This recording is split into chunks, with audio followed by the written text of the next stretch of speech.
Welcome, everybody, to live fight coverage of the fights from Saudi Arabia. With you today, Matt DiGianardo and Steve Wellings. I know a few other people are going to be jumping in with us today. Currently, Gerald Big Baby Miller is in the ring awaiting the arrival of Daniel Dubois. This fight is looking to be possibly the hottest contest on the card. A lot of great trash talking going on throughout the week. Gerald Miller opening up at paying over 4-1 is now paying less than 2-1. Steve, if you were a gambler, would you regret not hopping on those odds early, or would you be looking more at, things are paying a little better for Dubois right now? Let's get some of that action. And I'm not sure I'm the man to be asking about odds questions, as you well know, Matty. But I don't know. I'm intrigued by this one, to be honest. Dubois is a puncher. We know that. Will he gas late? Miller's a big fat lump. Will he be able to keep going late on? A lot of people thinking Dubois is going to get the knockout, but I'm not so sure, man. I think this could be very interesting. So no, I wouldn't lump on anybody, to be honest, if it was me, because I'm a fool and his money is easily parted. Oh, as my account at varying times has shown. But I'll tell you, it's interesting how much I have rarely seen a fight move so much in the odds. Almost getting as close to a pick'em at this time, considering how wide it opened.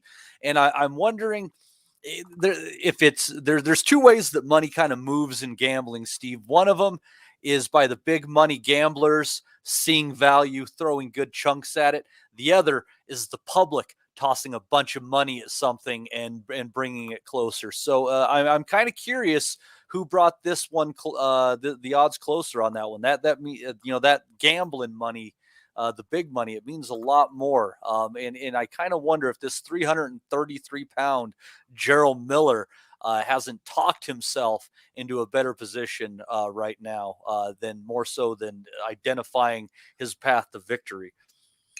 Give us a shout out about your parlays then. What have you got the money on tonight? Are you doing okay so far? I know a few of the boys in the Nutters chat are. I've gotten a couple. I've gotten a couple right, a couple wrong. I got a parlay still going that had just low odds junk on there, like Sanchez to win by KO, things of that nature.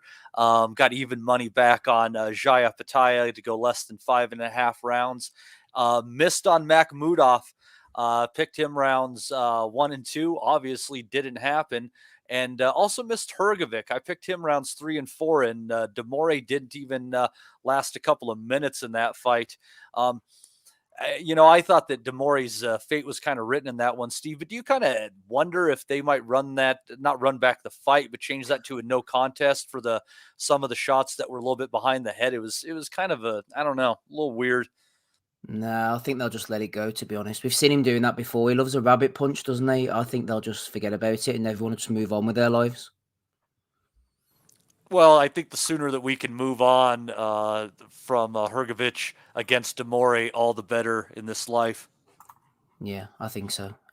What do you think about what we've seen so far? Makhmudov looked like shit, didn't he? I tell you what, he just looked absolutely one-dimensional. Caballel, I mean, potentially with the upset of the night, unless something crazy happens here. He was big money underdog, and just ripped him up to the body.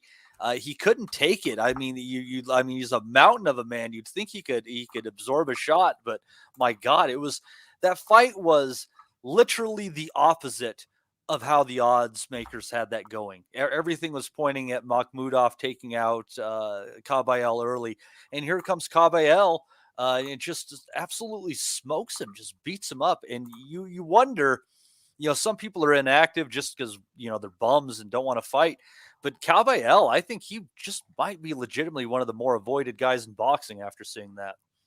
Yeah, I think Caballel's talented. The main issue with him was inactivity. European champion, made a lot of money from business, I'd be mentioned on the pod.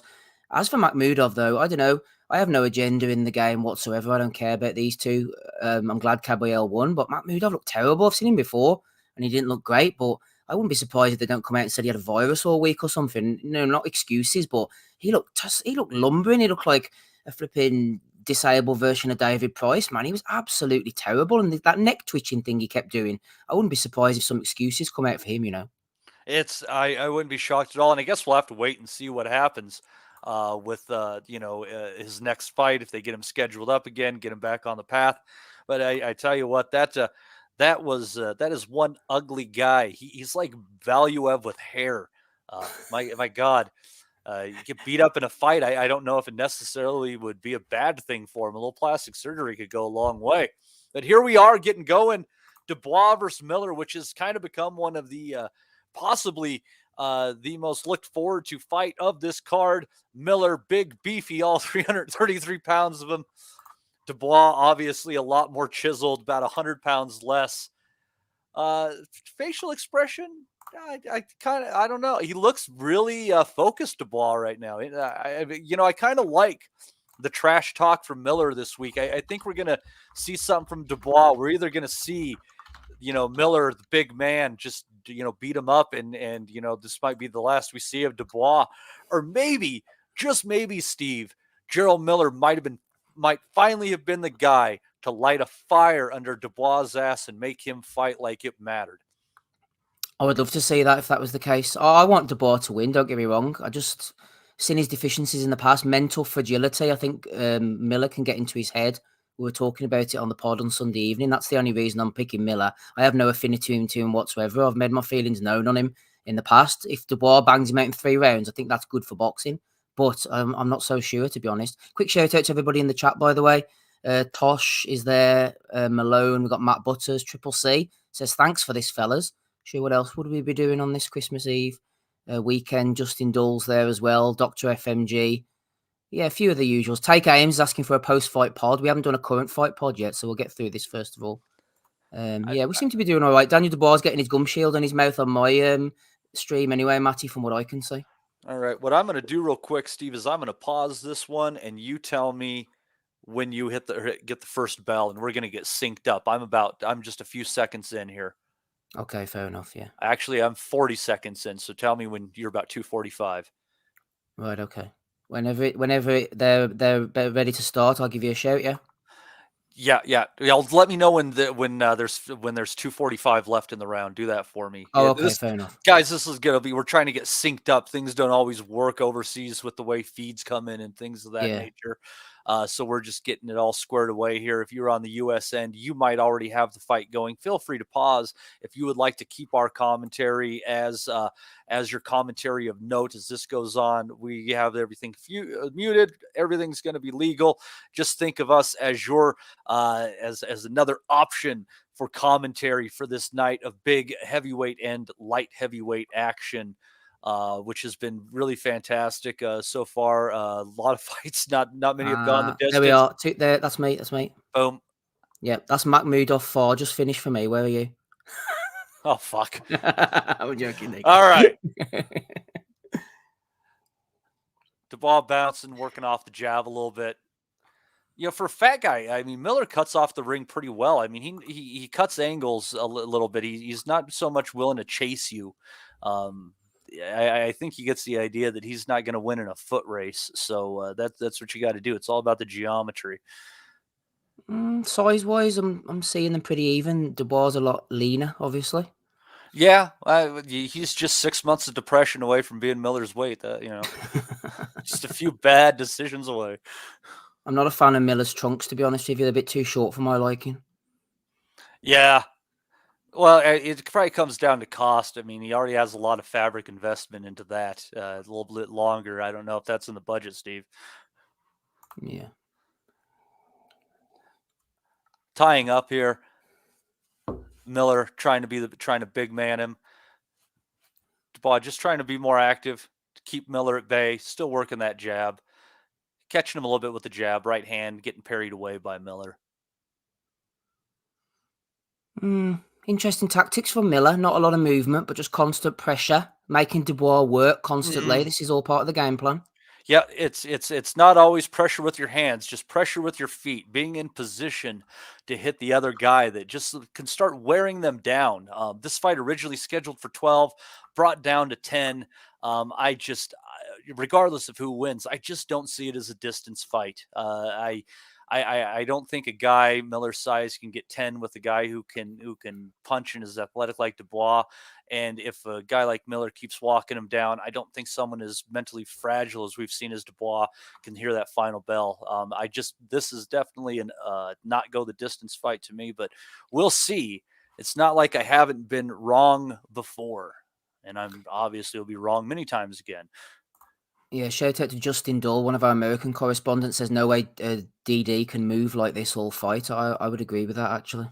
That was a nice move by Dubois, getting underneath Miller's right hand and sinking a left to the body, though. That was a good move. That was a very good move. Hmm. I mean, as we saw with the Mahmuda fight, just because you're big doesn't mean you can't get hurt to the body. There's no guarantees.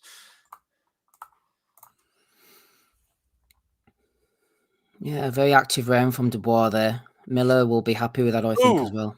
nice uppercut to close that out Yep, too from Dubois. yep, good shot. Excellent.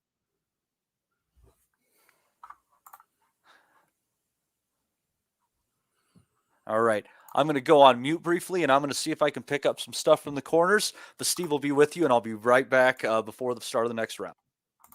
Yeah, not really sure what I can add there, to be honest. I'm seeing an advert for 7 Up at the moment. Shout out to them. Yeah, interesting opening round from Dubois. Very active. Maybe the fact he's a 10 rounder has led him to come forward a little bit more, throw a few shots. I think Miller will be happy with that. Very stationary, not using a lot of energy. He is a big lump, a good gas tank, reasonably for his size. So I think both men will be relatively happy with that. But Dubois on activity, um, doing exactly what he needs to do. There's Don Charles in the corner as well. Shout out to Don, friend of the pod, as we get off our stools ready for round 2. Michael Alexander's the referee, by the way. All British referees, British Boxing Board of Control, are in control of this one.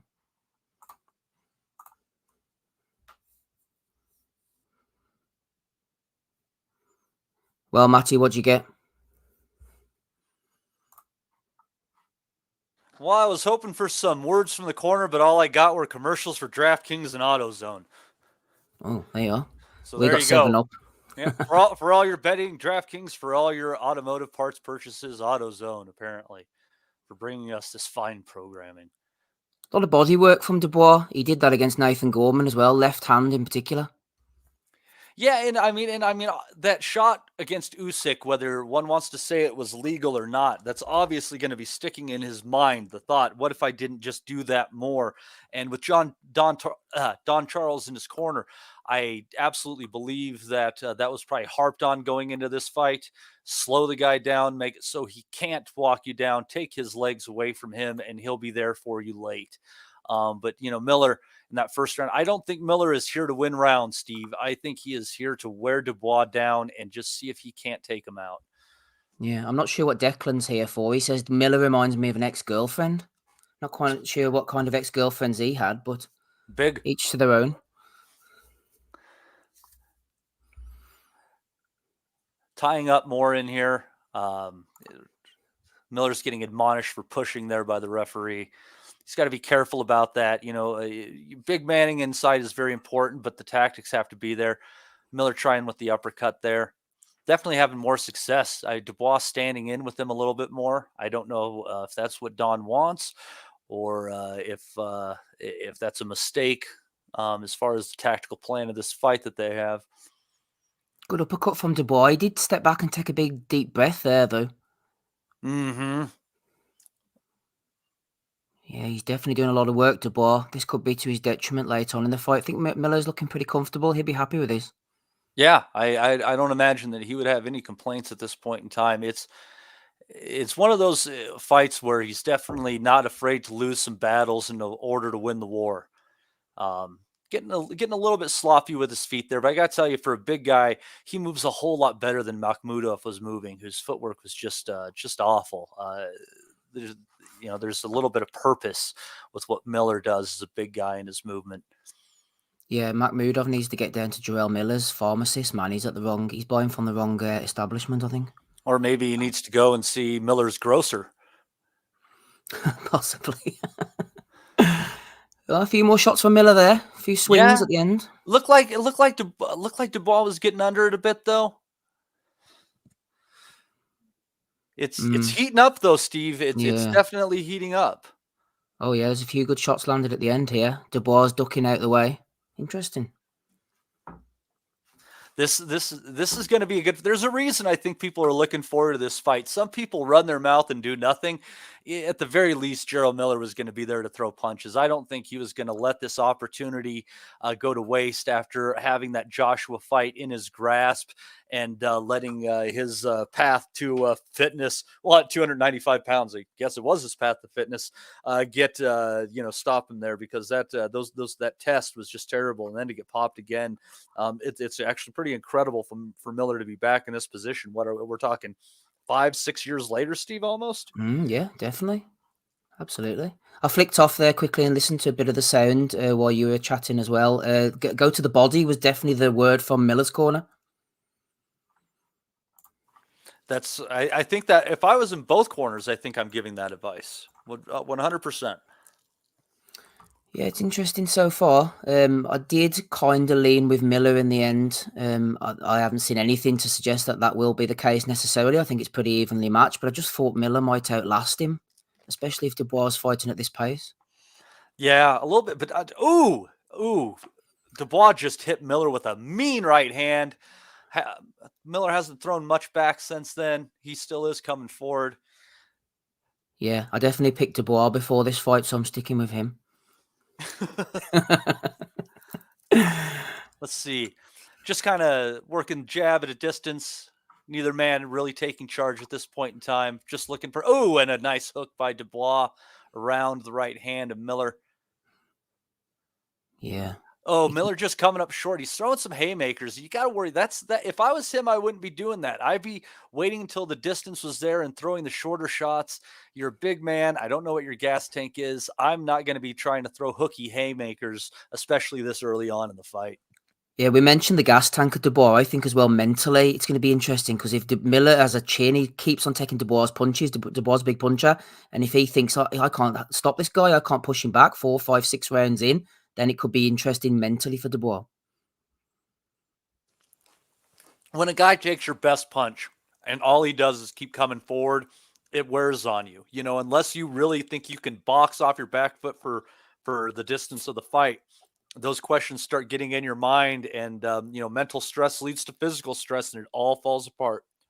I mentioned in the Nutters during the week the Vlad Klitschko Ross Purity fight, obviously on a much lower level, but that's what happened to Vlad. He just got so knackered from hitting Purity, he just completely gassed out. And Dubois with the uppercut again, it's quite a forced uppercut. I think it's as if they've worked on it in camp, and he's trying to throw it from too far out at times.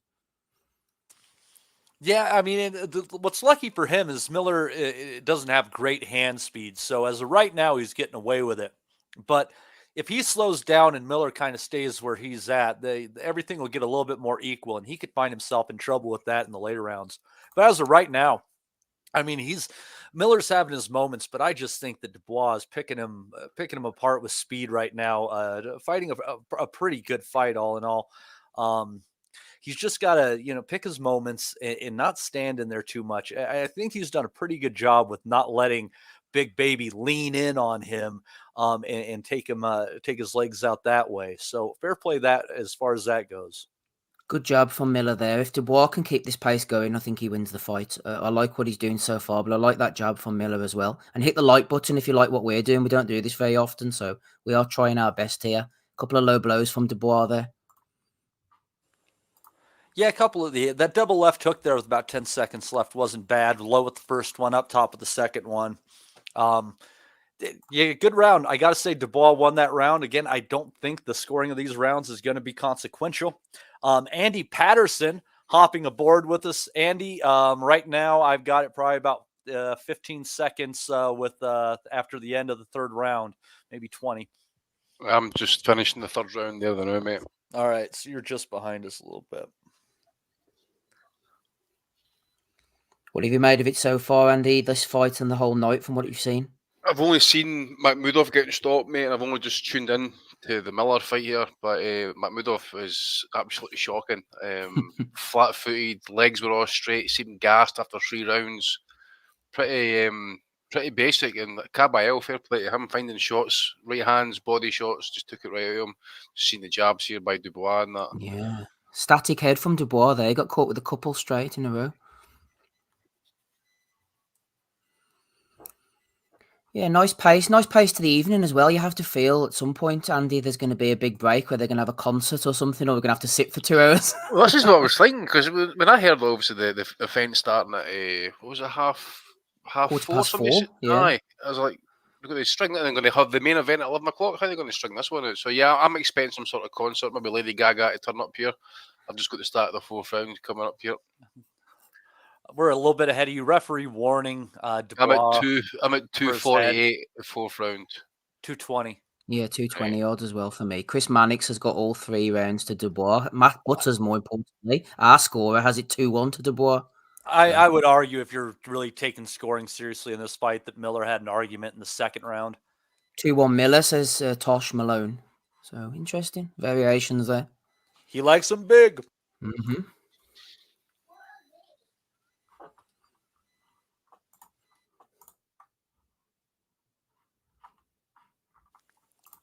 Getting a little bit more wrestling in there. But as the shots slip in, it's definitely Dubois that seems to be finding the holes. Miller's looking a bit tired, I think, a bit ragged. I agree. He's following him, Dubois, a little bit more now instead of cutting the corners. But he has shown that he's a bit like that. He does look ragged 4, 5 rounds, and then he keeps looking ragged, but he keeps going. He has got a good engine. Yeah, he's just there. He's Yeah. just a big guy that's there in front of you. Yeah. I think physically and mentally it's there for Dubois, really, if he can keep this pace up. Oh, good left hook from Miller there. Yep, nice little exchange during that period there. Definitely Miller getting the best of it. One of the first times I thought his size really showed. Oh, another one, a right and a left by Big Baby. Pushing Dubois I'm not back. behind, but Dubois is kind of going back here with the hands down a little bit here, and he's getting caught on the inside. Yeah. He's not grappling very well. Oh, big overhand right by Miller. Uppercut. Dubois is hurt. Dubois is definitely hurt right now. Holding on. He's pushed Miller back into the corner, working his way back, trying to keep a little bit of distance. Took a left hook here as well at 1 minute mark. Yeah, Uppercut as well. Fight's going how I thought it would, to be honest. I fancied Dubois in points, to be fair. Did you? I fancied Miller. I thought he might outlast him. Andy, I think you're the only person I've heard say this fight was going to go the distance. Yeah.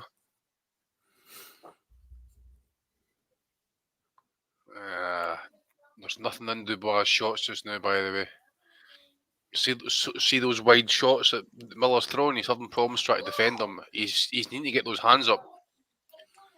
Yeah, left hand to the body is the best shot for Dubois, I think. DAZN just advertising Munguia against Ryder there, Saturday, January the 27th. That should be a good fight. That round, the 4th, is definitely the first round, I think, where I would show any concern from Dubois' corner. Definitely Miller's starting to work that size in there. Dubois standing in there a little too much. I think he needs to get on his toes. And unfortunately, I think that time spent standing in there might have cost him a little bit of his legs. Yeah, good job from Dubois there, just showing on the replay. 2-2, says Declan. He's got it 2 each. I just, for a stake it, I just put it down because I'm trying to do this new thing, scorecard. You know what I'm talking about, Steve? Yeah. Oh, you guys are on there too? Yeah. Just trying to work it out and that. So yeah. Thanks for reminding me. You doing it? Yeah, I was doing it all morning, and then as this started up, I mean, we had those first round knockouts, and and stuff happened. So it's like, just kind of in that moment, like, oh, don't get to score anything. I tell you what, all right, I just seen a solid jab there. Like literally, Dubois stepped running a solid jab there, and Miller ate it, and he didn't budge really. I mean, that's serious pounding he's hitting there. Like, yeah, good chin, man. Danny Young's on the call as well. How you doing, Danny? What you seen so far, brother? I'm seeing a Jarrell Miller win coming up in anytime soon. I'm telling you. I'm glad I backed it, to be honest with you. I just had a sense that Daniel isn't the same fighter he first was after. Not so much the Usyk fight. I think that the loss to Joyce really was the beginning of the end almost for him, and like. Again, I remember myself on the pod that Sunday, kind of like bemoaning that Dubois should have put in a better performance and really beat Joyce up. But yeah, started this 5th round pretty well, I think, Dubois. He's working the body pretty well. This is a good comeback round for him. A nice overhand right at about the 2-minute mark. Miller coming back with a nice uppercut, though, a little bit of a 45. I don't like that Dubois uppercut. There's nothing in there. It's like an arm punch. It's there's army, I yeah. said that. It's almost as if Oh! they've identified it as a shot to throw, and he's throwing He's it out. not thr- he's Miller not with a throwing it good right, though. uppercut on the inside. It's just he's not throwing it properly at that distance. He's throwing it as like an arm punch. He's not kind of putting the full leg and body kind of pushing it up the way. Now, Left hand in there and inside by Miller. Like that was a Miller's going to have to be careful with, because what he's doing, he's landing some good shots, but the ones that he's missing big, and he's really getting out of position on them. Oh dear. I mean, Miller's I'm a bit further. I'm a bit ahead of you guys, but Jesus Christ, these Dubois eating some now. Miller, where are you at, mate? What number? Sorry, what timing in the round are you in? I'm at 128. I got 10 seconds left of round 5. All right, so you're well in front. We have a minute left. Pause yours real quick, Danny, if you can. Yeah, we'll do. Yeah, Miller working well to the body right now. Oh, just caught him with a clean right, sweeping it. Dubois getting some, though. Oh, nice sweeping right, and then a left by Dubois. Missed the left, over the top with the right. Held Miller back for a second. Taylor two halves this round, anyway. Dan saying whoever gasses first loses. Digging. Hook by Dubois. Nice upstairs shot. I think Dan's about right. I think we're just waiting to see who's going to almost chuck in the towel on the lungs, really, aren't we? Miller's the gas tanks. Miller will have that EPO in reserve. Don't you worry about that. I'm amazed the rings can take his weight, to be honest with you. Jesus Christ. That's fucking massive. That was a close round right there. That was definitely a closer round. I think I argued Dubois got that one, but that definitely a closer round right there. I think the cleaner punches come from Dubois, to be honest. Definitely the cleaner punches. I'm starting to worry whether Miller gassing out is more to do with his physicality than it is actually taking any shots, because I don't think they actually look to be phasing him too much. He's still walking forward, like he's not backing off at all. And I just think it's more about the weight of him more than anything. I'm expecting Miller to come, to get even better, oddly, than he already has been. I think it's more likely he'll pass out from exhaustion than get knocked out by Dubois, but it all goes down the same on the ledger.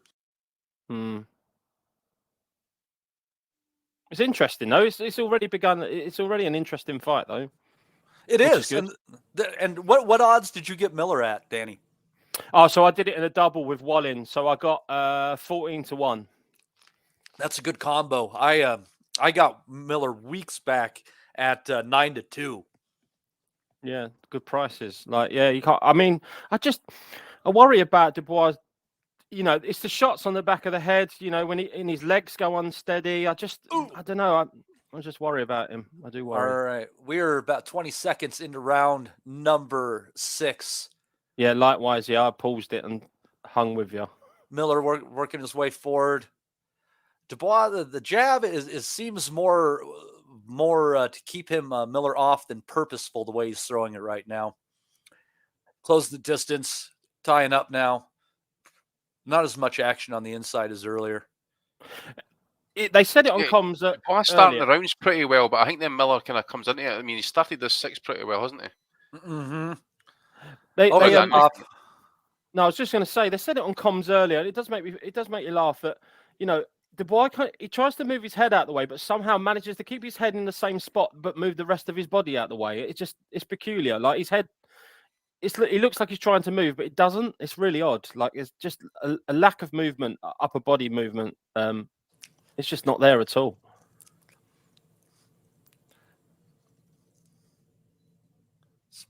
Miller working forward. Dubois still just not quite pawing that jab out, but it's not a snappy jab. 1.5 minutes left in the round. Tying up on the inside. Neither guy really sneaking many shots in there in that position. Not a whole lot of clean action this round. Better work probably from Dubois. Both missing there. Good right hand from Dubois. Tying up as he's in the corner. Referee definitely being friendly with the amount of time he's leaving him tied up, getting him out of there quickly. The longer you're tied up with Big Baby, the worse for Dubois, absolutely. It's a good competitive fight, isn't it, this, compared to what we've seen through the night? It is, absolutely. How did Dubois look? Obviously got smashed in one round. Great, man. He was brilliant. He was on the jab, moving around, just got caught with a shot, and it happens, you know. How'd he The look?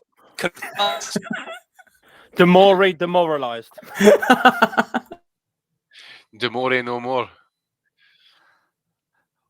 When a fight goes one round and it costs you £10, that's Demore. Very good, Matty. Very good. Thank you. Live radio to no rehearsals here. Definitely a Dubois round here. Just not seeing Miller getting his shots off quite the way that he wants to. Dubois can make this so definitely much tying easier. up. You can make it so much easier for you. Just stick and move. It's all he's got to do. Big right hand over when he the top allows by Miller to Dubois. stand in the pocket here, where allow him to tee off, and that's when the accident's going to happen here. There's our score. Matt Butter says 3-2 Dubois, maybe. I thought 5 was extremely close. Shout out to Albert Ross. Hit the like, Albert Ross. Let's get 100 likes tonight, for goodness sake. Come on.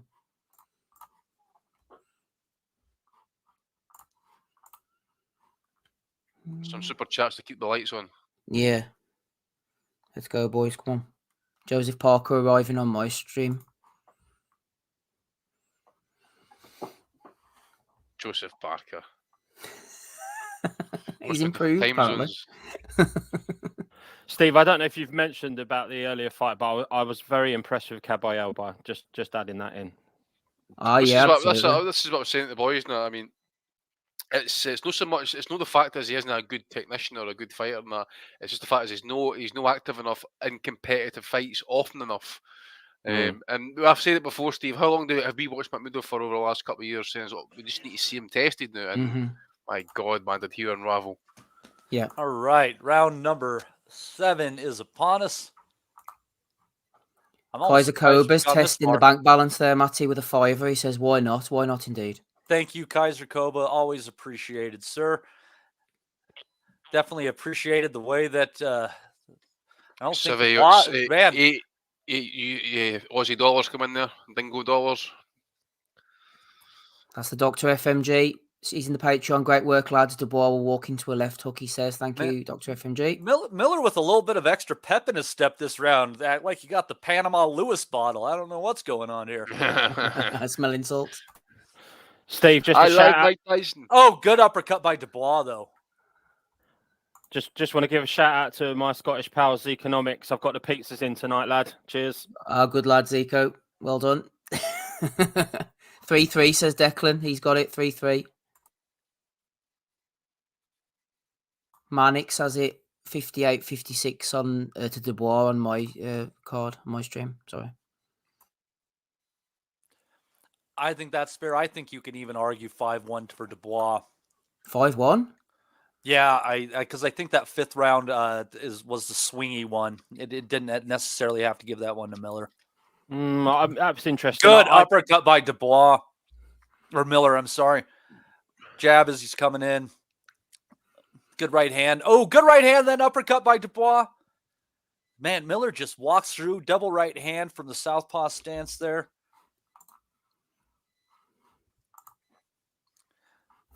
Looking tired, Miller. Looking a bit ragged now. He's got to go get another drink of that water.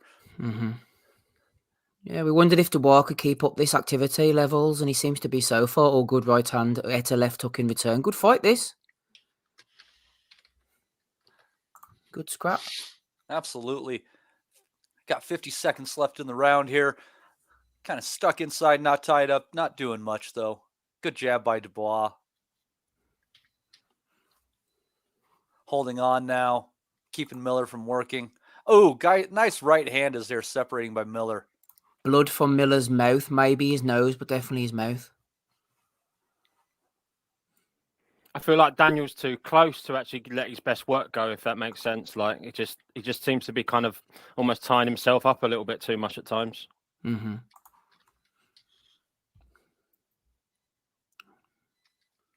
Yeah, definitely the edge in speed for Dubois. Shout out to everybody listening in. Give us a comment. Give us your thoughts in the chat. You're listening to us instead of DAZN. End of the 7th for me. I'm going to mute myself and listen into what they're saying here. Yeah, I got the end of the 7th now as well. Who'd you have? Definitely, I gave that round to Dubois again. Yeah. He's just landing the sharper shots. Aren't you just glad that you're not feeding Miller for Christmas this year? Miller leaning back in his corner there, kind of looking like he's a little bit out of it.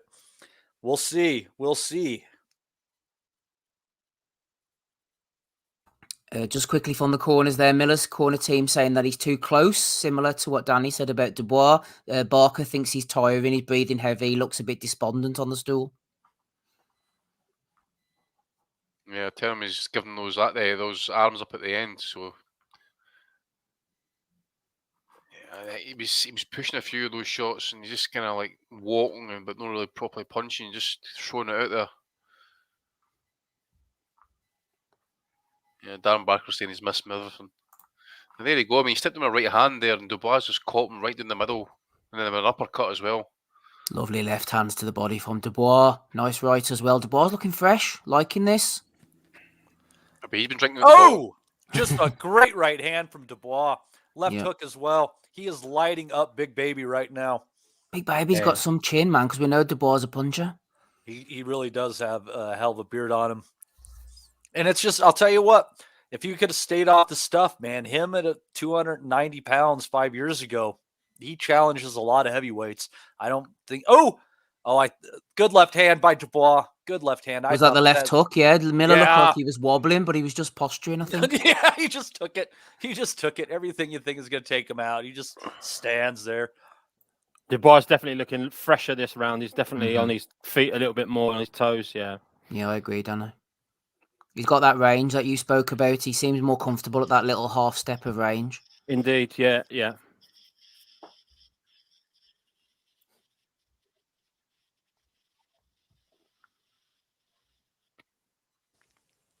Good right hand again by Dubois over the top, going to the body, left hand up, another right hand upstairs. Miller definitely pushing his punches right now. Sneaks a little right hand in there. Darren Barker saying he's a walking punch bag right now. Yeah, he just got pushed back by Dubois in the clinch. I don't know how much he has left. Oh, see that right hand at the body from Dubois and then right upstairs. Oh, another one. Oh, yes. Good uppercut by Miller there.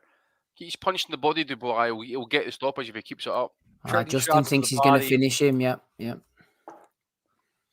Looks good. But the thing is, though, it's almost coming to the end of the eighth. I'm almost right that it's going the distance. I don't know if I thought anybody else predict that. I thought that was free fucking money. There you go. So the lands here is thrown 185 to Miller's 186 and landed 80 to 66. So Miller's 66 punches landed, 35% of his punches. Referee calling a break here. Warning Dubois, I think again maybe for the head. Is that what it was? Yeah, I wasn't sure. Oh, elbow from Miller there. He was glad of the break. Yeah. He might have just pissed off Big Baby. That wasn't a good idea. Oh, good shots from Dubois. Nice clean shots here. Oh, Miller just dipped a little bit. Oh, he's taking some flush shots now. Yeah, he is. Yeah, he is. Little body shot as well. Right hand, he sunk it into the body. Oh, little sweeping uppercut from Miller, though. Oh, lovely right on the bell here, and then a left hook to the body. Yeah, Dubois did a really good round. Miller's looking very heavy-legged, treacle-footed at the end of the eighth there. Yeah, not a great round. This conversion to Islam is not going too well for Miller. Yep, he's doing good. He's a convert, is he? I don't know, is he? Matty. I wish him well. I wish him well. Is he a convert? Yeah, he converted yesterday. Oh, did he? What? Yeah, or within the last week. Well, I suppose you have to do something with your time when you're out there. There's not much to do. Can't he go for a drink anyway? Might as well have a reason. He's probably like Roy Jones becoming Russian citizen, isn't he? Well, everything's ruined for him now. Now they're not going to want him back. He has to come back home. Yeah, Where are you, Matty, in the stream? Matt Butters is looking for a little refresh. I think those body I'll tell shots you have when. been pretty I'll good by tell, Dubois. I'll tell you when I get the first bell here. I think I'm 3 seconds behind you, Steve. I'm at the first bell now. And I'm first going bell. to Oh, I'm 2:53. Sorry, Matt, I'm going to have to just keep mine going because I'm afraid if I mess with my stream, it'll never come back on again. Oh, good shots by Dubois. Good shots by Dubois, pushing Miller back. Another uppercut. The end might be nigh for Big Baby here. He This is is the definitely ninth getting hit starting for clean. me. I'm about 30 seconds in. People might be better off listening to this on the podcast later, but you can have a bit of crack in the chat with us. Hit the like button. Sweeping shots to the body by Jesus, man. Dubois. Dubois come out there menacing with shots straight away off the bat. Yeah, Dubois looking sharp, isn't he? I think. All right. Well, Frank did say that he was looking hungry and he was a wee bit changing of demeanour actually. And Dubois built up to this fight, so he's shown it. He only looked hungry because Miller hit the buffet before he did.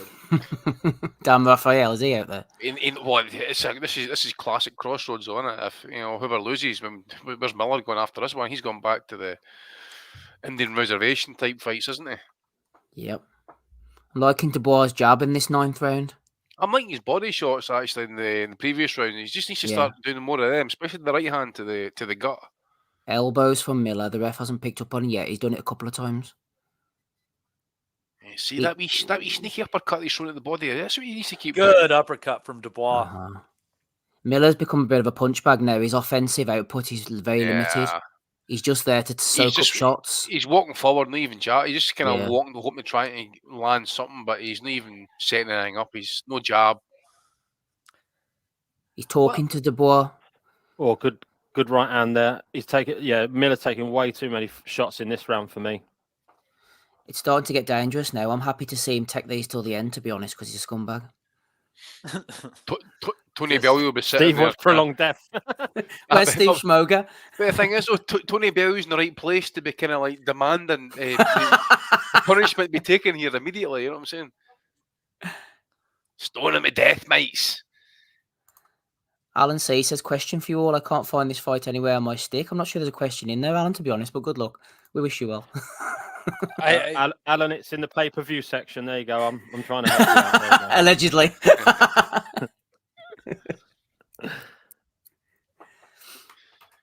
Zariri. Serious heavy bag work. It has become heavy bag work, Justin.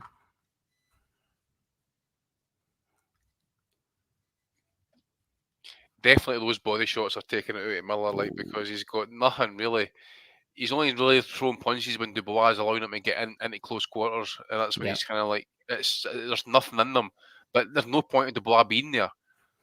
Just get on the outside. That's Anyway, the least see, I amount love of that. activity, That he step to the side and straight right hand. That's what I'm talking about. There's been no activity from Miller in this round at all. You know, he's just been walking forward, padding the left hand out and things like that. It's just, he's taken a lot. He took a lot in that round. I mean, that's a Dubois round by a mile.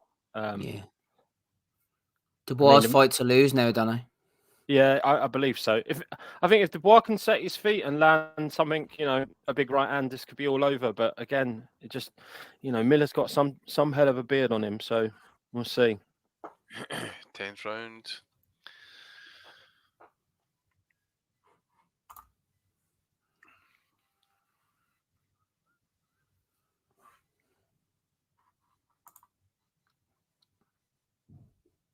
Yep. Coming up to 10th round now. Final round. Bit of Vaseline over Miller's left eye. Dubois looks decent, looks fresh. And here we go. The final round. I cannot believe we are here.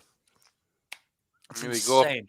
Oh, nice uppercut from Dubois, hooking a left hand around it. Mannix has it 88-83 to Dubois. Elbow from Miller again. I've got it 89-82. Yeah. But you remember, I didn't see the first couple of rounds. I just put it down there because that was the consensus.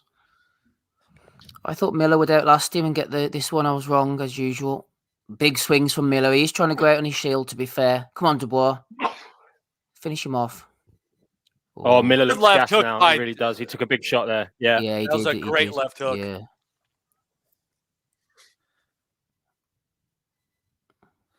I think it's just a matter of landing that shot. It's a good thing they changed it from 12 to 10 because it definitely wouldn't have gone 12. Nice defensive work from Dubois. Matty, he's ducked underneath the shots all night pretty well. Yeah, it's every like I said, Miller wasn't going to do anything well throwing those looping shots. He needed to get in, land short shots, just slowly work him down, beat him down, and then you might have a chance for the bigger ones. But it just, did not go well for him. He should have gotten in better shape for this fight. Oh, good right hand over the top by Dubois. Left hook from Dubois, uppercut I'm seeing here. Oh, yep. Great shots. Body shots working lovely for Dubois. I don't think Miller could have done anything different, to be honest, even if he had come in. I think he's a heavy guy, isn't he? That's his shtick. Don't think he's got anything else to offer. Oh, big right hand. And another one. Dubois trying to knock him out here. He might get it. Got a minute left in the round here. Oh, yeah. Oh, uppercut from Dubois. Miller stood up there. He is tough, but he's got nothing else to offer but toughness. Yeah, he's happy to see the distance now, Miller. He's clowning.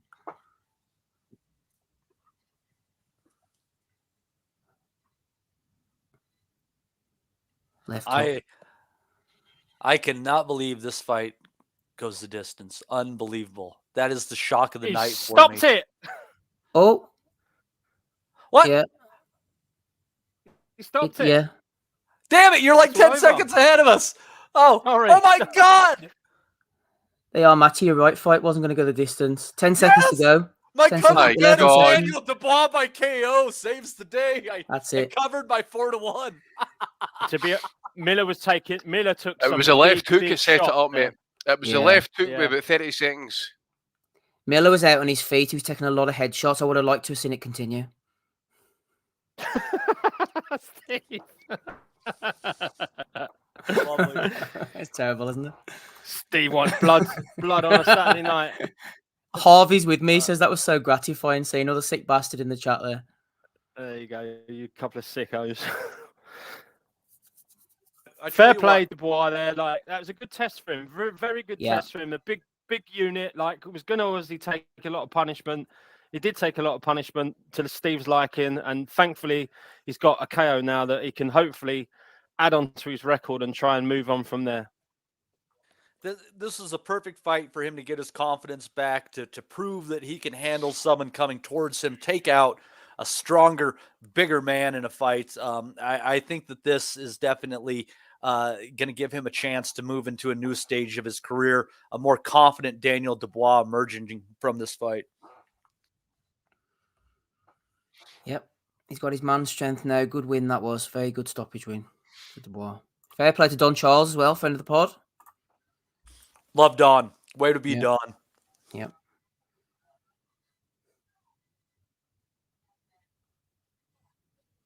And that was, for a fight that was kind of wide, it was still entertaining.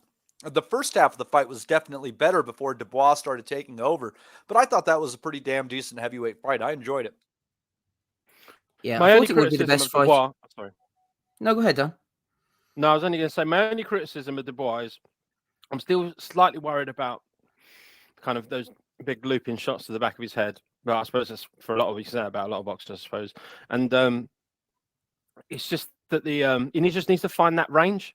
Once he's set at a certain range and he can let his long arms go, he looks fantastic. He looks $1 million. And the minute he's up close and tight and trying to like wing in big shots with those big long arms, it just doesn't look good, and it doesn't look right. It just, I don't know. It just looks uncomfortable doing that. So, but towards the end, he was prime. That was prime Dubois towards the end. Found his range, big shots. Yeah, it was good. Good ending. Yeah, Miller looks over at the referee, doesn't he? And the referee says something to him. Even the ref was showboating at that point. Oh, that's a big shot. Yeah. Good psychological win for Dubois as much as anything there. That Yeah, left hook, though. That left hook that- that set it up in that 10th round was brutal. The final right hand that he moved him back into the ropes with, Yeah. that was, it was fair. Protect yourself at all times. I think it was the accumulation as much as anything. It had started swinging in Dubois' favour seriously, wasn't he? He was taking a lot of shots, Miller. I think that was just the culmination. That wasn't just that particular incident. The referee thought, you know what, he's been taking a lot of headshots here for the last few rounds. Yeah, that's a good shot. Well done, Dubois. Gets the win. Raging that number went the distance, man. 10 seconds to go. Rob me, man. Rob me. How many points was I going to get for that? Told you, Andy. Winner and method, they got an extra 5 points for that, by the way. And they got an extra 2 points for the fight winner.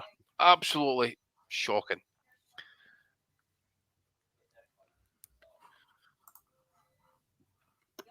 Thomas Triber doing the announcements. I'm assuming they'll dig out Diamante at some point, maybe. I'm not sure if he's over there. I saw Buffer. Buffer was there, wasn't he? Maybe he's wrapped himself around about some bridge, mate, with his motorbike. After going round about Cambodia and Thailand like the day previously. I don't know why they keep dragging out Buffer, man. Fuck me, he's done now, him.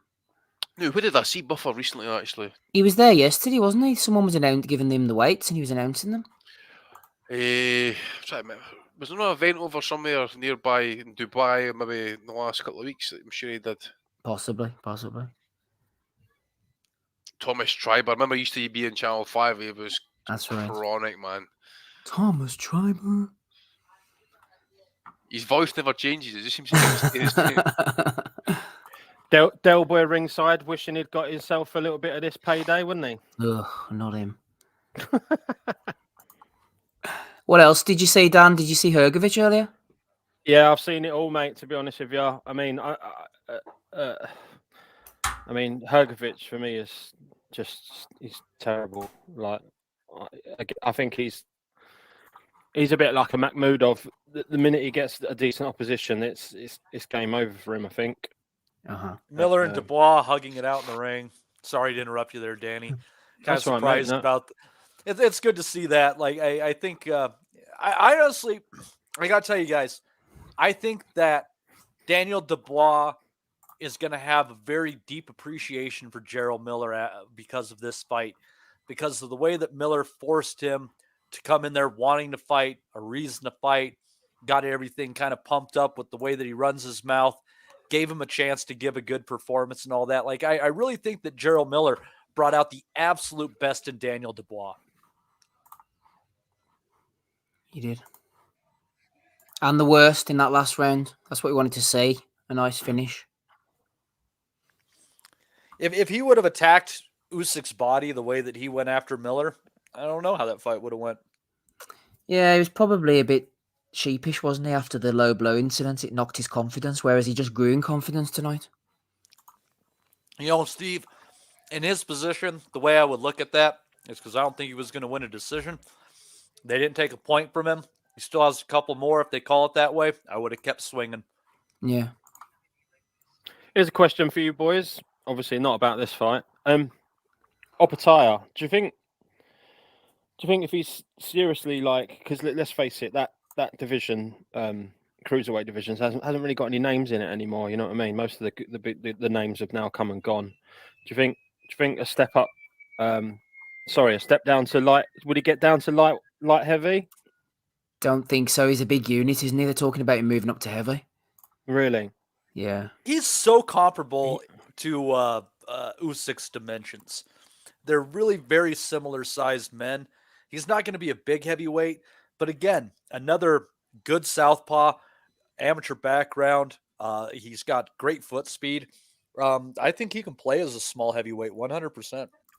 I just wondered if he could just shrink himself down a little bit and get a couple of those big names that are down there at light heavy, but because he's very trim, isn't he? He's a trim fella, so I think him versus Zerto would be a good fight as long as it lasted.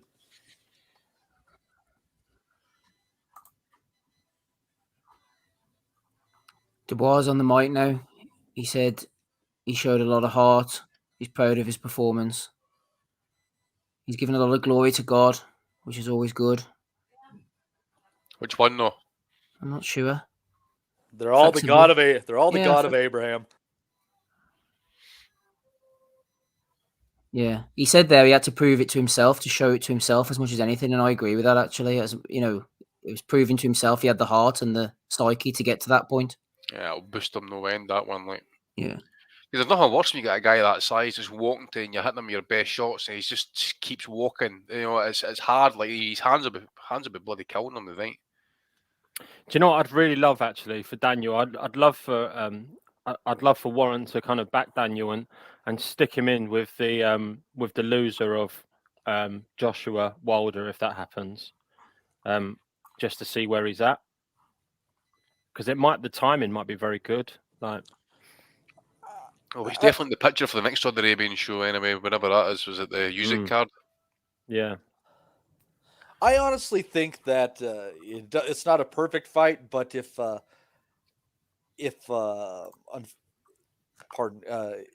if Parker isn't able to pull off a huge upset tonight, I think Dubois against Parker is a decent tick over fight. Maybe even can put that on the undercard of AJ versus Wilder should everything go to form. But man, I tell you what, I was looking, and Danny, you know more about this than most because you do a little bit of betting yourself. But I kept seeing these offered parlays, these pre-picked parlays with the different places I like to place bets, and a lot of them had sprinkled in with other sports.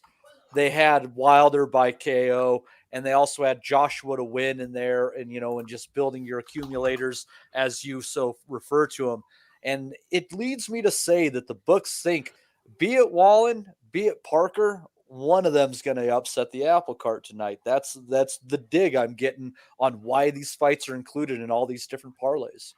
Yeah, I think so, Matty. I think the bookies have a feeling that we'll put it this way: there's not only the interest, but obviously everyone's looking for value, and obviously having seen, well, even the casuals having seen Joshua. You can forget the Hellenius fight, but having seen Joshua obviously go 12 rounds with a fighter that's pretty average, in Jermaine Franklin, they're looking. The guys that bet love looking for the value, and the value I think is in the Joshua Wallin fight. And like you say, I'm not sure about the Parker Wilder fight, but obviously adding them into their other sports obviously adds, gets their odds up. And I don't like doing cross sport kind of accas, if you like. I think it's a dodgy thing sometimes. I know people that do bit of cricket, bit of boxing, all sorts, and some of them put them on, like, where they're waiting months and months for the outcome. Just not really my thing. I like to do it. I like to waste all my money in a day and then know that I'm fucked out, looking for a handout, basically. Yeah. I think it all depends on how much attention you might pay to anything. Like, again, value is value. So if you see something that makes sense, you shouldn't throw it away just because it's from a separate sport. The difficult thing is, other than us casual gamblers, there's not a whole lot of people who are, pro gamblers who dedicate themselves to multiple sports. If a football guy is usually a football guy, a boxing guy is usually a boxing guy, because you can only keep track of so much, right? But it is pretty incredible. I was looking at a few different sites where they do subscriptions to people and their picks. And there's some people, I mean, they're picking, football games from all across the globe, Danny. These guys are running 85% on their picks, over a 300% return on investment. Those are incredible numbers. Absolutely incredible numbers. I'm shocked when people are able to put together stuff like that. I mean, you have got to know your shit. I mean, I used to do a football bet across Europe many moons ago. I used to do, like, £10. Used to do, like, 30 odd matches around Europe, and then obviously sit down there on a Saturday and wait for it all to roll in. Like it did on a couple of occasions. And don't get me wrong, you got to put the effort in for that. But yeah, it's tough going. You got to be some gambler if that's the approach you're gonna go for. And I mean, these are definitely people making their living off of gambling. And man, I just can't live by the skin of my teeth like that, even if I had the ability. That's just a little too much excitement for someone like me. I like my little fiver bets, Danny, just having a little bit of skin in the game myself. Well, you say that, I mentioned it on Sunday. Like, I know some of the old boys that have got like 40s and 50 quids on Wallin to beat Joshua tonight. So and they don't particularly know masses about boxing, but they've just they're looking for the value, and the value's in Wallin to beat Joshua. So good luck to him.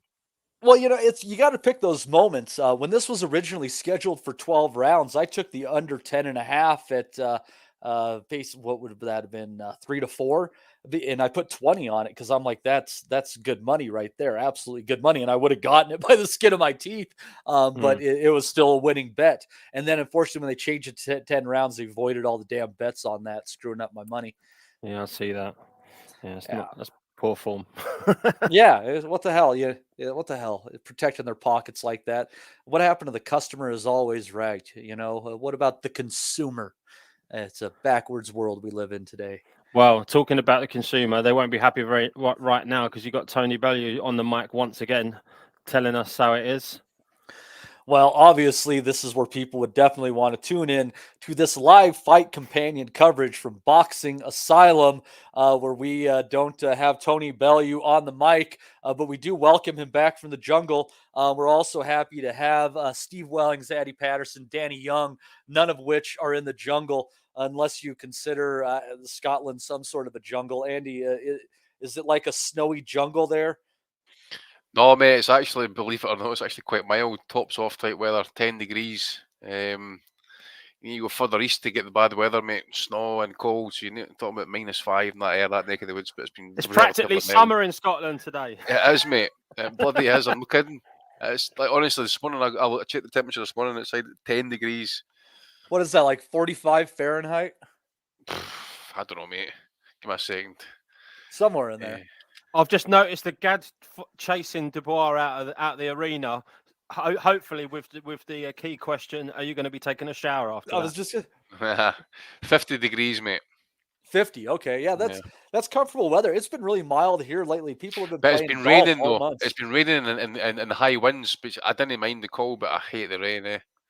I hate the wind too. Danny, as a golfer, the wind, it just doesn't do it for me. I have very high ball flight, and the wind, it just pisses me off, ruins my day.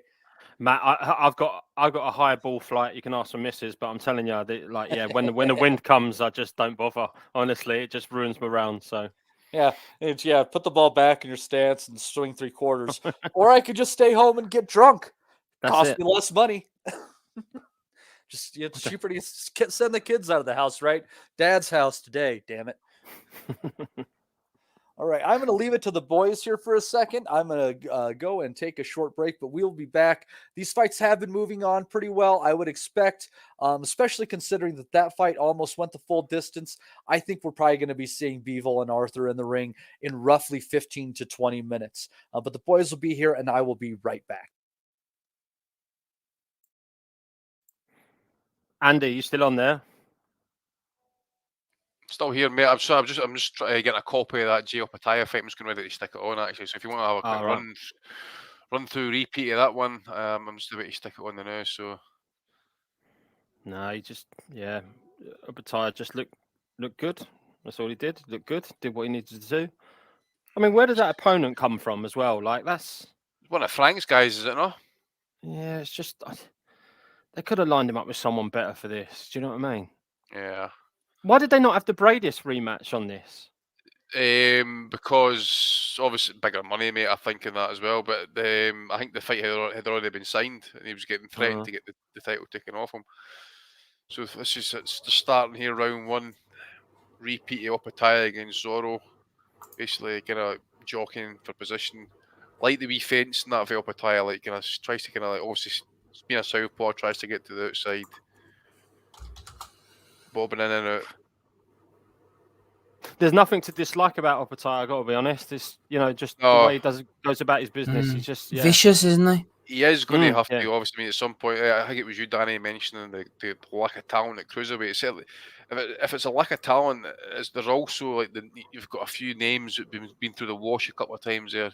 Billum Smith's there, but really he was losing against the pole until he wasn't it. But got a title though, hasn't he? You'd think they'd make that. Yeah, I think they would. Do you go chasing someone who's like an in-betweener, so like an Akoli, because like obviously he's like a heavyweight / cruiserweight, isn't he? Almost. So he's a big unit. He's awkward, isn't he? I think they would go for Yeah. someone like a CBS, maybe. I don't know. I'm just thinking, like, if he really wants to step up and move over to heavyweight, that he's going to need to test himself against someone that could easily be heavyweight anyway. Do you know what I mean? Like a halfway house. Yeah, that's a good point. Yeah, halfway house. That's what I'm thinking of, Steve. Yeah, yeah. What are we on now? What's on at the moment? They're on the commercial break. I've just stuck out up a tie against Zorro just now to kind of catch up on it. I know it was only one round, but Regarding the running order, I like it's going fast and all. I can see why they put Bivol on before the two big main events because of his status. You know, fact he beat Canelo, respected champion, etc. But I think they'd have been better off trying to put the heavyweights together for momentum because you're going off that into Bivol now. Let's be honest, he's death by 1,000 cuts, isn't he? Whereas you'd be going into Wilder, into Joshua, you'd have that momentum building. I think if they'd have had Dubois on, it could drag it out. And the thing is, depends how ambitious Arthur is at the end of the day. I mean, he's only really got the jab. He's had the problems with his hands and that as well. So theoretically, fight the fight of his life to beat like a Bivol who could just sit on the 1-2 all night for 12 rounds. Is that a title fight? Yeah, WBA super, isn't he? Bivol. Right, so it's for the title. You know, it is a nice easy one, but he's going to go the 12, isn't he? Most of the time, he's going to suck the life out of the arena and all that type of stuff. As much as I love him, unless he does the business early doors. Yeah, which he might. If he went out there and put, it's not his nature though, is he? Even when he finished the likes of Barrera, I know he did that with Trent Borders, so I suppose he hasn't got it in him. Steve, has everyone had their say on all the other fights yet? Or not really. Sure, you go ahead, say whatever you need to. Oof. No, it just obviously, wasn't impressive. Still not. Well, I'm not going to get overexcited about Hrgovic because obviously he was a fighting a nobody and he hasn't had any opposition. So I look forward to seeing what comes of him. Frank Sanchez Jr. Far was kind of he gave far too much time and space to actually try and box somewhat. I've got no hope for Sanchez in this division the way he boxed against Far this evening. So he's another deadwood if you like. Again, Makhmudov, Kabayel. I mean, Kabayel kind of absolutely fucking destroyed him. To be completely frank, like, it's just inactivity, isn't it? It's a shame, like, because if Kabayel was fighting, 2-3 times a year, then he might be a bigger name than he already is. I mean, he was impressive. So let's see if he actually kicks on from that win, and then as Andy's just watched there, Opatire Andy, big heavy knockdown, right? Yeah, I wouldn't be opposed to Dubois against Caballel. I think that's a damn decent fight after what I've seen this Yeah, evening. I was thinking that earlier, actually. That is beautiful. They're showing a shot of this whole setup they got there in Riyadh, and it does look absolutely gorgeous, the lights there. It's fucking amazing what you can do with oil money in a desert. It's fucking stunning. Yeah, man. Let's get out there. Eh.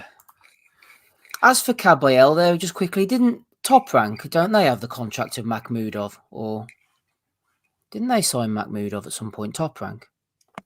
He was definitely on Top Rank cards. Who knows? Yeah, I'm just wondering what Bob's thinking was in that case, because he's that shit, man. I said before, not to take anything away from Caballel, but Makhmudov looked to me like, I don't know, like he wasn't all there. Physically and mentally, man. He looked terrible. But I don't know. We'll give Caballel his credit. He's a good boxer. It'll be interesting to see what they're able to do with Makhmudov from here. He obviously is not going to be championship material, but that doesn't mean he can't be a good opponent. That doesn't mean, being the size he is, that he can't pull off an upset in some position too. I mean, he's still a big unit and a hell of a puncher. He is. You'd have to think, though, anyone who can move laterally and with a bit of a jab, he's going to struggle like hell, isn't he? I don't even know so much that anybody who can cover up and get in there and work his body. Maybe I don't even know if you need the jab. You need just a good cover game and then some hooks. I think any fighter with 2 arms and potentially 2 legs as well is going to give him trouble going forward. Yeah, it's you just got to watch out if you're one of them one-legged fighters. You just could be fucked. Is that 5 KOs tonight, Steve, says Tosh? Yes, I believe it is, isn't it? I think they've all ended by KO so far. Yep, I would Yeah. imagine this fight. I've seen a lot of people taking Bivol by knockout. I don't know, man. As we've seen, like against Richards, Bivol isn't always tempted to go for the KO. Talented as he is, he's fairly content to hang back and box circles around his opponent. Who else was on tonight? I feel like we're missing somebody. I mean, fight wise, wasn't there? Oh, Sanchez. Sanchez. Yeah, mentioned that one, didn't we? Yes, I'd have to say, I mean, Caballero definitely the surprise of the evening. Dubois also looking pretty good. I think, other than Makhmudov, everybody kind of did what they were supposed to do. I know Sanchez was disappointing, but he was disappointing until he wasn't. It almost made you feel like he could have shut the lights out in that fight at any time, the way he finished it. So I don't That's know. what he We'll does. see. Yeah. That's what he does. I'm glad at least he went for the knockout, Sanchez, because we saw him do that against F.A. Jagba. He knocked him down early, dominated the fight against a taller guy with a good jab who could step back, and he kind of never put the foot down. But against Farr, he worked out the jab to the body, I think, was bringing the hands down, didn't he? And then he threw the right hand over the top. And Farr, fair play to Farr, actually. He's tough. He kept getting up. He was on wobbly legs, but it wasn't through lack of effort. Like, he didn't just stay down, did he? No, he was trying. I think honestly, what's kind of sticks in the minds of boxing fans as they're trying to judge Sanchez is like it took you 7 or 8 rounds, whatever it was, to take out a guy that Lucas Brown beat just a little less than 2 years ago. I don't know, buddy. But styles kind of make fights, and you can take the boy out of Cuba, but you can't take Cuba out of the boy. Yeah, he needs to get on board, Sanchez. This isn't the Cubans of today. No, you've got your Morels, your Yoenis Telezes. These are guys who come forward, Rabizi Ramirez, and throw shots. They didn't give Sanchez the blueprint. The PBC don't want him. Nobody's going to want him after a performance like that. He's the embodiment of a who needs him fighter. You have to have utter disregard for the health and well-being of your opponent, or we've got no fights for you, Cubans. Yep, absolutely, exactly. Showing all the various sheiks and royals around the stage here, dressed to the nines. Except, their headgear to me, it kind of looks more like the tablecloth at an Italian restaurant. Oh, there's Ronaldo turned up.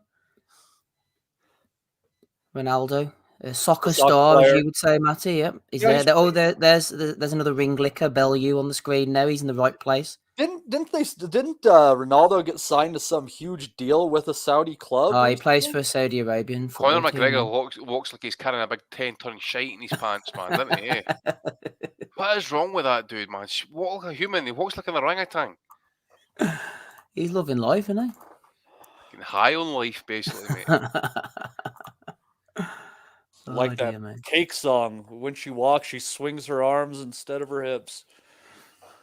But nobody has waited for Conor for so long. We've just kind of wanted him to go away.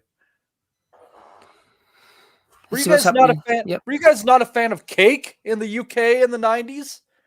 Cake? What, like in Brass Eye, the drug? The band. Oh, no, I don't think so. No kidding. Huh. It's interesting how some bands cross over and some don't. Yeah. Very interesting.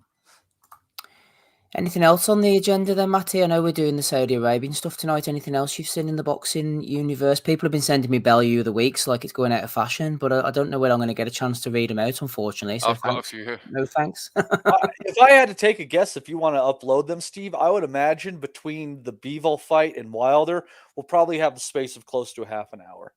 Right, okay. I don't think I've saved half of them, so I'm probably not going to bother if I'm entirely honest. Sorry, audience. That's no skin off of my back. You got to be honest in this game, haven't you, Matthew? You do. That's why they're coming to us for this commentary. Because who wants to listen to Anthony the Jungle Man Bellew when you can listen to Steve wrapped in pastry Wellington and Matt always baked DiGianardo along with the great Danny Young and Andy Patterson. This is the crew for the ages right here. I hate to tell you this, Sergio, Chris, and Tony, but we're here to take your jobs. Yeah. I'm not sure how that's going to go, to be honest. What about the state of AB last night on that Instagram video? Well, what was he doing? Oh, he was on the heavy bag. The guy looks about 200 pounds, and he was hitting it with 3 punches, and then go for a walk and try do a moonwalk like Michael Jackson, then go back to it, rat tat tat, back out again, wait for a walk. Oh, but it's just the gut on him is incredible. He's trying to hide it with this baggy t-shirt today, but what a mess. Hey, B, get him out. Makes sense why he wasn't on that Don King card. For once, it actually wasn't Don's fault. He was just fat.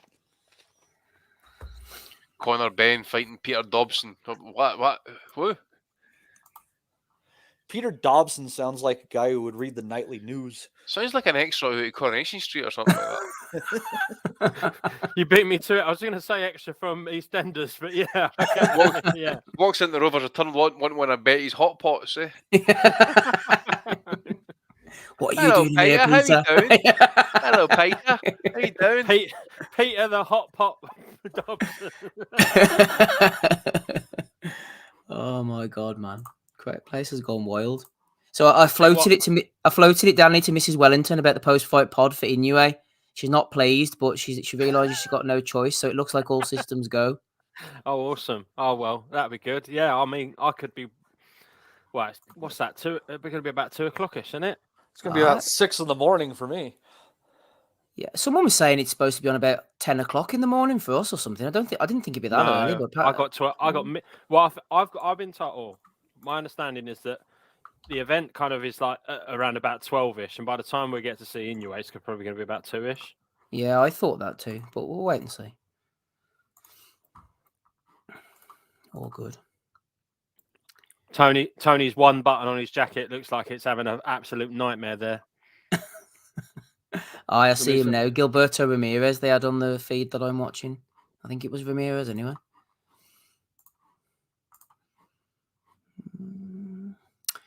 Shout out in the chat. What's the highlight of the night so far? Let us know.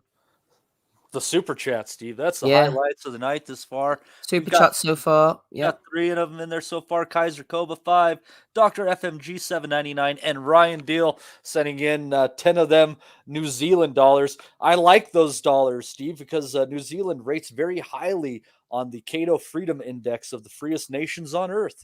Oh, yeah. Well, I was just about to say that, Matty. Good shout out, obviously, on this Saturday evening. Yeah. Yeah. Love a bit of New Zealand action here. And it's also home to the blue penguin, which is the smallest breed of penguin on the face of the earth, barely more than a foot tall. There you are. You don't get this type of information on DAZN. Penguin banter. Yeah, they're the most adorable thing in that side of the world, this side of Sky Nicholson. Oh, apart from Ryan Deal. Well, Ryan Deal, quite adorable. He's just the cutest. That's away day, you know. She's usually team matchroom away days, is she, you know?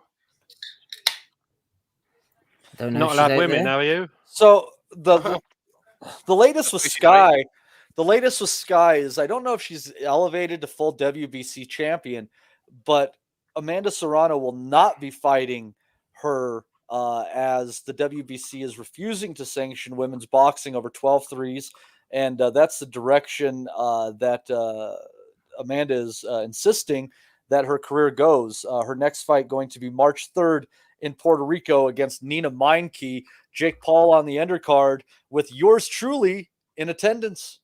Oh, I thought you were going to be on the undercard then for a minute. No. I haven't gotten up to that level yet. I don't think this is a weed boxing series, so they haven't pulled me out from the bullpen yet. So, but I'm waiting for that phone call. Never mind 12 3-minute rounds. You'd be begging for 3 12-minute rounds. No, maybe you wouldn't actually. I didn't think that one through. I'm shooting for 12 90 seconds, Steve. That's more like it. Ready for the ring walks for Bivol against Arthur now. Oh, here we go. There's Bivol. Tail of the tape. 33 years of age for Bivol, 32 for Lyndon Arthur, 6 feet tall Bivol, 6'2" Arthur, 72-inch reach for Bivol, 174-inch reach for Arthur, 174.5 Bivol, 174.5 Arthur. Yeah, Bivol not the biggest 175-pounder, but I don't necessarily think that Arthur's the kind of guy who can impose any sort of a style, any sort of a size advantage upon him. The reach advantage he has, I think, will be fairly futile for him, given just the exceptional jab that Dimitri Bivol possesses. Just as we get going, Matty, I saw this earlier.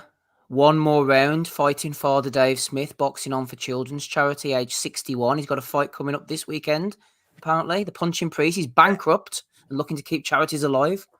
Hey, we're always pulling for Father Dave, man, and we love anybody who uses the sport of boxing to help the youth of their communities, and that's what Father Dave does. So if you're down in Oz, I don't know what his particular charities might be, but we'd love to find that out and help him out because Father Dave does good work, Steve. We make our jokes and everything, boxing being a weird sport, but he was one who kind of caught us off guard. He legitimately seems one of the most decent, genuine human beings we've come in contact with, or would speak to such scoundrels as us.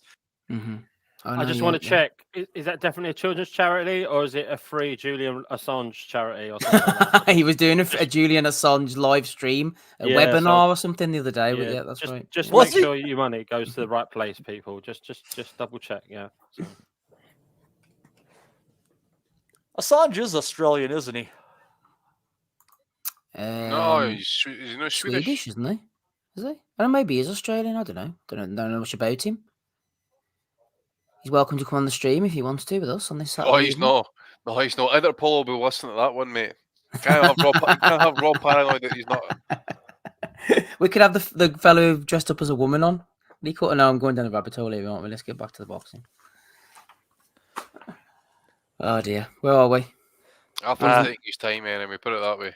I'll tell you where we are. The IBO belt is being waved high Good.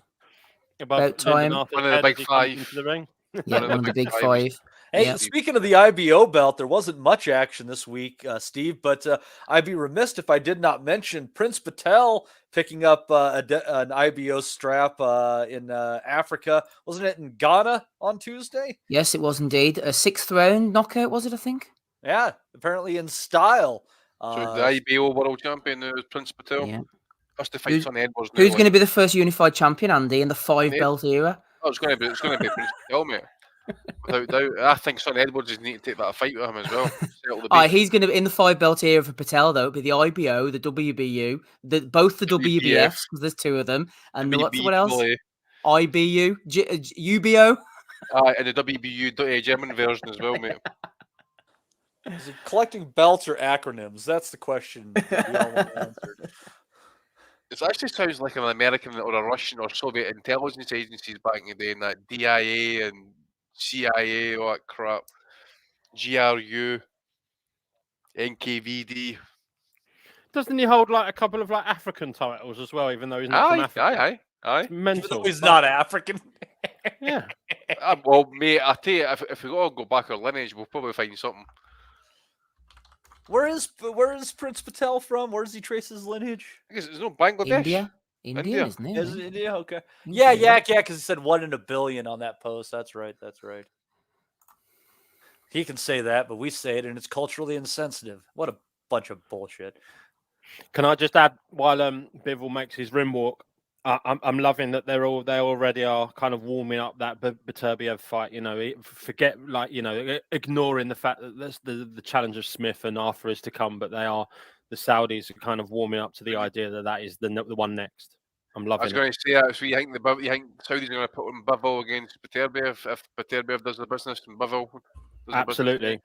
Yeah, I think they have to. You know what I mean? Like that is such a good fight. Everyone wants to see it. You know, no bullshit. I like these no bullshit. It's a legacy-defining fight for a division, actually, as well. Absolutely, yeah.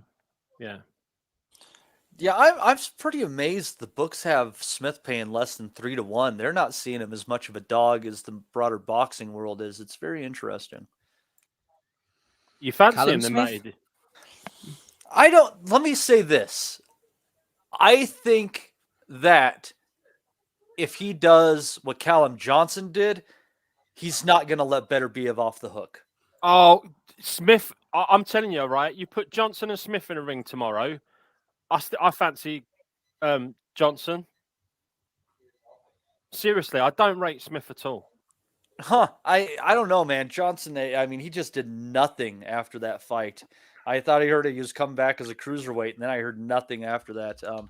Maybe he was better at the moment. I don't know. Smith, he might be a bit overrated, but that left hook of his it's a good shot. I'm telling you, when 5'4" John Ryder can rough him up and make him look amateur, I've got no hope for him.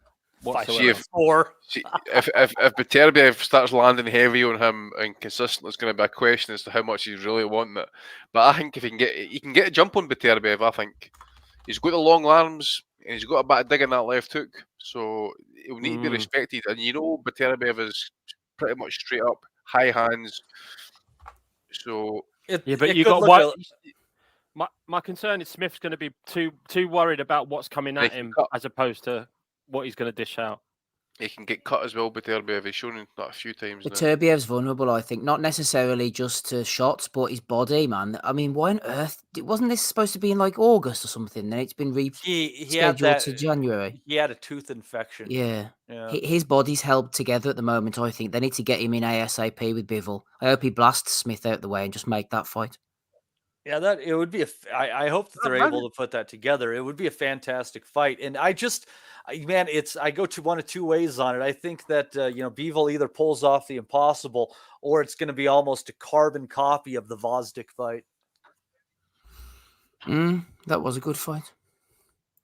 Just on this fight coming up now, like, does anyone think that the only thing that I can think that Arthur's got on his side is obviously that he jabbed so well against Yard and basically boxed him off the jab. If we saw that same kind of Lyndon Arthur, do you reckon he could make Bivol uncomfortable at least? Make him uncomfortable. I think Danny is the most he can hope for, man. Yeah. Bivol's seen it all, hasn't he, in the ring and in the sparring. He's so talented and textbook. He does everything so well. I just don't think there's anything that Arthur brings to the table. I think it's the unknown kind of guys would cause Bivol issues, like the swingers, the Madonnas, those kind of. I think someone like jabbing with him like Arthur will be absolute food and drink to him. Yeah, it's going to be. I mean, it was that jab did all right against Yard, but you're jabbing with an expert jabber. I don't know if that's going to work out how he wants it to. Yeah, I hope Bivol just puts the foot down. The boys in the Nutters chat are saying that. There's no reason why he can't put the foot down. Arthur's a decent guy. He's a decent boxer, but there's levels to this, man. We want Bivol to keep the ball rolling, I think. I liked his chic attire at the weigh-in. What's Arthur doing? He's kind of like crouching down in the corner. Squeezing one out. Yeah. When you got to go, you got to go, man. I mean, This is his moment.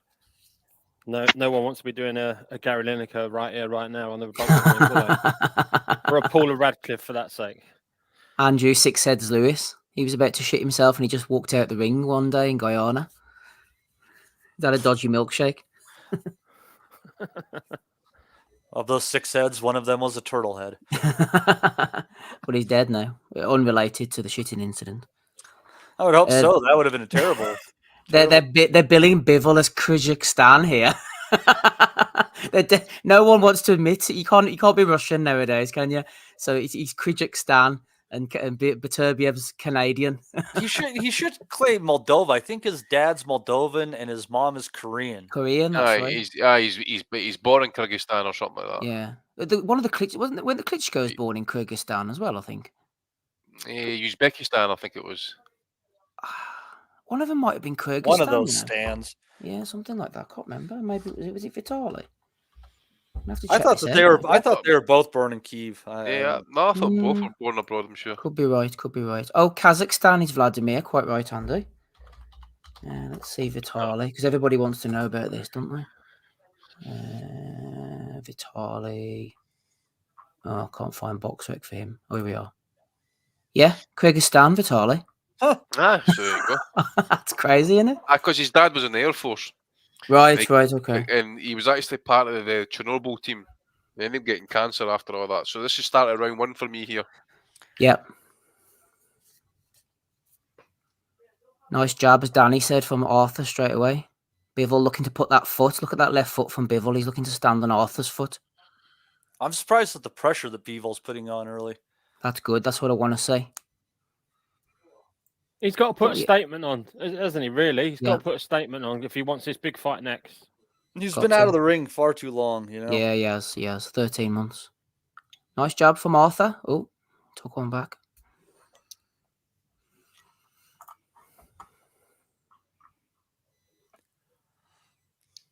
Yeah, Hasn't people had a just knockout keeps since backing him into the 2018. corners. It was an interesting start. Who was his But last knockout? Sullivan Bivol, Barrera? Sullivan Barrera, 2018. Really, as long ago as that? Yeah. Was that after Broadhurst then, was it? It Yep. was directly after it. Right. Yeah, because he was brilliant against Barrera that night. He outboxed him all the way and put the stamp on the end, didn't he, in the last round? That's right, aye. So it's been decision wins ever since. Wow. Didn't realise it was that long. That's 5 years odd. He looks motivated here. A little bit sloppy there as they go into the clinch. Mm-hmm. Referee definitely waiting longer to break them up than the referee was for Miller and Dubois. Yeah, another English ref. Can't remember what you call that guy. Is it Lee something? Can't remember his name. Well, John Latham, I think that is, sorry. I know what the RGs would call him. Oh? Yeah, bastard. Is that what they call all y'all? I don't know. Big up Sandy Ryan. R.I.P. Belgrano. Another more clinching here. Bit of a sloppy first round. Do you want to sync up at the end of this round again, Matty? Where are you at?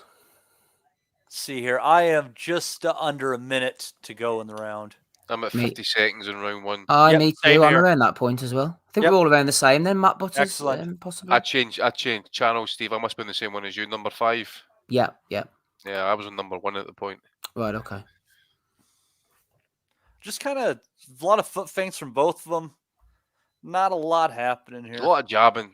A little bit of nice little overhand right by Bivol in there. You know, Bivol is definitely the smaller man in the ring, though. That it looks way more apparent as you're seeing this. Arthur using his jab well, I think, like considering his opponent. Yeah, I think he's doing all right. What I don't like from Arthur, and if I'm going to say I kind of like that stoppage bet a little bit more, is if you look at him, he's really twitchy. There's a lot of nervous energy and everything going on with Arthur.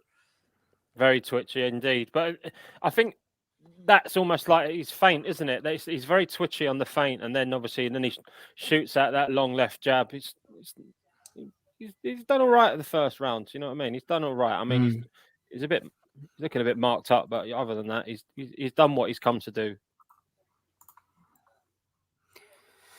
Yeah, some fighters are a bit twitchy. Look at Makhmudov earlier. He was doing some right funny neck thing, wasn't he? I don't know what that was all about. That's like when at the end of boxercise when they get us to do the old neck movements and all.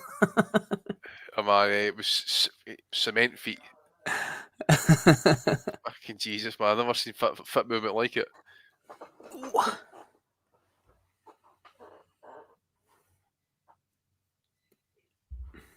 Just try to pick up the corner details. I didn't really hear it.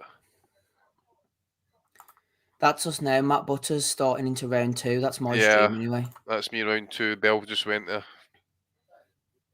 Can someone give me a shout when they're at 2 minutes 42? Yeah.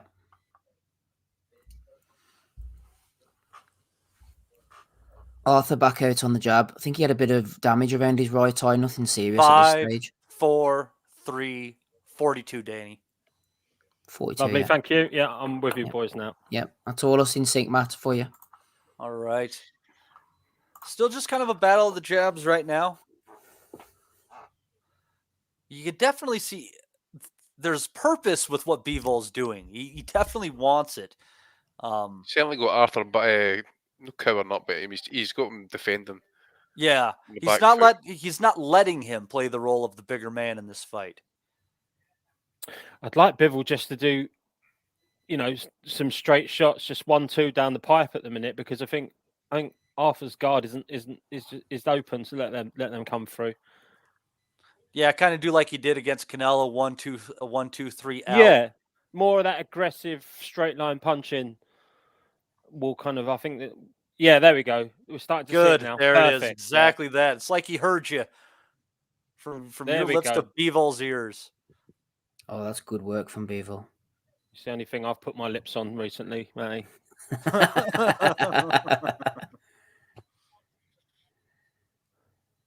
Yeah, The As a great song once said, there, Danny, it's hard to kiss the lips at night that chew your ass out all day long.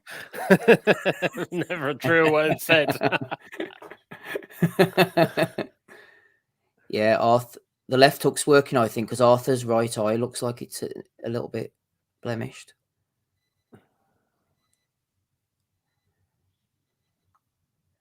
Bivol needs to keep this energy going.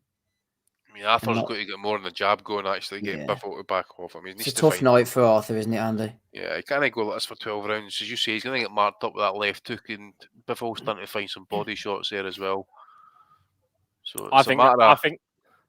There he goes, a right hand there. I think those straight shots have kind of, Oh. there we go. Left hand, left shot. Right Yeah. hooks, aye. He is lighting him up now. This is what we want to see, though. This is exactly what we want to see. We don't want a 12-round ball fest. Yeah. It's so important when fighters recognize the gap in levels that exist between them and another, and they just go in there and get it done. You allow so many possibilities when you choose to be passive about it, and you can go to a points decision. A single punch cuts your eye. You just take your eye off the ball for a moment and you're done and over with. You get screwed by the judges just because you're outworked, even though they're not landing cleanly. It's all unnecessary when you have the option of taking your opponent out of there. And this is what we want to see from Dimitri Bivol. Yeah, mismatches are one thing, but don't play with your food. Go and smash them out. That's what Arthur's corner basically telling him, you got to throw the right hand. You got to, after you throw that jab, you got to throw the right hand behind it. Someone at ringside in a nice yellow suit there. Looking well. That's what we like to see. That's a good shot there.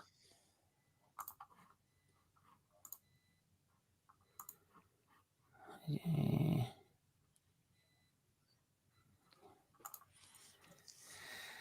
Let's have a quick look in the chat here. Matt Butters, too much of a skill gap, needs to try and outpower him.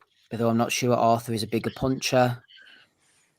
What else we got here, boys? Kaiser Cobra says all those jabs to the body. Arthur's low left hand. Bivol just waiting for the big right hand. He throws a lot of throwaway shots, Bivol, doesn't he? He gets into little rhythms, and all of a sudden he changes the combination up. He's very clever. That's what I was just going to say. Once he starts cutting loose, mate, Arthur's got problems over it. He's just instantly on the defensive. He's got no counter shots, and you say he's got nothing after the jab. He's not showing the right hand.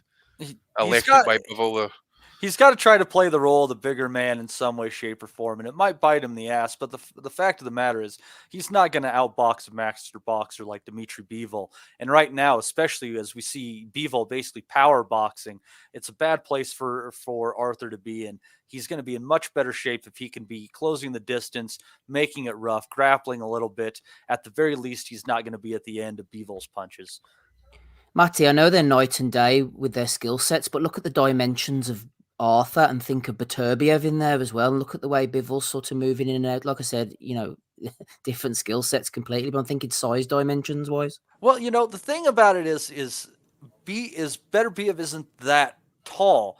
I think he's 5'11", maybe 6 foot tall. Mm-hmm. So it's a matter of he's broader, but he's not going to have that height advantage. And he is lighting up. He's lighting him up. Left hook's landing lovely, isn't he? Referee's hovering, I think, Mixing it up, body and head. Not really landing anything. No, not everything's landing. Not everything's landing. Yeah, I wouldn't say that Arthur is hurt by necessarily anything in that sequence. But at the very least, piling up points, it's Arthur's doing very little. It's a tough knife for Arthur as well, because Bivol can keep this pace going. He has no gas tank issues. If I'm Bivol, I see the opportunity here, and he can kind of light him up, and I like seeing him be forceful. But if I'm him, I'm going to be working that jab more and more in getting Arthur focused on it, and then at some point in time, just abandoning the jab and start throwing the straight right hand, which Arthur is open for, but he won't be expecting if you lean on the jab at this moment.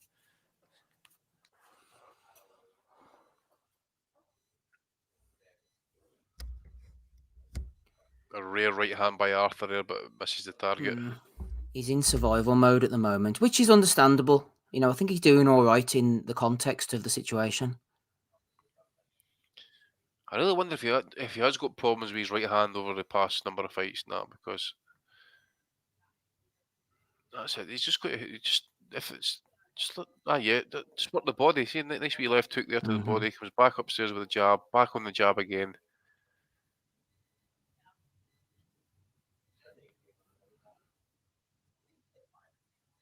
Yeah, whenever Benavidez was sparring with Bivol, he said that he's very textbook and does the same thing over and over again, but he does it very, very well. Yeah, master the basics, mate. Yeah. We say it all the time. You say if you can just throw punches at at different angles, switch it up a wee bit, just do it in a manner that it's just much a wee bit untextbook a wee bit, which he can do it. As you can see it in those early rounds there where he was kind of letting the hands go, but we were kind of quieter at the end of that round. I thought, but Arthur's just kind of because of the way he's fighting, it's going to be hard for Bivol to really kind of. Obviously, he's no one to step in himself and get caught with something, take a bad cut or something like that. He's just got to keep chipping away and hopefully he can catch Arthur with something that can do maybe the back half of this fight possibly. Because no, what Dan W says there, absolutely no way Bivol is this aggressive against Beterbiev. Of course he isn't. No, Absolutely no. no chance. I was just saying about the sort of dimensions. That was all. As Matty said, Arthur's taller. Arthur's strengths, unfortunately, are quite similar to Bivol's in that they're textbook, and you can't beat him that way. I don't think. Ramirez tried to stand off and jab with him at times. Whenever he pushed him back against the ropes, that was when he had success. If you stand and try and jab with him, I don't think you can beat him that way. Yeah. Which is why Beterbiev tried to be rough, where only land the big heavy shots, try to get hold of him. But his jab's different gravy though, mate. The power he's got in that jab compared to even Arthur's got. That's his best punch, but that Beterbiev jab's it's a trip hammer. Exactly. So that's what will keep Bivol. He won't be marching forward like this. He'll be on his Don't want to bike. be taking those punches head or body. No chance. Devin, if you look at some of the times that Beterbiev has had trouble against, didn't Marcus Brown box pretty well at times? Yeah, he's fast, isn't he, Brown? Yeah. Yep, Vosdick as well. If those guys who are capable of really using their hands and feet in unison, and their head in Brown's case. He caught him a couple clean there, yeah, in his head. But guys like that, they can give him a lot of trouble. And obviously, Vosdick is an interesting case. He's back to fighting again. He's looked all right. I'm not going to necessarily say that I think Bivol is better than Vosdick right now. I kind of want to see that fight so I can make that judgment, because I want to know really how good of a version of what kind of fighter Beterbiev beat that night, because Bivol had a few shots there. Just wondering, actually, you think that we get a wee bit off Bivol here? It's a wee bit impatience. He's like, you can see in his kind of body movements, he's kind of eager to get involved, but just because Arthur keeps backing off and just getting that kind of like unsteadiness, or probably being out the ring for so long, Andy, as well. Right there, good right hand. So you're saying, Matty, you're trying to think of what Bivol's at now compared to what Gvozdyk was when he went in with Beterbiev. Is that what you're saying? Yeah, I think Vosdick was really an exceptional fighter, and the fact that his career was derailed, he was gone for years after that, it might really speak volumes about Beterbiev. Yeah, that was a brutal fight. I mean, and you consider the fight before that, Vosdick ended Stevenson and basically turned him into a vegetable for a number of years. I thought that Gvozdyk ended up with some kind of brain injury himself, but I probably just made that up over time because I've seen no evidence of it. No, maybe they were afraid of bleeding on the brain or something like that. Possibly. Steve, could have been. I just think it was the way that fight ended against Beterbiev. Maybe it was a beating. Teddy Atlas in the corner. We are firemen, all that type of stuff. And Beterbiev was clever too, man. He boxed well that night, I thought, as well. But as you say, if you put a guy in the hospital for 3 days, I think that says its own story. Yeah. Yeah, Arthur just has no answers. Nah, I mean, that right hand there for Bivol, man, if it wasn't for the fact that Arthur had his gloves high there in the Atlantic flush, you just don't know. He might got a different reaction off it, but I don't know. He's just got to find that. He's just got to find that opening there. That's all he's got to do. If Bivol continues to fight like this and at this pace, I still don't know if he's going to knock Arthur down, but I wouldn't be shocked to see the corner pull the plug on this affair. That's the end of the fourth. Is it the fourth? Aye. I think they will eventually. I think if it gets towards the 6th or 7th, Arthur's corner might say, "What's the point here?" Oh, I thought that was sound from somebody's television, but no, it was somebody else talking in the background. Yeah, it's my missus. Is she giving commentary as well? No, it's my brother-in-law's talking in the background. This is, I tell you, this is such a showcase fight for Bivol, and it's kind of a shame he was out of the ring for as long as he was, and this is what we get out of it. But ultimately, if within 6-7 months we see the better be a fight, at least it was worth something. I'm not saying that 175 is the deepest division in boxing, but I think he could have spent his time with better things than just sitting on the sidelines. Mm-hmm. Right, where we at now? 250 at round 5. Yep, just coming into round 5 myself. 54 likes on the YouTube, 54 likes. Come on, let's get up to 100 tonight, shall we? Only 54. If we're not up to 100 by 9:30, I'm cutting this stream off. Oh, fuck, Jesus. You and your threats. You and your 10 threats. minutes, mate. I've only got It's like 21 likes here. Steve is like fucking North Korea. He makes all these idle threats. All he wants you to do is send him grain.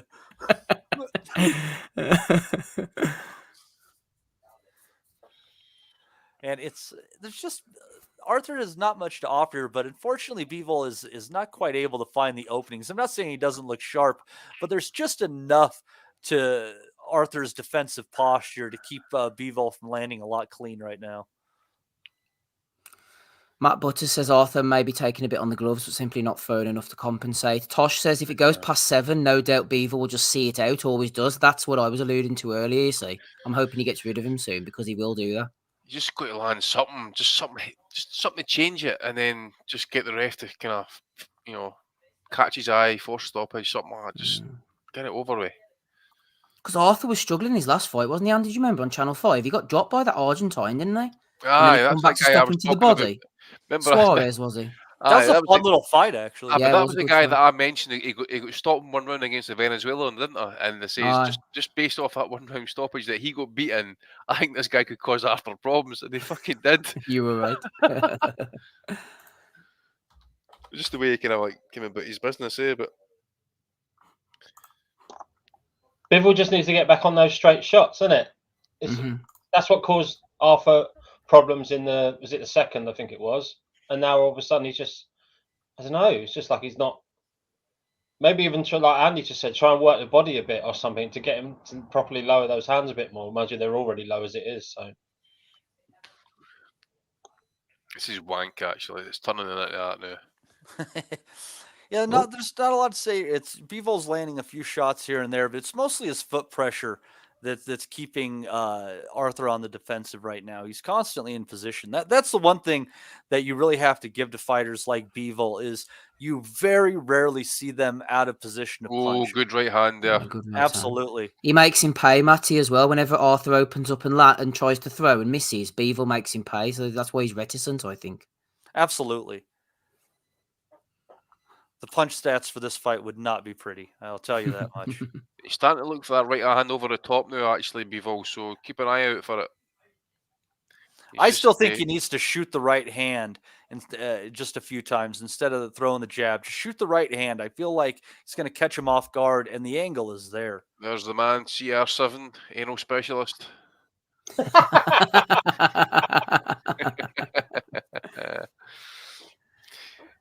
Andy, if you had to kill one of them first, which one would it be? You're taking too long on this. I'm wondering who the Sheik is here, actually. I wonder who that was. But that's Turkey, isn't it? Turkey, isn't it? That's His Excellency. Is that the Excellent? Is that the man? Is that the ruler? Or is that the guy who's in charge of the season? He's in charge of the season, I think, isn't he? Right. The reason for the season. I just can't get away from it when Usyk basically said Turkey in the ring that time. It did make me laugh.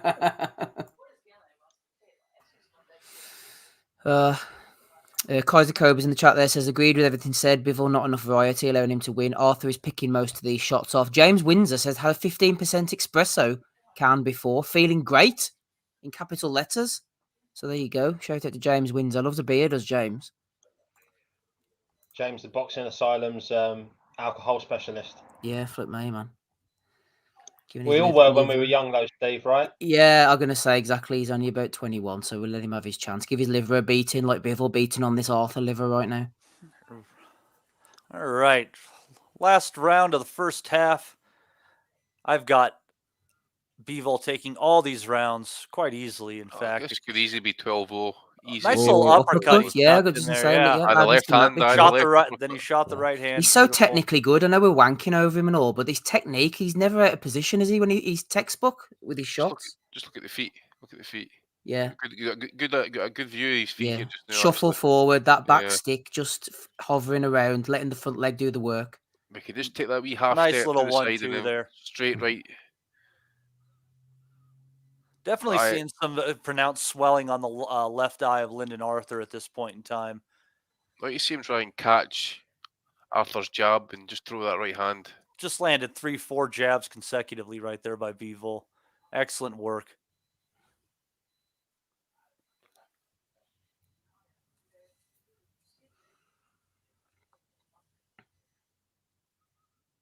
Can't quite find the home for the left hook. Arthur just moves out of the way every time Bivol gets behind His it. arms are so long, he can cover the body and probably parts of his chin as well when he Yeah. tucks it.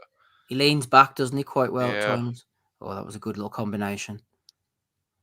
You know, when you consider that, he's probably a little bit foolish keeping his left so low. You could kind of more winky right it and probably be a more effective defensive fighter.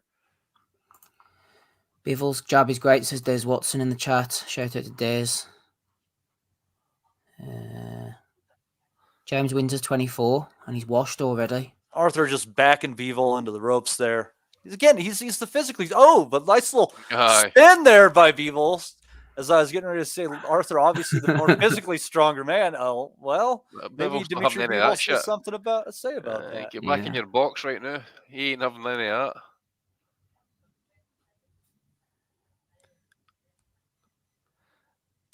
There Just we go. missing with that right hand. I think he got a wee bit on it.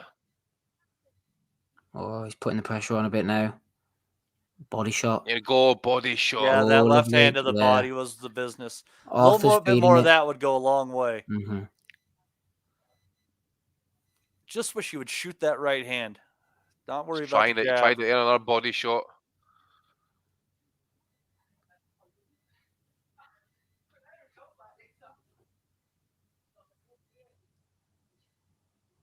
End of That's the the round. yep. First half of the fight down, and I cannot say that there was a round I could give to Lyndon Arthur in the first half of that fight, unfortunately. At least it's going at a decent pace. It is. It's he's not just strategically boxing. If he keeps it up at this, I mean, even if he doesn't get the stoppage, it's not like he's Bivol isn't trying at this point in time. I like the effort that he's putting forth at this point. Imi 2009 says up the baggies. Have to disagree with that, Imi, to be honest, as a Wolves fan. Canelo, they're talking about Canelo as well. Hit the like. What we on the likes here? Like watch. 55 I'm seeing here. 64 I'm seeing. All right. I can't Good. get the live updates. Dingle. Good lad, Imi. Haven't seen that name before. Shout out to any new listeners. And the old listeners too. All right, kicking off round number 7. Yep. And we do apologize for those who might have a stream in a different place. If you got the legal one going, you can definitely pause and start with us. We are currently at 2:45, round number 7. Yeah. Commiserations to anybody who paid for this tonight. Honestly, this is the best value for a pay-per-view I've seen all year, Steve. $40 for fucking what it started 5 hours ago at this point in time. Well, the action maybe 4.5. I got to tell you, compared to some other things, this is good value. Depth. It's good depth. Yeah. I like the speed of it as well, the way they've kept it going fight after fight. I am worried, as we said before, there's going to be a big lull at one point and a break, but at the moment, this is a good pace. Nice time, 9 o'clock for us. Well, I think that's something that boxing is kind of picking up. Dana White's harped on it as he's pushing his UFC Fight Pass package with boxing on it, as he just believes there should be less bullshit in between fights. And I agree with that. Other than the time maybe between the co-main and the main, when you're really doing the build up, this, that, and the other thing, there might be a little bit more of some showmanship, theatrics going into the ring walks. That makes sense. But, some of the time between fights, it just puts you to sleep. In between rounds at the Belfast card recently, Matty, they were shooting T-shirts out of cannons, these sexy young ladies, and there was a golden T-shirt, and if you won it, you and a friend could sit ringside with Eddie. That's what a deal. I would have been running for that T-shirt, running, knocking over children, old people to get the golden Good. shirt, like Charlie Bucket after a golden ticket to get into the Wonka factory. How is the chocolate made, Eddie? You drop kick Colin Harrow out the road to get there. You've had your time, you get the road. And as we've just been talking here, Bivol is just continuing his work. He's had a few minutes where he's worked rinse and repeat just Arthur there. over. Yeah, nothing truly big landed this round, I don't believe. But it's not at a laboured pace. That's what I like. At least they're kind of moving along. It's not like two fat heavyweights, at least. Arthur is Miller, basically. If there's anything that's changed in the last round and a half, gentlemen, I'd say it is definitely that Arthur is keeping that right glove up by that or the left glove up by that damaged left eye. He is definitely being more conscious of that, not trying to roll and parry punches off of his shoulders now, which is a pretty stupid move if you're facing Dimitri Bivol. Ask Canelo. Bivol's offensive but defensively responsible at the same time. He moves out of range very, very quickly, doesn't he? Yeah, he's not one of those people that crowds himself. What was the fight? Or Sanchez in some of those early rounds against Fa, he found himself landing a few good punches, and then crowding his work, and that's something you can't say about Bivol. He's always in position, always gives himself room. He's one of those guys you think if he had just a little bit more bang to his shots, he would be one of the most dangerous fighters in boxing easily. Shout out to George in the Nutters chat. He says Arthur going 12 and then doing the Butler team photo after Inoue. I thought that was a good comment. Ronaldo trying to ignore McGregor. Well, you would, wouldn't you? It's bad for the image. Beterbiev would wallop Arthur, says James Windsor. They're both rapists, do they know? I don't know. We're friends of everybody here, Andy. You're not going to hold it against anybody. No. It could be. James Windsor, the Wilder fight would be on if he had replaced Bivol. I think Bivol beats Arthur in 5. Yeah, different styles though, isn't it? That's the way Beterbiev fights. Yeah, Kaiser Cobra, we're all going to feel like Jarrell Miller, aren't we, after Christmas? I'm just glad I'm not feeding him, Steve. Get the turkey into him. How many? 4? All right. We are starting round number 8 here. About 10 seconds in, 20. Bivol back behind the jab again. Right hand to the body. That was nice. That was nice, that one. He felt it. I do like Bivol is just not backing off of that pace. He is power boxing at a good volume for sure. It's hard to knock somebody out who doesn't want to be knocked out as well. I'm not saying Arthur's overly negative, but he is quite shelled up at times. I don't know why you wouldn't say that. I think he's being overly negative, Steve. I don't know. He's not. Well, yeah, okay, I suppose you are right. He came forward then, Matty. I just saw half step forward. No. Yeah. Oh, he's gone back again. He knows what's going to happen if he lets his hands go, doesn't he? Let's be honest. So you've got to decide now. Are you going to go for broke or are you going to try and see to 10, 11, 12? That's the decision he's got to make. I think Arthur just went about 25 seconds there between meaningful punches. Double jab there. Mm-hmm. Now he's trying to work it just a little bit. Got caught by a jab by Bivol there. I think he's trying to keep Bivol off him more than anything else. That's his main objective. Yeah, it's not fully purposeful what he's doing. It's not a snappy jab. Not exactly pushing it though. It's kind of like Dubois was throwing in the middle. It's kind of not a perfect jab, but it does its job a little bit. Bivol found a couple of left hooks there. Yeah, Des thinks a little body shot might have gone in on Bivol there. Feinted the right hand. David Mustard said, "Hello lads, hope yous are good." Good left hand to the body by Bivol there. Oh, that was a nice shot. Arthur just sagged a little bit. Yeah, he did. He tried to kind of cover that arm a wee bit too late. The body's where it's at for Bivol, but it's difficult to hit his body, I think, Andy, like you said, because those long arms. Long arms, mate. He's just got that nice way of kind of covering up. He's got the chin well tucked. Oh, right hand by Arthur and Bivol backed straight up. Yeah. Look, mate. Bivol just took a mad body shot and he's hurt. He backed him right up there, didn't he? Yeah. That was probably what Des was talking about 2 minutes ago. Flip me, Des, you were right, man. We're like, okay, I guess. Oh, that. We're a wee bit behind here, Des. We're at 27 seconds. We're getting there, Des. Oh, Left well, and does right you straight. knocked out Parker on Desi's stream. Des, can you chuck us the lottery numbers for tonight, please? Fair play, Des. Definitely all saw that, didn't we, man? That was Arthur didn't jump on him or anything, but Bivol backing him up in the corner to finish the I don't round. think though, you could believe definitely it, back in actually, probably. charge. Is that. Like when Paulie Malignaggi hurt Juan Diaz. Like, oh shit, I did that. I don't do that. Bivol closing that round well though, putting Yeah. a stamp on it. Yeah, a wee bit of respect at the end of the round as well. I think Bivol was accepting that one. Interesting. If Bivol put that those kind of combinations in a bit of a 30-second sprint, if you like, I think it'd get him out of here. But I don't know. It's almost like he takes his foot off the gas every now and again. Just put your foot down and end it. Just trying to see this Yeah. shot again that In Arthur between landed. rounds, Andy, they were definitely messing with the shorts and poking him. I wonder if they're thinking about it was a rib, a damaged rib, maybe. It's got Bivol on the attack on the replays. I just Yeah, want to they're see this. not showing it on my version. Yeah, here we go. This could be it.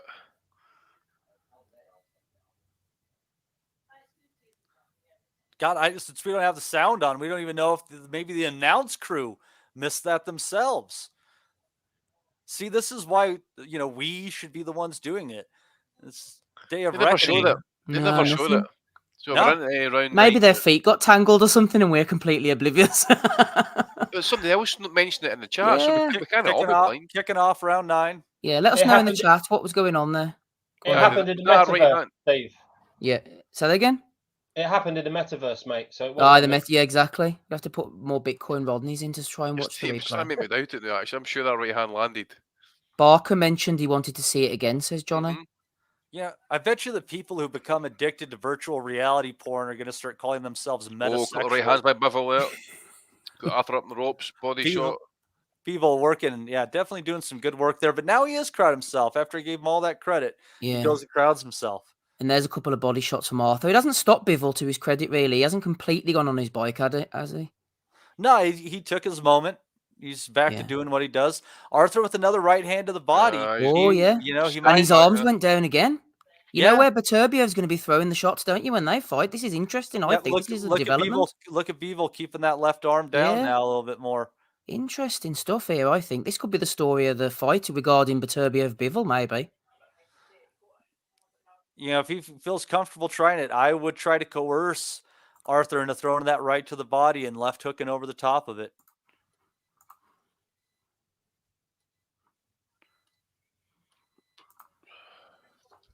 Definitely a Bivol round here. That's sadly, like, we're seeing these moments for Arthur, but they're seriously one shot in just a couple of rounds here, and the rest of it just not a whole lot to say. Good right hand by Bivol up against the ropes there, keeping his distance with the jab, landing a few in a row there. Has Arthur trapped. Don't crowd yourself. There he goes. He backs up, almost allowed himself to be tied up. Oh, good right hand over the top right there. That was a heavy one, actually. It was. Look at Bivol's left arm, though. It's always cut. Look at it, arching it back to try and avoid that body shot now. Mm-hmm. He is aware of it, even if the camera guy apparently didn't notice it. Yeah, I don't know what the camera guy is doing. They need that guy from Showtime last week climbing in the ring to try and get the shot here. Pushing him back. Ooh. Tied up. Arthur's done a little bit better the last couple of rounds. Yeah, and yet I still don't think you can, unless he does something great in this last 30 seconds, I don't think you can really say he could win this round either, though. No, I haven't given him the round. I think he's just he's thrown a few shots. Exactly. He's probably done better than he's done in he the hasn't won anything, though. 7 or 8 rounds. It's just been... It seems that he's landing a couple of better shots. He's letting the right hand go a couple of times. Yeah. It looks like he's hurt Bivol to the body at least twice, possibly. Yeah, Bivol's stepping off a bit more now. Last 30 seconds. Probably having a breather, to be fair. That's the end of the round. Yeah, Arthur, a bit of a moral victory so far, getting this far against the guy of this caliber, I would say. Absolutely. Well, again, like I said, people are putting up their parlays and things of that nature for this card. It was fun to bet on because there's so many fights. But the one I just couldn't get behind was Bivol by KO. I just couldn't. A lot of people were thinking maybe the quit, that Arthur might have enough, or he was limping about, maybe some kind of injury. That was maybe where the KO could come from. 70 likes so far. Yeah, we're doing all right. We're doing all right. 3 super chats so far, and 70 likes exactly. So we need another 30 in 20 minutes. Otherwise, I'm off. I'm not really going to go anywhere. Yeah, am I, that let's be honest.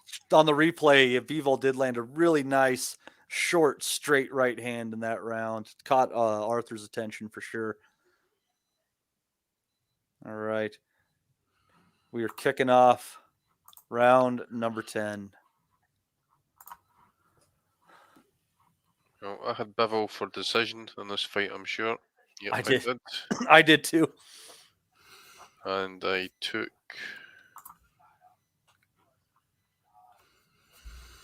Aye.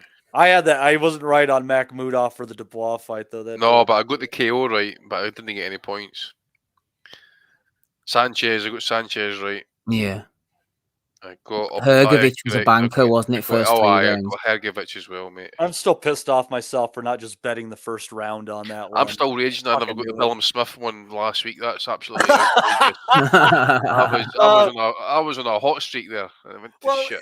when we were watching it, I had it on mute, so I kind of couldn't tell what was going on. So it was a very random quit. I had to go back and watch it and see that there were actually some decent body shots landed by CBS. Yeah, that was you were looking golden there through 7, Andy. Never again. Bivol, same stuff. We're just working behind the jab. Oh man, Arthur really went for that right hand to the body there.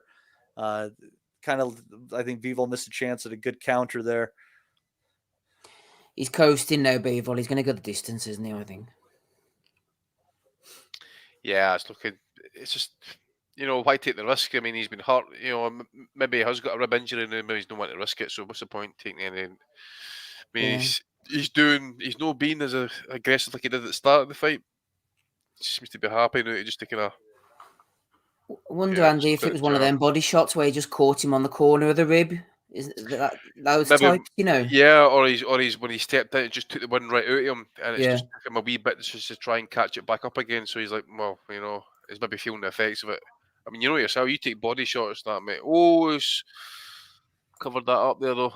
Left hook. Yeah, he got a little excited there. Nice devil left hook by Bivol. Good right hand over the top. Nice another left hook. Arthur saying, "Bring it on," though.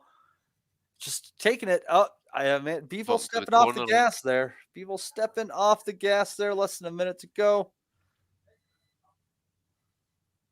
You kind of felt like he might have been able to do some damage there. Left in the round.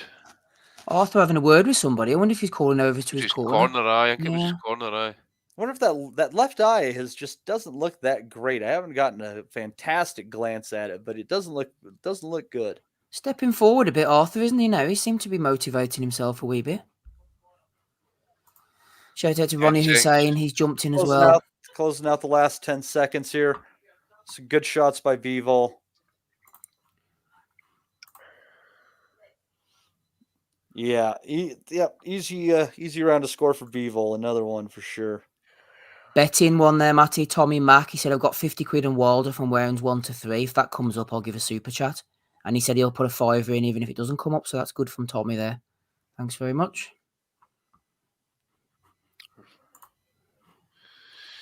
I would love to see just Wilder come out and just absolutely bomb squad the place and just start calling each other.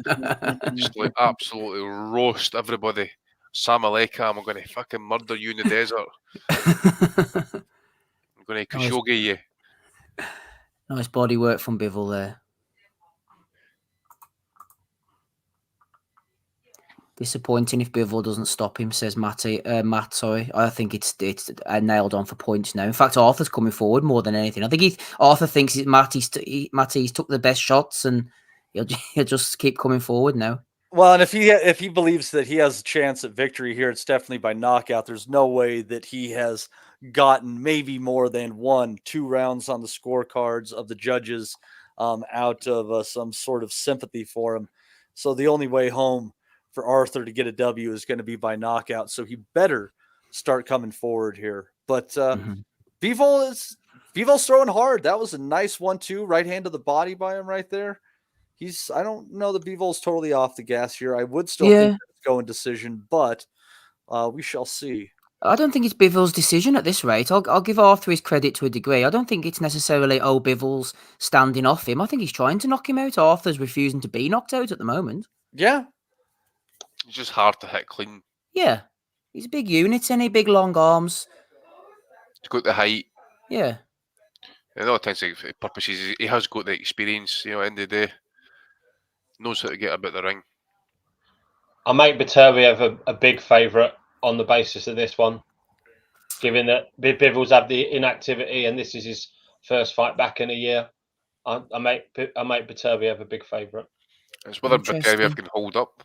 Yeah, on the body. I make it Can. very even. I 50-50 for me, I think. I think it'll be close to a pick'em fight, probably just a Yeah. slight lean in the direction of Beterbiev. I was leaning to Bivol, to be honest, before this, but then he has a lot of rust to shake off, doesn't he, over a year out?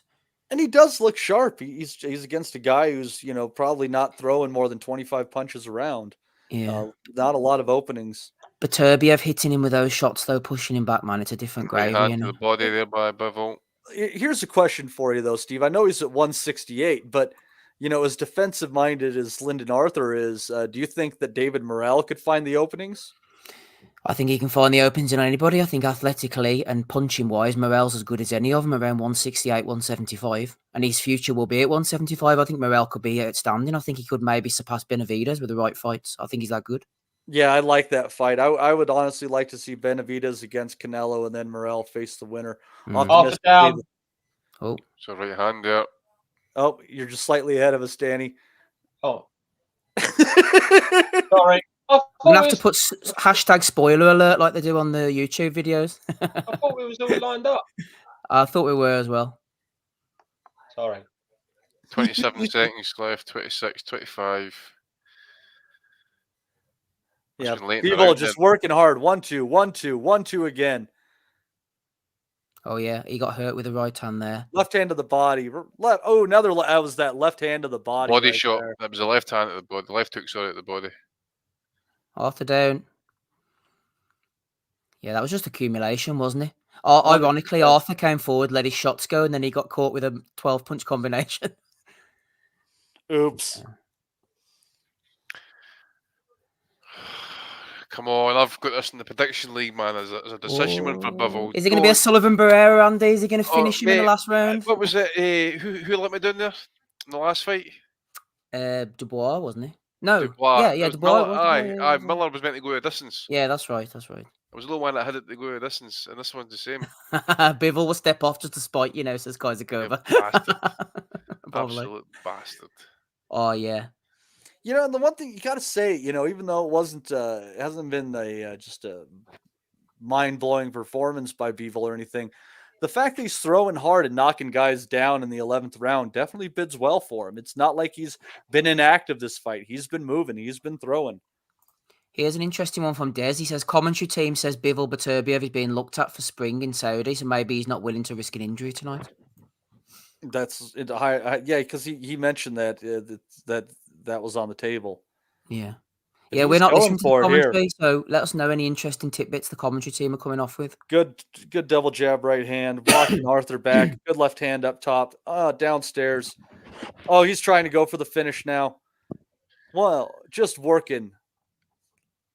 Oh, he's going to fuck me here, isn't he? Oh, yeah, the referee is holding off. Come on, Arthur. He's Hold up, getting- man. Hold him. Throw a punch, Arthur. Hold Andy, him. Andy and I need you. Hold him.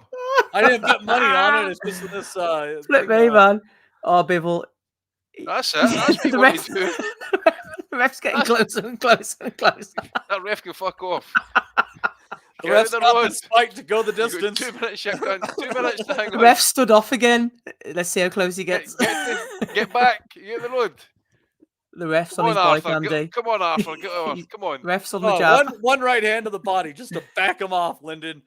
Oh, Bivol just on, Bivol you backing have to. up. Bivol just Bivol's backing up. he's taking it in the lungs now for another go, isn't he? He's gonna have one last go, I think, in the last minute you watch. You're a Cotto just now. He's breathing in now. Ready? He's getting ready for the last minute. Come on. 140 to go. Yeah, that's it, Lyndon. Into the body shots. That's what we're needing. That's what we're banking on. Step in, ref, says Tosh. Bivol down, says Justin. He's a troller. Tosh the wanker. Arthur with a hook. They did land a decent hook around the guard there just a second ago. It's looking like it could go the distance again. Shh! Don't tempt fate. You and your bookies lines, man. I didn't bet this fight other than just Bivol to win. Oh, and that big was, right hand by Bivol They're there. counting in the chat, Andy, for you. 45, says Jimmy. Is it 45? 25. I'm at a minute, so it could be anything. Hook Woo's turned up. It could be finished. Chuck was in the first round just now. Oh, big right hand by Arthur. Body shot. Jab. yeah, he's standing off with Bivol in the middle of the ring here, giving Come himself on. just enough distance. Bivol looking for the opening. He's trying to find the shot. Come on, London. 30 See it seconds out. left. See it out. It's gonna be like, wouldn't that be something just like the Miller fight if it ended with like 15 seconds less to go? 40 You don't see seconds that. left, Andy. Getting closer. Lighten him up on the side of the Oh, on the come side. on. Hold it up. Don't. He's going Don't trouble. you dare 1 minute to step in go. Here, by the way. Don't you dare step in here. Oh, he hit his chest. That'll keep the ref off him. Yep. Come on. 10 seconds left. In the center 10 of the ring seconds. again. 10 Back seconds. into the center of the ring. Come on. Like the champ you are. Stand Bivol there points. to the 12th. Death As night taxis and follows Bivol day. points. There we go. That's what we're talking about, baby. That's the good stuff, Mr. Patterson. That's the good That's what stuff. I'm talking about. I'll drink to that. It wasn't a bad 12 rounder. Well, it wasn't excitement packed, but at least it was fought at a good speed. It was a Dimitri Bivol fight. He outclassed a guy in all sorts of ways over 12 rounds. That's just what he does. 500 grand, they're saying Arthur got for that. 500 grand. It's a good payday Surely for taking not. a beating. He's He absolutely wouldn't have got knackered. that much, would he? Oh, for this card, the money they're throwing around, absolutely. Someone said Is it- Opataya was getting 300, wasn't he? I thought it was even more than that. Maybe it was, I don't know. And we've got £15 super chats. I know. Disgusting, eh? Well, shout out to everyone listening during the week on Sports Social. How many likes have we got? 71 still. Only one since that last time. Absolutely loving that. I must be well ahead of the prediction league this week. Must be well in front. Get Well applause done, Andy. boost. What do you reckon? What about the result here? Split decision?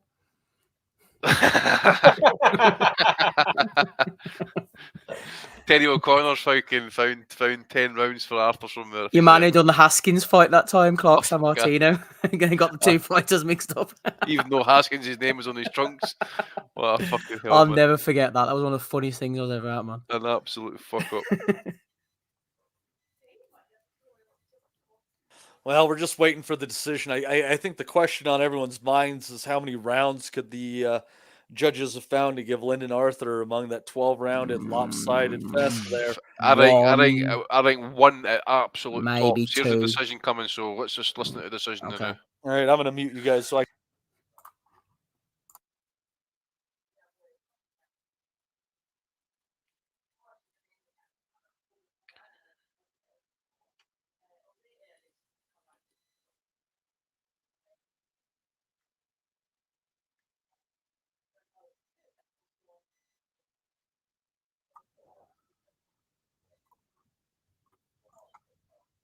Exact same scorecards, I think.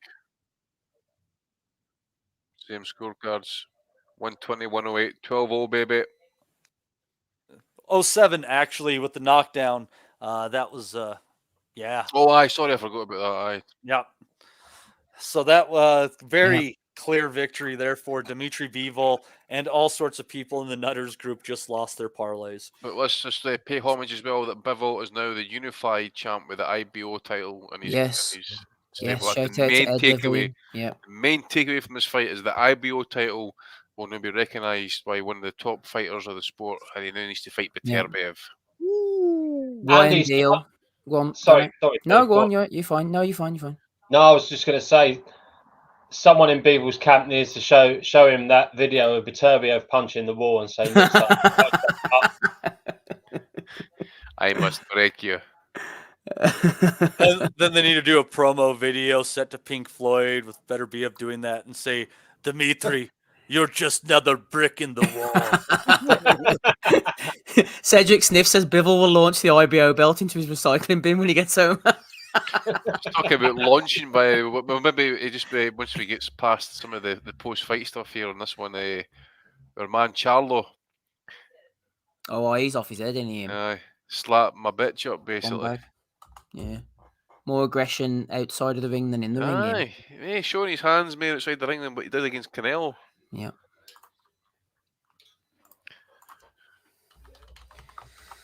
So what we on now then? Wilder next year, and then Well, shout out to West Ham, by the way. What a result today to all you Hammers, by the way. Get it up the fucking Man U. Yeah. Woohoo. Wolves on Go on, tomorrow. Desney. Desney will be loving that one today. Yeah. Shout out to Des, big West Ham fan. Is he? Is he a Hammer, is he? Yeah, he is. I ken a few boys that are Hammers like. Heavy-handed Des in the chat.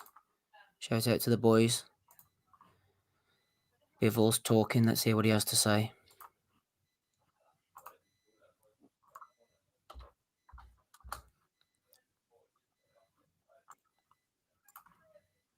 I say an operation on his right hand. I forgot about that actually. He wants to win over Beterbiev Smith, he says. That's what we want to hear. So Beterbiev's just got to keep up his side of the bargain, do the business. And praise be to Sheikh Abdullah, whatever his name is. What's his name? Sheikh Turk. Sheikh Turkey. Get the fights on.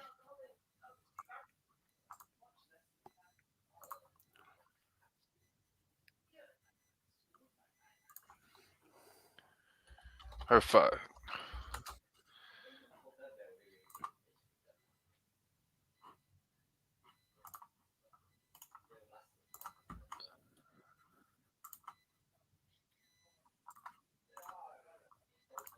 Yeah. Fucking Malik's IBO, slagging shout my out, IBO IBO. title. Yeah, but he's slagging Yeah. it off me. What a cunt. Fucking headbutt him. Also, The IBO is an important title, says Mannix. Loving that. What's the promotional deal with Eddie then for Bivol? Has he got so many fights, or is he just what's the crack? Do we know? I'm not sure, to be honest with you, what the crack is. Because I just feel like he should have boxed more than he has done. Don't know whether there must have been a reason why he hasn't. But obviously Hearn's thereabouts, so he must have something on him or pretending to be some kind of promoter for him. So I didn't know whether he had like so many fights deal, or I don't know where he's talking now. So maybe he'll let us know. He's calling on Saudi to make the Beterbiev fight.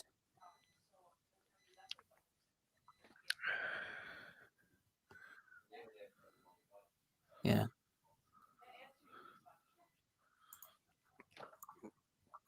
thank you to the Saudis. Thank you to Caleb Sheikh. Eddie will have him in with Martin Murray, says Ryan Dale. Yeah. Eddie be fucking clawing the sand out his ass after fucking Frank's. To be fair to Beterbiev, he doesn't swerve the question, does he? You know, they both want the fight. I mean, Bivol, sorry. Beterbiev as well, but both of them. Down to the promoters now. Here's Lord Fauntleroy now getting interviewed.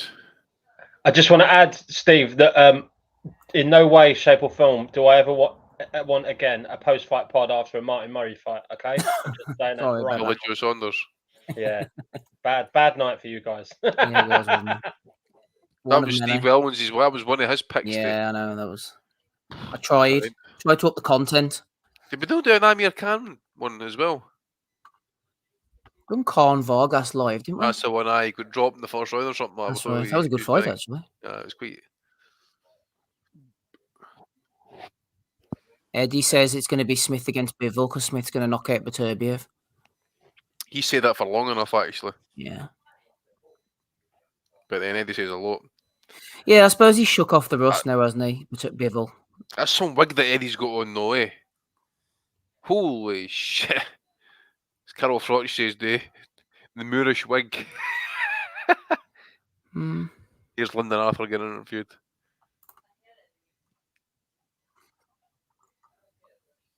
Performed as good as he could, he said. Doesn't that suck when you give everything that you've got and you're just like, I'm just not as good as these other guys? It's frustrating as fuck. It's all about levels, right? It's all about levels. And unfortunately, some people are just limited, you know. I mean, he could put every hour of the day that he could in the gym and everything, but he just doesn't have the entire skill set of somebody like a Dimitri Bivol.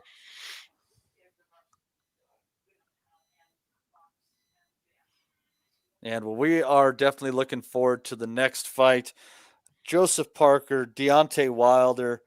Kind of surprised that Parker paying less than 5-1 on this one. I thought he'd be a bigger underdog. But that said, Parker's had 4 fights this year, and Wilder hasn't fought in He's not had one over a round in year. about fucking 2.5 years or something like that.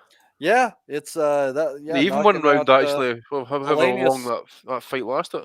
2 minutes, whatever it was, against Hellenius. That's all he has. He seems to keep in the gym pretty consistently, though. That's good. He's been under the big lights with big events. I don't think that's going to bother him. But we'll see what happens. Just hope his outfit's not too heavy. Yeah, no kidding. My main concern would probably be that Parker can fight low fairly all right, and I don't know that Wilder's going to do too well throwing from underneath. So it could be an interesting fight, at least for the first few rounds.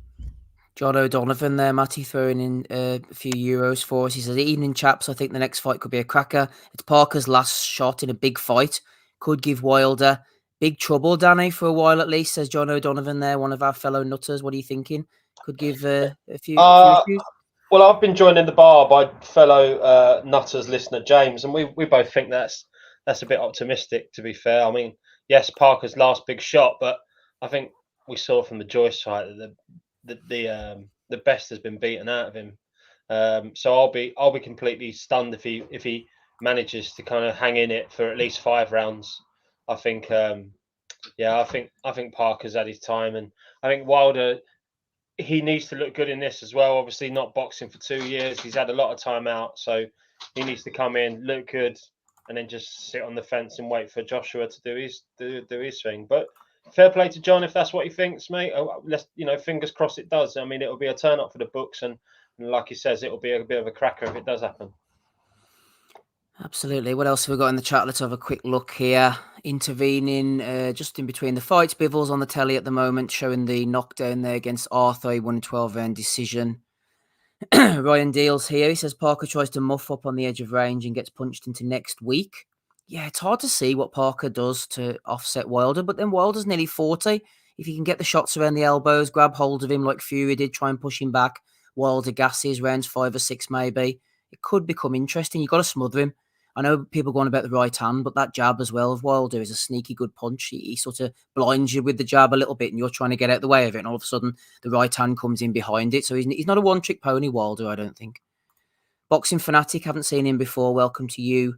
I don't think Bivol gets the credit he deserves, always outclasses his opponents. Look at what he done to Canelo and Zerdo. He might not have the power, but he is an elite level technician. Absolutely, 100%. Don't think anybody, well, I certainly wouldn't disagree with that. Bivol's an amazing fighter. I think he did a good job on Arthur there. Sometimes fights down to the level of his opposition, but so far, time has told the story. He's coming against Canelo, completely outboxed him. Don't listen to the judges' scorecards. That was a 10-2 fight. Zerdo, again, big, massive unit, but blowing up 20, 25 pounds from weigh-in to next day. Beats him out in Saudi as well. 2 quality performances. I think I'm just leaning to Bivol over Beterbiev at the moment, but as the boys have said, it's a tough 50-50 fight. What else have we got? Barry W's there. Shout out to him. Imi 2009. He's an Albion fan, but we're not holding that against him. He says Wilder is underrated for sure. He fought well in the Fury 3 fight. He did. You have to carry him out on his stretcher, but he is getting on a bit now, and he has been out the ring for a long time. What is it? 3 minutes in 2 years? Let's see how that plays on it. I don't think Parker's the man to exploit that, to be honest. TCW77 says, thank you, lads, for doing this. You are very welcome. Frank Fitzgerald says, can see Parker looking all right, maybe just on the edge of a few wild swings, but gets clipped eventually into next week. That's the thing. Can he go the 12 rounds without getting clipped? I don't think he can. What's going to happen then? Anybody else in the chat? Let us know your thoughts.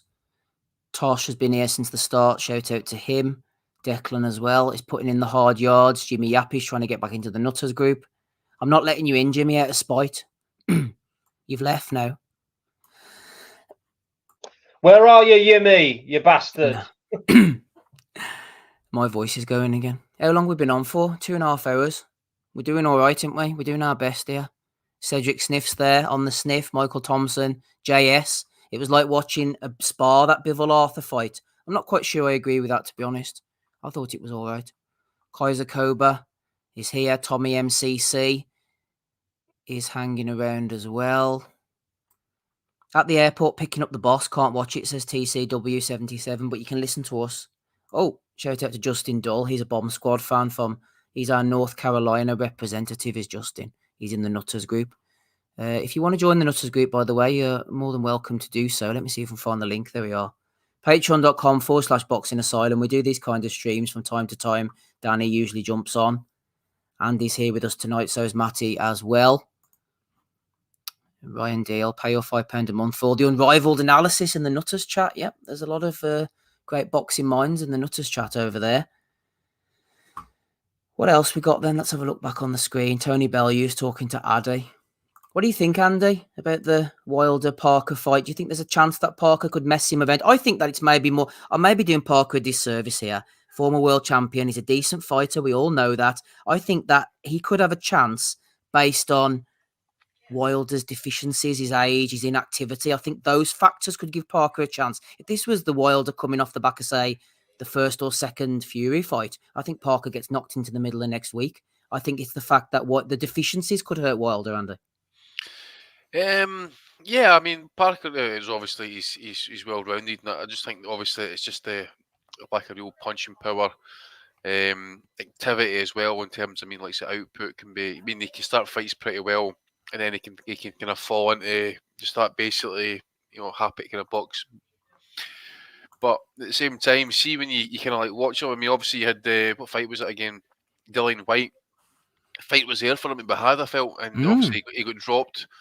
I think he got dropped twice, possibly. I think, and he just didn't kind of really pick up the gas a wee bit when he really needed it. I just think obviously he dropped quite late in the 12th. That's and right. I just think There was a headbutt as well at some point, wasn't there? I think.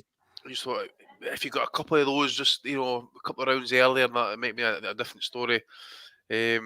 Basically, to me, sold it out against Joshua. To me, it felt like he was taking a wee bit kind of more time to rebuild. That, but obviously, if you look at the opponents that he fought after, post Dillian White, been pretty poor. Obviously having the rebuild that after the Joe Joyce knockout, but you just think Wilder is good to have him back, but I still think he is the same man. He always will be, and he's going to cut loose that right hand, and when he does, when it lands, it's just a matter as to how much Parker can take. It'll be interesting actually as well if he does land it. If Parker gets sparkled, or if it's part of it dazes him, but then he gets stopped in accumulation, because Parker's generally quite durable. Obviously, apart from the Joe Joyce knockout, which was pretty brutal. Well, to be fair, he was doing okay, and he just got worn down by the sheer physical strength of Joyce and the come forward. I wonder, Andy, whether Parker might hang around for a while, but does he have the devil in him to push Wilder back and hurt him? A lot of people take the piss out of Wilder and slag him, but I've said it before, man. He is a machine in that you have to literally nail him to the canvas to get rid of him. Can Parker do that tonight? I don't think he can. No, I don't.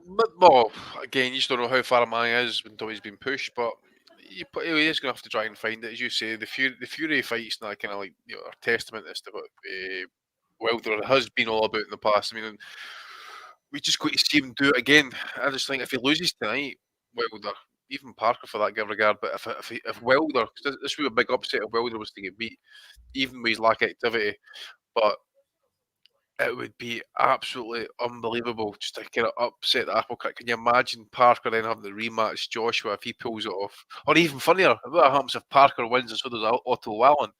What happens then? Wilder and Joshua, they're going to have to what? Both retire? They'll fight on the undercard of Parker versus Wallin. Oh my god! God's sake, could you imagine? A few more super chats coming in. I don't think we'll get any upsets in the main event. No, the chief supporter, I don't think so.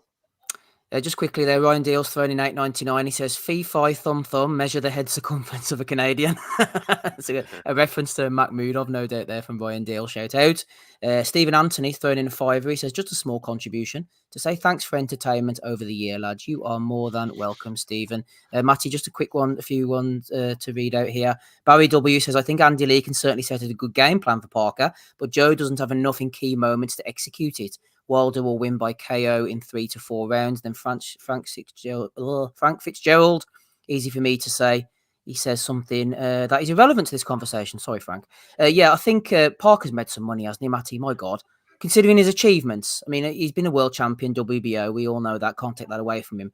But he has made some money and been given some opportunities. You could say Parker might retire if he gets obliterated by Wilder. I don't think he will. There's more opportunities. People seem to like him. He seems to be getting drafted in all the time. You could see him fighting AJ again in the future. Maybe even Otto Wallin. I don't think this is the end. We'll see a Parker if he loses. He's only 31 years old, too. I mean, we keep thinking he's like far older than he is.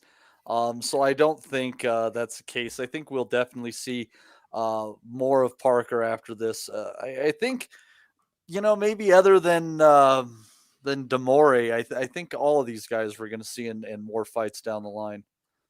Even Frank Sanchez. Even He Frank does his best to Sanchez. not be involved in big fights, doesn't he? He keeps on shitting the place out, and everyone's like, "Come back, Frank," and he's like, "For fuck's sake, I don't want to appear on these cards. Will you leave me alone?" He's like, "Bellew." Yeah, if they just keep throwing the money at him, and it's hard to convince a guy who's seen people leaving an island on Volkswagens turned into boats to turn down money. Oh dear. Where are we at? Oh, they got Frank Warren out now. God. It's at the dragging on point, Matty. We knew we'd get there eventually. I think we've reached it. This is where it gets down to the real nitty gritty. This is what separates the men from the boys, Steve. Yeah. Steve, I don't know where you are on your feed, but on mine, and it's almost like it's surreal because you got Frank Warren talking on a DAZN microphone right now. Yeah, that's right. That's what I've got as well. Yeah, you're not seeing things, Danny. It's true. Is that right? Yeah, fuck me. Yeah. I was going to say these red stripes are strong tonight. You're the Jamaican bear man. Yeah, There's no fights for Frank if he doesn't get on DAZN. That's the key takeaway. Frank's been walking about like a boss these fucking last few days, by the way. Even Cougs got a chance to interview him. Cougs? Is he out there, Cougs? Oh, aye. He was drying out there, though, eh? Dry as Gandhi's flip-flop, man. Flip me. Aye, all the team are out there. Oh dear. They were staying at the Sheraton, but then there was, where the bar should be, but there'll be no bar in that, but the bar should be there. Let's show a little recap of some fights from the evening here. Dubois Miller. That was a pretty dang entertaining fight, and you still got to give it to Dubois. He hung in with the bigger guy, trying to walk him down, ate a few big shots, and closed the show well. That was I was impressed with what he was able to manage there. He did damn well.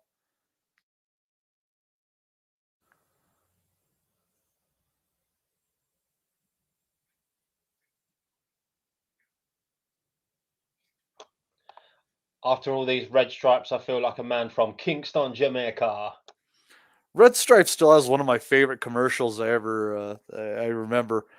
There's a guy sitting at a bar, and then the Red Stripe guy walked up to him and he said, You, sir, you are ugly. Here, hold this. And he hands him a red stripe, and then he's saying there, he says, Now look at you. You are beautiful. Hooray, beer. Anyways, one of those commercials I truly enjoyed.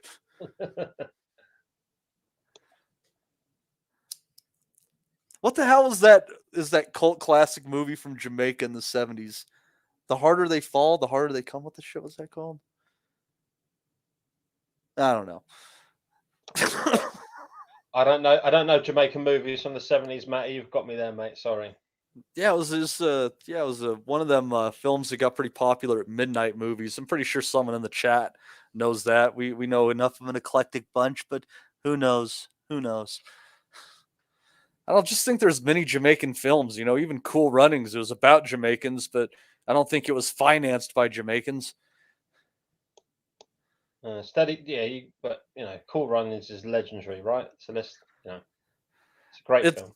Isn't it amazing what an inspirational story that is for a team that finished dead last? Well, it's like that swimming fella, isn't it? Is it Eric the Eel or whatever it was? Is he the Eel or Eric the Was it the something like dude that? from Mozambique who nearly drowned in the pool? Yeah, that's it. Yeah, that's the guy. Yeah, He got through his first heat just because that no was one his else was first. in That was it. his like first full like back and forth across the pool, wasn't it? In an Olympics thing, unreal. But yeah, fair play. Fair play. That, for anyone who hasn't seen that, that's a classic video. Look up, I think if you look up terrible African Olympic swimmer, you'll run into it on on YouTube. It's classic. He does really drown in it, and he's trying to get through it. I think, correct me if I'm wrong. I think by the time he makes the first turn, everyone else has completed the race. Yeah, definitely. And I think it just about makes the turn as well because it was a unorthodox turn anyway. Put it that way. But yeah, it was quite funny. Not much different from a turn I might make in a pool. I'm here laughing, but I would probably have fared not much different than the poor man in that situation. Not much of a swimmer here. I No, can, but it's not graceful. the only thing I do in a pool, Matt, is heavy petting, mate. So I don't do any swimming at all, mate. Just Yeah, those days are beyond me. I have a house without a pool and a girlfriend, so I don't get to fondle pretty girls in the pool before we go back to the hotel anymore. Those days are behind me. Sad. Sad. Matt, You used to have Matt is fun. shedding, Matt is shedding the truth late on a Saturday night here on the asylum. It sucks growing old and you're like, fuck, not gonna do that again, you know? It's damn it. Matty, get yourself a red stripe. You'll be a beautiful man again. I'm trying to get iron pills just so I can like be an energetic man again. Once I get there, we'll fucking try the red stripe and work on the beauty aspect. Man, isn't this just riveting commentary here? The numbers, oddly enough, aren't dropping too much. They find us entertaining for some reason, Well, Danny. well, you say that you've just seen a little little snippet of Wilder there, and dare I say, he looks like he's got a heavy piece of costume on again. Ah, Now, damn it. I don't know why he does it to himself. Why put these silly like face masks and whatnots, and now he's got a full on crown. I'm assuming he's going to come out with this stupid crown on that's going to weigh what? I don't know, 400 pound or something stupid. Sink his head into his shoulders, and then when Parker obliterates him in about half an hour, he's going to blame it on the crown, and God knows. Well, I don't know why he does it to himself. Late Palms are money coming sweaty. in on Parker. Legs are sweaty. I actually am curious what the if there's been any number shift in this fight. Let's see here. Come on, No, Matt, it's give us set in the the live same. breakdown. Come on the It's odds. set in the same place that it was. Parker paying 9-2. Wilder would. God, I don't even want to do that in your terms. I would have to bet $65 to win 10 on Wilder as sitting over under 6.5 rounds. You're getting even money on the under though. Wilder by KO. You're gonna have to bet 4 to win 1 there. Wilder by decision. That's an interesting bet. That's going to be 13-2, and then let's see here. Parker by decision is 8-1. Parker by KO 11-1. Let's see if there's anything interesting. Maybe they have a few fight specials that might be interesting here. Either fighter to be knocked down in rounds 1 through 6 is paying gonna have to bet 2 to win 1 on that one, and almost the same if you get 1 to 3 to 10 to 12, which tells me the books are thinking this isn't going in to the 10th and the 12th. There is my hunch. Parker to be knocked down 3+ times, almost paying 5-1. Trying to see, sometimes you see some interesting ones that might be that might surprise you. Either fighter to be knocked down in round 1 at 10-1. I kind of like that bet, Danny. I'm going to put $2 on that. That's your live bet of the night. Either fighter to be knocked down in round 1. Not seeing anything huge here. Both fighters to be knocked down and Parker to win in rounds 1 through 6 is 65 to 1. Good God. Both fighters to be knocked down. The fight to go the distance is paying 30 to 1. Wilder to be knocked down 2+ times, 25 to 1. That's kind of an interesting one. If you think Wilder's going to lose the way he loses his legs, I think that's almost a better value bet than just Parker's taken, because they basically are getting the Parker by decision as an option on that. Wilder to be knocked down 2+ times at 25 to 1 is an interesting bet. And I think he's either going to smoke Parker or something like this could happen. I don't know. It's not the most interesting gambling fight by any stretch, Danny. I think Wallin versus Joshua is where the more interesting discussions are going to be had. Andy Ruiz on the screen right now. You talk about an idiot who really lost out. He could have been on this card, demanding a shit ton of money, and now he's not on this card. His wife has kicked him out of the house. It's rough to be Andy Ruiz right now.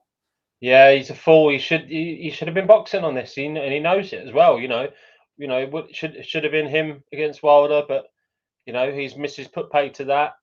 Took all his cash, took his house and everything. So that's him screwed up. I mean, I don't know where Andy Ruiz goes after this, because he's certainly not going to get anything anytime soon.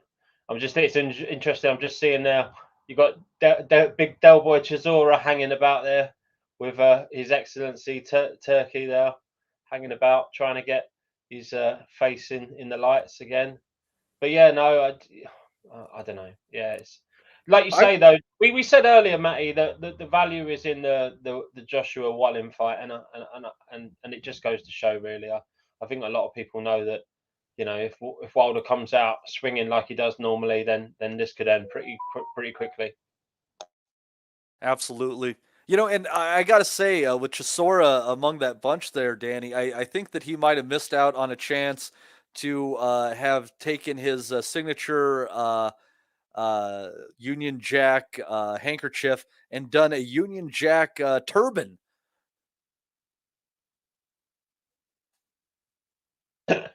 Oh dear. He's not touching that one, Dan. No, I don't want to either. Let's move on, Steve. What you got for us? I'm going back on mute. Rob's joined us. Yay, Rob, talk. Rob, I could see you wearing a Union Jack turban all around Ireland. Oh yeah, definitely. How could that not end well? That's I don't know. That's where I'm at. Remind me to tell you this one off here. I hate that. I am morbidly curious, since that actually references something to you. This has to be a hell of a tale. It's one of those ones for the fucking hashtag fuck the listeners. It's a private one only. Wilder, have you been on this for 2.5 hours? You maniacs! What the fuck is going on here? 3 hours? No, 2 hours 47. Thank you. Good lord! Have you sat through the whole fucking card? Jesus. Not Sorry, quite, I didn't get the no. memo. I've sat through the entire card. I started at 9:15 this morning, and it's currently almost 3:00. Something wrong with you, man. Will the stream go that long? No. Yeah, it's the first fight probably actually was 9:30 is when it might have happened. You get our StreamYard. I think you get 6 hours or something. Yeah, but maybe we're going to be pushing that. We should strive for that some night. Fuck's sake. Oh dear. 6 hours of uncut. So what have I missed? Bivol, I'm assuming I've missed everything. So Bivol did the business, I'm assuming, pretty easily, yeah. 12-round decision. Broke a lot of parlays. Death taxes and fucking Bivol by 12-round decision. Fuck me. Yeah, fair enough. Okay, what was the one from earlier? Oh, Daniel Dubois, I saw the finish for that one. Smashed up the big Mr. Wobbly. It's a pity big baby Miller can't fight, innit? It's a massive pity, like, because he did a really good job promoting the show and fucking selling the fight and all that. Like, and he is a character that the heavyweight division needs. It's just he can't fight. That's the big problem. He can't fight. And he's fucking 335 pounds. But good for Dubois though. I heard he had to overcome a little bit in the fight to get the win, and the stoppage was good. So fair play to him.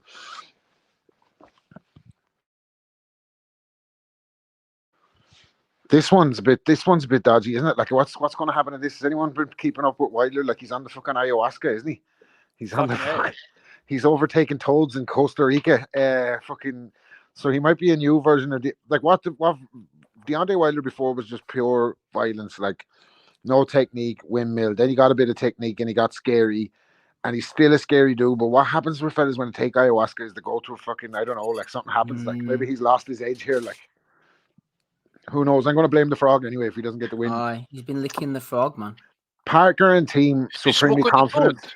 Yeah, he's been. That's what they say. They're doing the Mike Tyson thing to try to kind of realign himself. Because they were saying like, because Wilder, like he comes out with this shit like that's, like it sounds like in his mind mad profound, but it's like mad basic. He's like, so what shall be will be.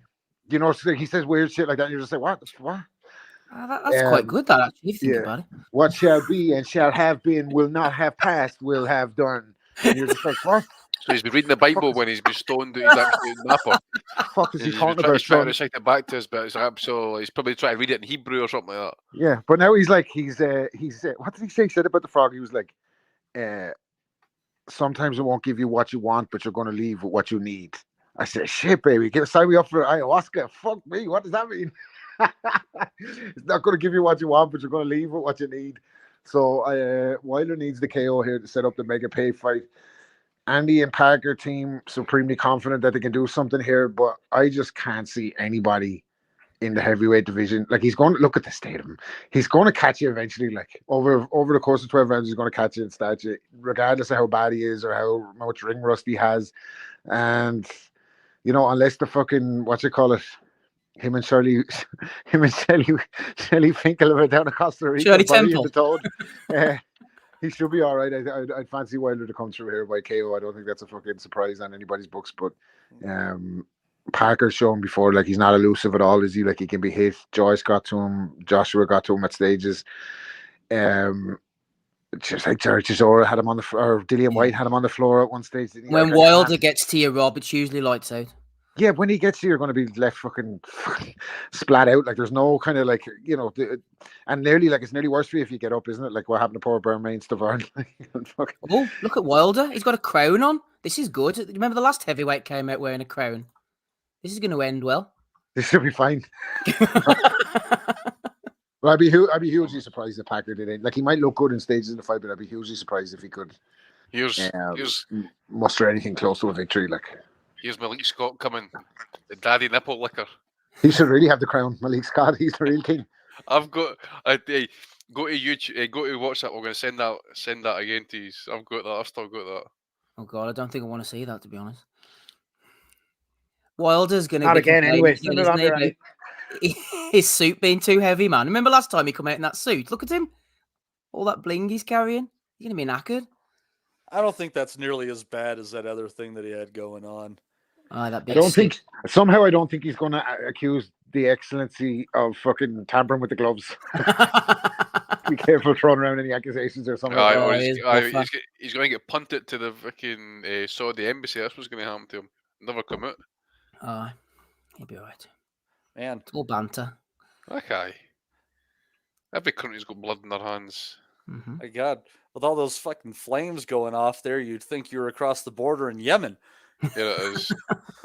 Right. What are people's opinions on Richie Woodhull as a commentator, by the way? He's actually all right. Listening to shit. But I'm listening to the zone, so I like him as a fighter and everything. As a guy, I think he's fucking brutal in commentary. So oh, fuck me. But anyway, I'm not going to be listening to him. I'm going to be listening to you, so it's better. We're even worse. And Rob, you've been praying for Woodhull. Rob, we'll see how synced up we are here. We'll let you know. Well, I've renewed my subscription service today, so we should be okay. My subscription service is game change for you, Rob. Game change, legitimate. So I bet you're a little bit past where we are. I bet we are just a little bit behind you. Let me see now where I am. Hold on. Wilder is walking down the ramp right now. Yeah, how long is this ring walk, man? Where's he walking from? He's in the ring. He's in the ring for me, Wilder. Yep, he's not quite in the Nah, ring yet. So he's still walking the ring for us. so do Well, me a I favor. won't give away the fucking results. So do me a favor, Rob. Just when it gets to the first bell, hit pause, and then we'll Absolutely say not. when the That's first not bell going to happen, hits. dude. I'm not going to do it.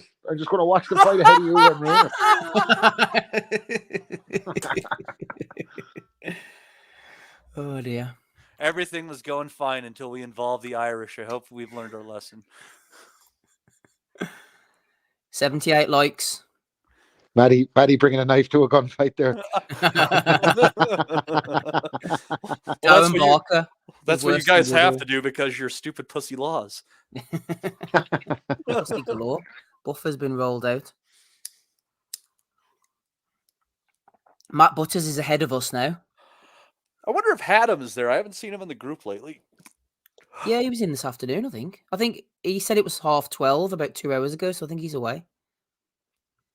Hattam's out in Dubai. He lives in Dubai. Oh, he's right. Okay, there you go then. He's loving Here's the life. Buffmeister Aye, Michael Buffering. taking out the cryogenic freezer. Yeah, he looks fucking well, doesn't he? There's Tommy McCormick in Parker's corner. Shout out. Good guy, Tommy. I just truly hope that this or Wallin is a fantastic fight. So at the end, when they're announcing it, they can say, "Please, everyone, give us a round of applause for this jihad for the ages." Fucking hell. Oh dear. Steve, just got to say the Boxing Asylum merchandise is some way better than the Joseph Parker one. Looking at Andy Lee's t-shirt, like that, terrible. Looks like a Master P t-shirt or something from fucking I back in the day, doesn't it? Gonna make him say, "Ugh." Mark Lyson, the referee. Nearly 3 hours we've done. I made a cup of tea there in between rounds. Matty, Mrs. W says, "Are you nearly finished?" I was like, "Well, What are you getting started, Mrs. Wellington? Happy Christmas." I'm after bombing the missus and the little one out to the mother-in-laws for tonight. Because oh, good man. The schedule was fucking pending, wasn't it? So, there you go.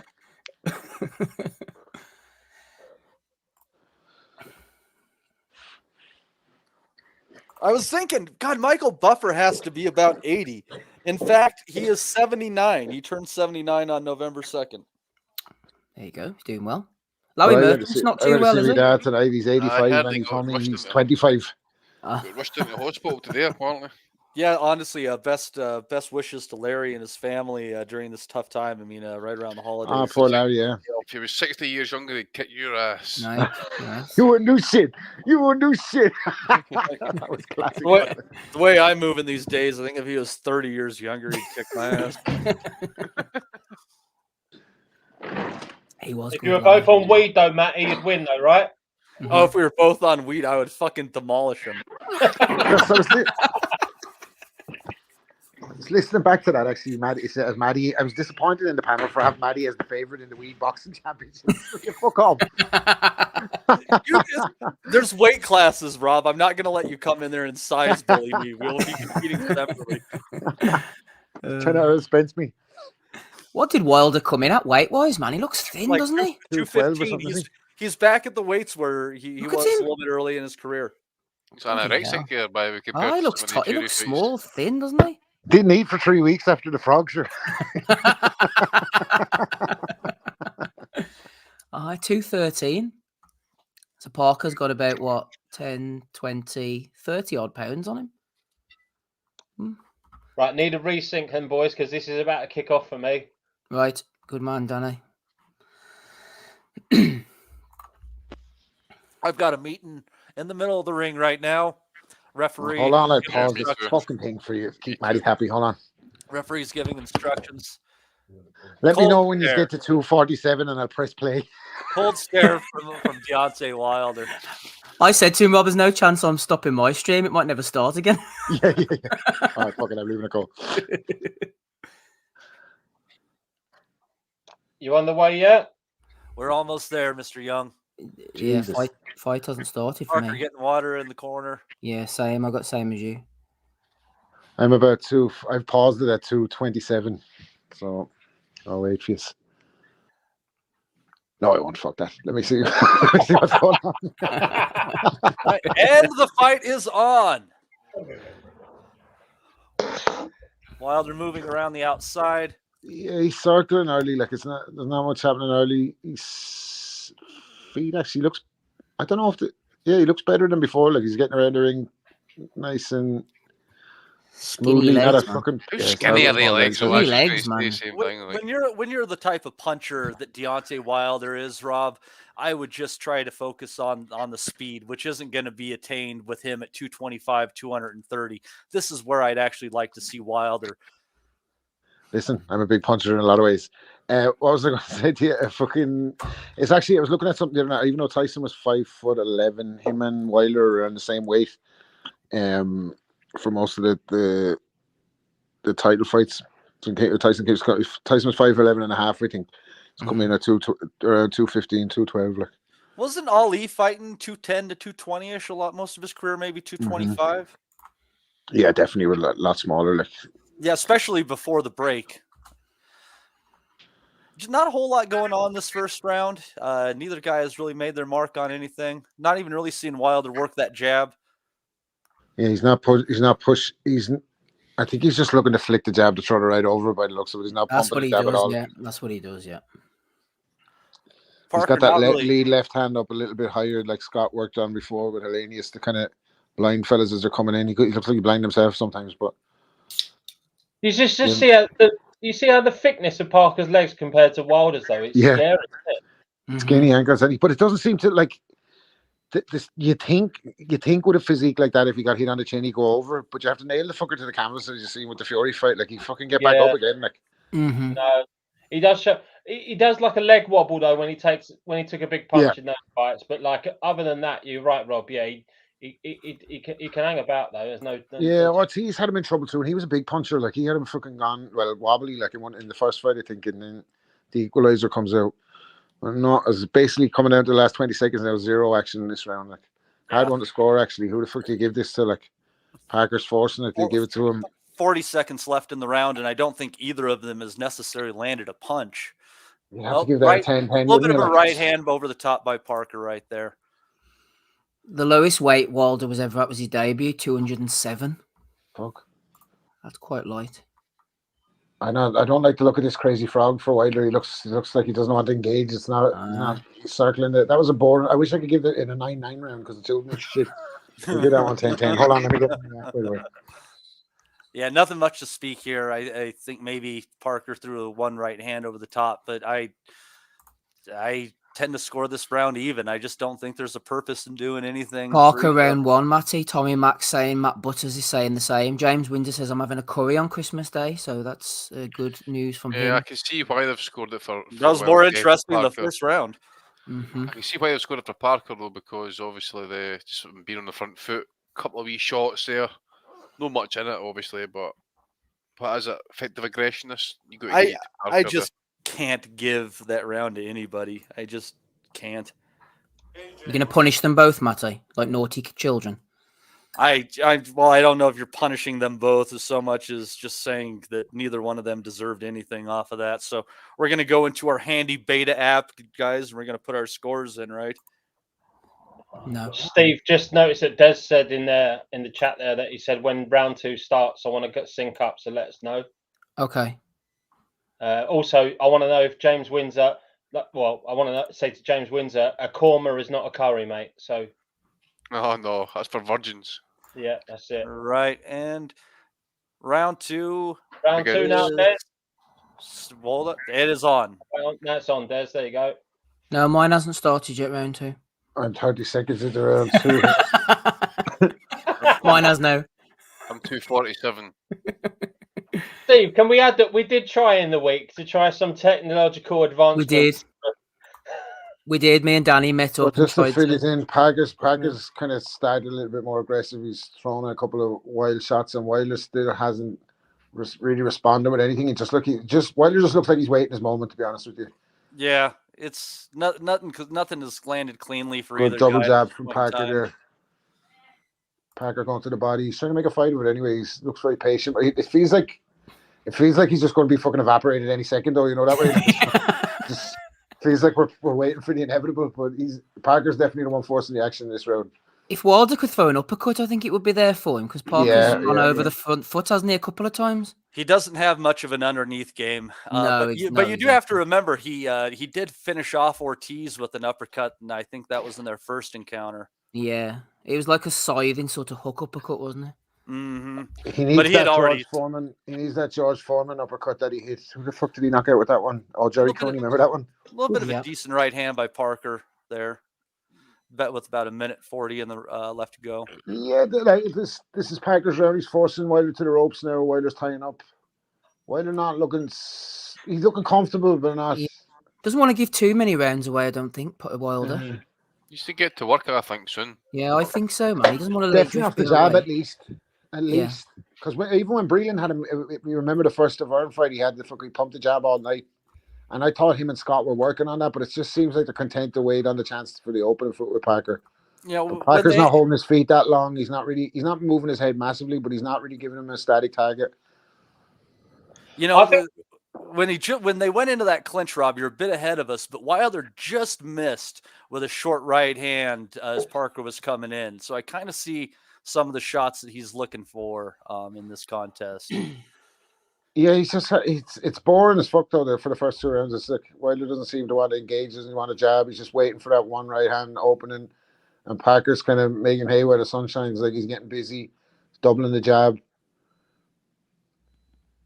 Yeah, Wilder's done fuck all so far, but like I said, at the end of round 2 there, it just feels like we're waiting on the inevitable.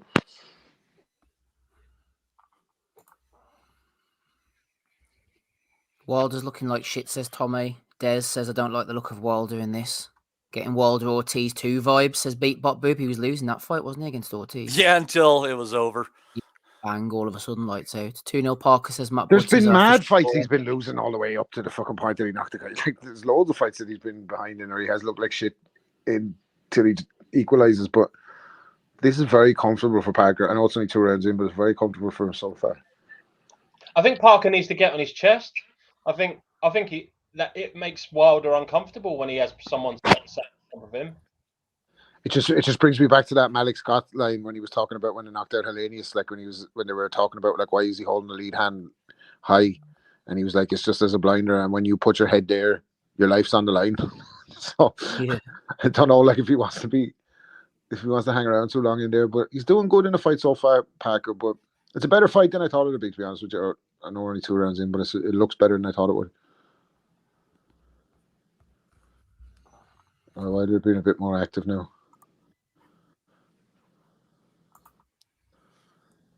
Andy Lee asking for jab to the body, right hand to the head. Similar to what Frank Sanchez done earlier. Oof. So Wilder missed by a hair there on the way, as Parker was on the way in. So he's obviously waiting for him to lunge and then try to counter him.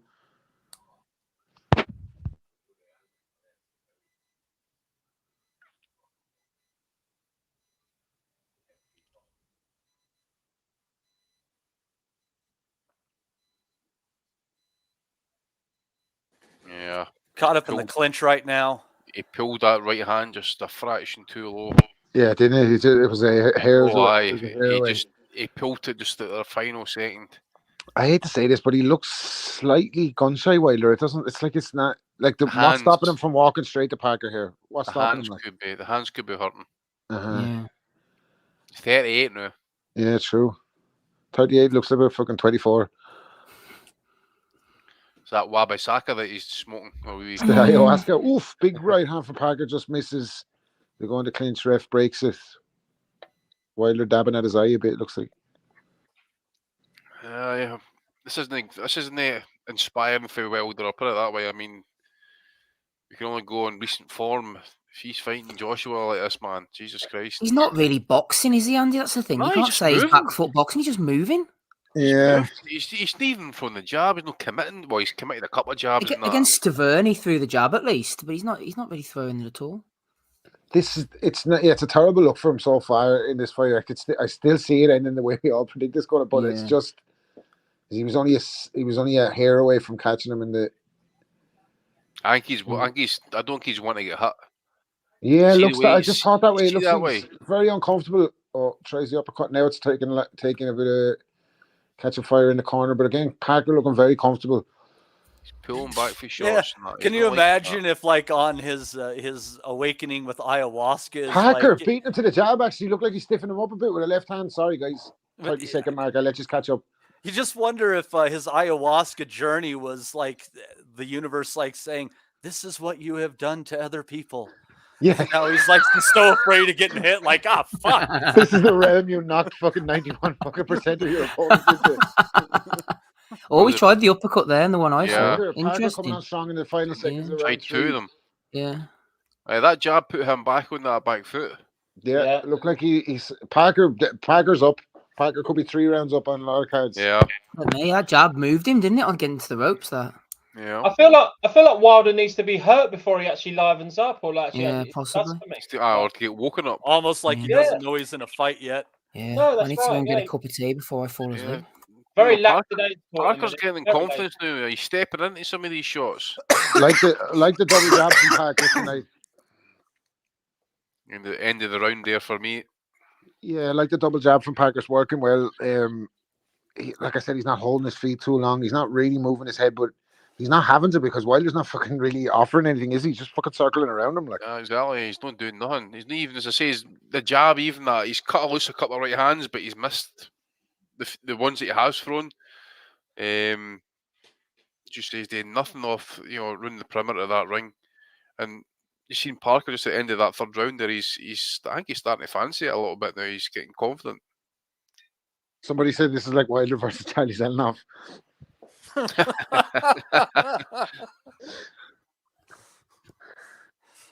Right 4 underway. I wouldn't say. I think Wilder's looking a little bit apprehensive, but he's going. I think like Malik Scott surely have to going to give him a rocket, and I'm not talking about the fucking types of rocket he gives his wife, but he surely fucking have to give him a rocket in the corner now. Time to wake up, like. Massive nipple liquor. There's a rumor of Malik Scott giving the rocket to Kate Abdo. Fair play to him.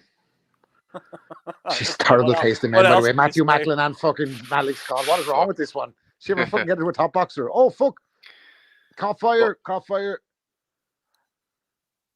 So Parker initiated that action. Big right hand over the top. Wilder answered close on the inside, but still hasn't put a dent in Parker. And Wilder looking uncomfortable, not hurt but uncomfortable. Big left hook from Parker. The only shots Wilder are getting off are short shots on the inside, not really having an effect on Parker. Rob's ruined it for everyone. Sorry, guys. Enjoy my commentary, though. You're dreaming nights like these. They're very rarely to live up to expectations. You're all right, Rob. You're going to play the role of Andy tonight. Lucky guy. Yeah, Wilder just can't seem to find the shots. That was good. Nice little short right hand, though, at about 2 minutes. This is why I watch fights alone most of the time, by the way. I can't shut the fuck up when I'm watching them. Well, we are giving commentary. Still just moving back. Wilder trying to find the range. He's definitely uncomfortable, but it's not like an incredible discomfort. The way this is going to be 4-zip. Yeah. Yeah, whatever way it goes for Parker now, he's definitely performed fucking better than I think most people would have given him credit. A lot of people would have thought he'd be starched by now, but Only needs 3 more rounds and he's won the fight. Yeah. A lot of people said that he'd be done before 5, and fair play to him. Yeah, he's doing well. There was folk there, Steve, putting him, saying that, who was it, 50 quid on 3 rounds? Tommy Mack, yeah. Yeah. Said he'd give us a super chat if it come true. Damn it. He said he sold you as a fiver, didn't he? He didn't, but I said that. All right. Love that. Wilder's starting to push the jab a little bit more. Ooh, Parker really caught him with the head coming in. It's a head there, actually. Really good catch of the head. Yeah, that was not pretty. Parker going for it. Wilder looks so uncomfortable. So uncomfortable. Looks wobbly, I think. Yeah, it looks like it's almost like a repeat of the Fury fight. It's like it's a continuation of his third Fury fight. He looks so uncomfortable in there at the moment. Do we know if Parker's been sparring sparring Fury for this fight at all? Or I don't know. I was listening to Andy talk about him wanting him to get him out of Markham, and get into his own environment. But he's very comfortable in Markham. But he doesn't want him sparring with Fury all the time, where he's the number 2 guy in the gym, where he gets into that mentality of being number 2. So I don't know if they sparred with Fury in the run up to this one, but I do remember him saying that they want to take him away from Fury a little bit. It was good to get all the experience, but wants him to be his own man. And it's like you have to be sparring for the opponent that you're going to face. You know, it all has to make sense as far as the dimensions, southpaw, orthodox, etc. Right? It's you just can't spar. You know, I mean, that's what you do with younger fighters, just spar for the sake of sparring. But I mean, once you get up there, you're looking for angles, looking for looks, you're looking for dimensions. He's 4-zip up here, like. That was 4-0. Yeah. 4-0. It's Wilder's timing, I think, is the problem. He can't get the jab landed. His punches are going around the back of Parker, missing him. His timing seems off. All right, I'm just starting around 5 now. That'll happen though when you've only had 3 minutes in 2 years. Wilder's just got no spring in his step at all. There's no. He looks very flat-footed. There's no spring in his step. It just looks awkward. It's a hard watch right now because Parker's the only person that's actually trying to make a fight of this. What you're wondering what is it's fairly obvious that Wilder's waiting on one shot, but he's letting 4, 5, 6 rounds go by where he has done fuck all. Like, so unless he can find a shot, and the more tired he gets down the stretch, you wonder, is he going to be even fatigued, too fatigued to knock fucking Parker out at all? Like, yeah, that's what I'm saying. He can't let it go too far, even if he has got the power. Yeah, but I mean, we've seen him barely able to stand up, and he put Fury down. Like, as much as I love Andy and I love fucking, you know, what he's doing with Joe Parker and that, like, but if Parker was to win this and fuck up the Wilder Joshua fight, like, oh my god, Happy Christmas! Fuck's sake! I know, and with the Wilder Joshua fight being right on the horizon as well, Eddie was saying this week. Well, then it must be almost nearly ready to happen. Well, I'll put it to this way then. It's a joke, though, isn't it, that they fight each other when he's 38? Let's just keep a close eye on the scorecards then. Let's just keep, because you know what I'm saying. Ah, Jesus, they'd be the worst cooked home fucking Imagine it. of all time. Fucking hell. There's one of the fucking fight. Have you noticed that Frank and Eddie are actually sat right next to each other? Yeah, I've seen that. Hilarious, isn't it? That is fucking hilarious. Ronaldo sitting next to Conor McGregor. Ronaldo's like, who? Oh, fucking guy. If I'm Frank and Parker wins this, I'll be turning around to him and going, "Well, that's fucked you up, son." Parker forcing action here. Tonight, all brick top, eh? Give me the fucking shooter. About a minute left in the 5th, and Parker's again backing Wilder up to the ropes, digging the body, shooting for the right hand over the top now as well. Didn't Parker sign with Shalom at one point and then never fought on Sky? He did, didn't he? And then he gave him over to the other side of the street for the fucking Joe Joyce fight, yeah. Seemed like a good move. Parker working the body there. Yeah.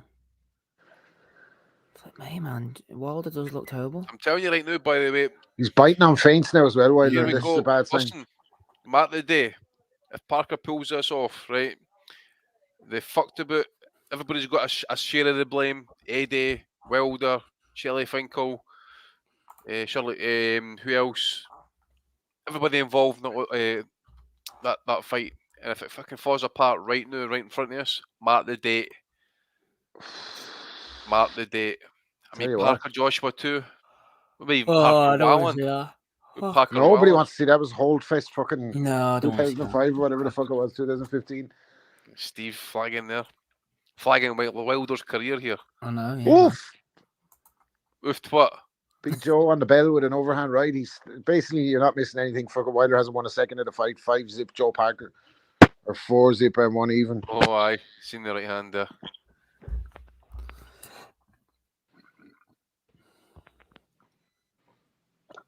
Rob should throw in a super chat for being ahead of everyone else. I think they should fucking throw me a super chat for being on time. For once.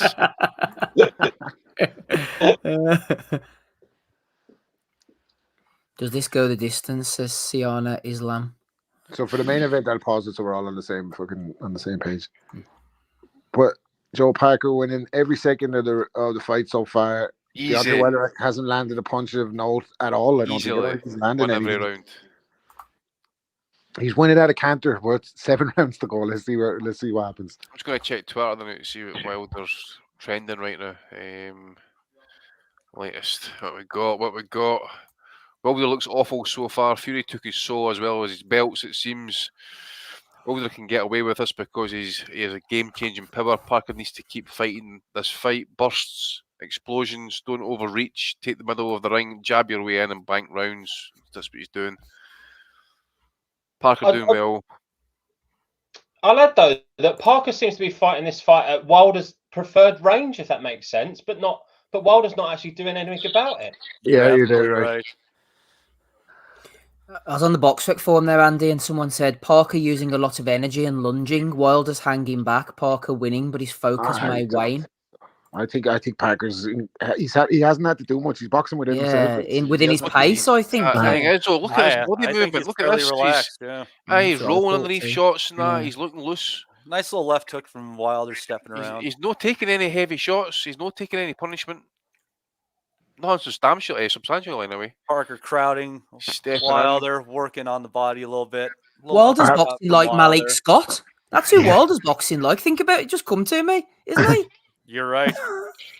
I tell you what, this is the best best version of Joe Parker's seen since the fucking Andy Ruiz fight. Man, he was a very young man then. I think he was like 20, 23. Yeah, well, I haven't said that. Like, I don't know if it's... I think it's a combination of both. Keep it off centre, rolling the body. He's no staying. He's moving the hands and that as well, just putting everything off. Wilder's just kind of getting anything going, even the jab. This round is more. This round is closer to even, though. I will say it's not as wide as the last one was going. Everything Wilder's trying is very It's very all arms though. There's nothing. Yeah. It's his time. Yeah, he's not committing. He's not committing to the shots. He's looking for one shot. He's leaning. That was a better attempt at a right hand, even though he missed. He's leaning back towards the ropes and he's trying to catch Parker with his head on the line, but Parker's not keeping his head on his line as he moves to the ropes, and then there's not much room left for Wilder to get the right hand off, and it's just. It was a good job by Parker there. Yeah, good job there. Yeah. Oh. Okay. He's struggling big time here. Big overhand right, tried to catch him on the way in.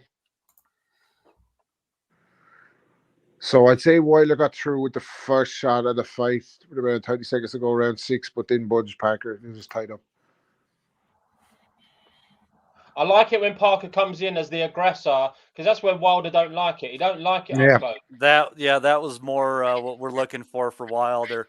A little bit open-handed, I think, on that right hand, Rob, is why it did too much damage. The way he's leaning back and the technique on the shots looks worse than ever. So he's not twisting his hand as he turns it over. And the way he's leaning back, it's like he's almost waiting to get knocked out. Like you feel like a big puncher catch him on the way out. Like it's strange. It's a very strange performance from Wilder, but a good performance from Parker. After 6, Parker winning at a canter. Parker was laughing at that corner there, actually. I don't know if it was his own corner or what, but... Oof. Like, good right hand there by Parker. Right on the bell. Yeah, that's the one I'm talking about. You see Wilder's head, like Wilder's leaning backwards and moving backwards at the same time. It's like he's hanging his chin in the air to get knocked out. Like all this shit we've looked at Wilder throughout his whole career. Like he's never had I think if you're looking correct technique, never had good footwork, never had a great jab. He's always just had the equalizer, hasn't he? Like, and in his early career he was a laughing stock because his technique was so bad, but his punch bailed him out over the years. But this looks like a shop version of Deontay Wilder. Yeah, not to take so much away from Joe Parker, but this I looks agree. like a shop version of him. I agree. I mean, listen, obviously he was technically limited, and obviously he did make adjustments. But after those 3 wars, 38, looks like he's washed. Well, you never know. Remember Erickson Lubin against Ramos, man? Wilder could be outboxing him in the eyes of... No, remember that fight? What was it again? Was it Mike? Remember on the right uppercut? Oh, what was the fight? Oh, come at me. Oh, when Randall Bailey. Randall Bailey. Mike Jones. Mike Jones. One of the worst fights you'll see, with one of the greatest endings of all time. Randall Bailey, if he would have just let his hands go, man, he was right one of the hardest counter. punchers I've honestly ever seen. Beautiful right uppercut. Wilder just fencing with the jab, not doing a whole lot here, nothing landing.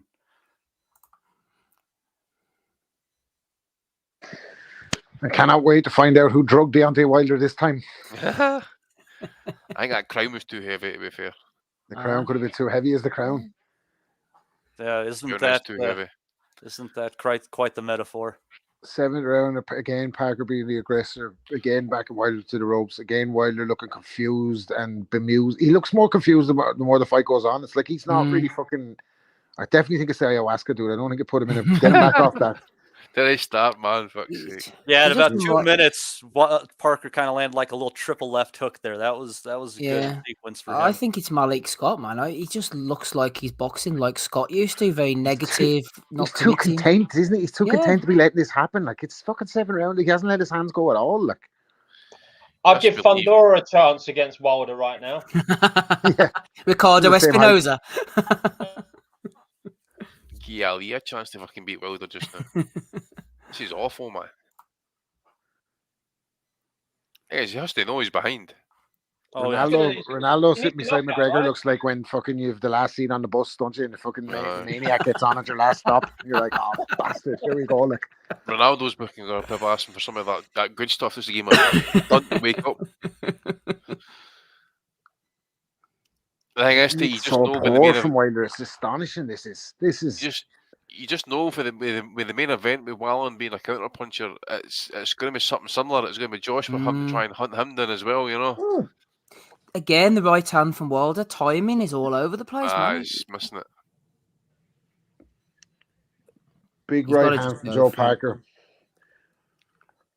Forcing Wilder to engage a little bit more, but missing everything and looked slightly hard from that.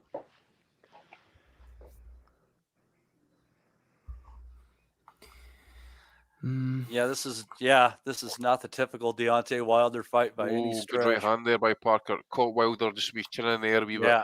Yeah. Wilder snuck a little uppercut in there. Yeah, he did. He did. Another one in the bag for Joe Parker. Are you guys catching that swelling on Parker's left eye? Yeah, all that too. They're going to pull him out for his own safety. Gotta get him out of there. Oh no. Praise you imagine? be. Thank you, Sheik. Brown envelope coming in. Parlay be praised. There's my old mate Joey. Oh, there's the man. There he is. Honestly, Rob, when you're talking Ben about the Davis. things that might separate the fighters in this one, I'll tell you what. The fact that AJ keeps jumping corners and you've got Joey Gamache in that corner, man. I mean, it's a different thing. I mean, they've been working together a while, and I think that if that's one of those things that takes this from what might be leaning in Joshua's favor to at least an Oh even my god, fight. it'd be the worst thing that ever happens. I love Joey Gamache, fucking top man. I love him. I'm happy for his success. Same with Andy. But if these two fuckers, if the Saudis are after putting all this money up to have these great cards where all these big fights happen on the same night, and we're left with fucking Otto Wallin versus Joe Parker, fuck me. No, we need AJ to fucking knock Wallin out. I'll tell you one thing though. Did you notice face off at the weigh-in yesterday? Actually, Wallin's been doing a wee bit of fucking verbals with Joshua, and Joshua ain't playing with him. He's not talking back. So it's been Wallin. It's been in his face, and he says, "You got it coming." So I wonder if he does fancy it. It's interesting. I don't know. I don't Round think 8 kicking off here. this fight is just fuck me. Like it, yeah. Basically, fucking Wilder has to pull it out of the fire now. He's lost every round. Yeah, that's what they're just saying there. Actually, Parker could lose every single round now. This, going forward and still win the fight. Yeah. And the thing is, if he gets dropped, he's even more behind. He's then got to come out and go for it, but he's got to go for it now anyway. He's got to know he's behind. I think he's not bothered. Wilder's footwork is like my old man after 10 pints on a dance floor. Honestly, look at it. So again, Yeah, the kitchen making yourself some toast. This is not going well for him right now at all. Okay, so jab fight takes fire a little bit now in the about a minute 30 center of the ring. They're exchanging a little bit. Wilder got through with a couple of shots there, but Parker on face, still holding his ground. Wilder looking more nervous now, or more apprehensive or something as the rounds go on. The thing is despite Wilder being a world class, potentially, greatest puncher speech, of all time, it took a whole lot of Joe Joyce's punches to take Parker out. He's not going down easily. He's forcing the fight. He's absolutely in control. I think his left eye's swelling up pretty bad actually. I need to get a look at him. They're Yeah, coming that- together at the heads there as well in the middle of this round. His Excellency is not enjoying this, is he? He's thinking, what have I paid for here? Yeah, fuck's sake, he'd be looking for the money back.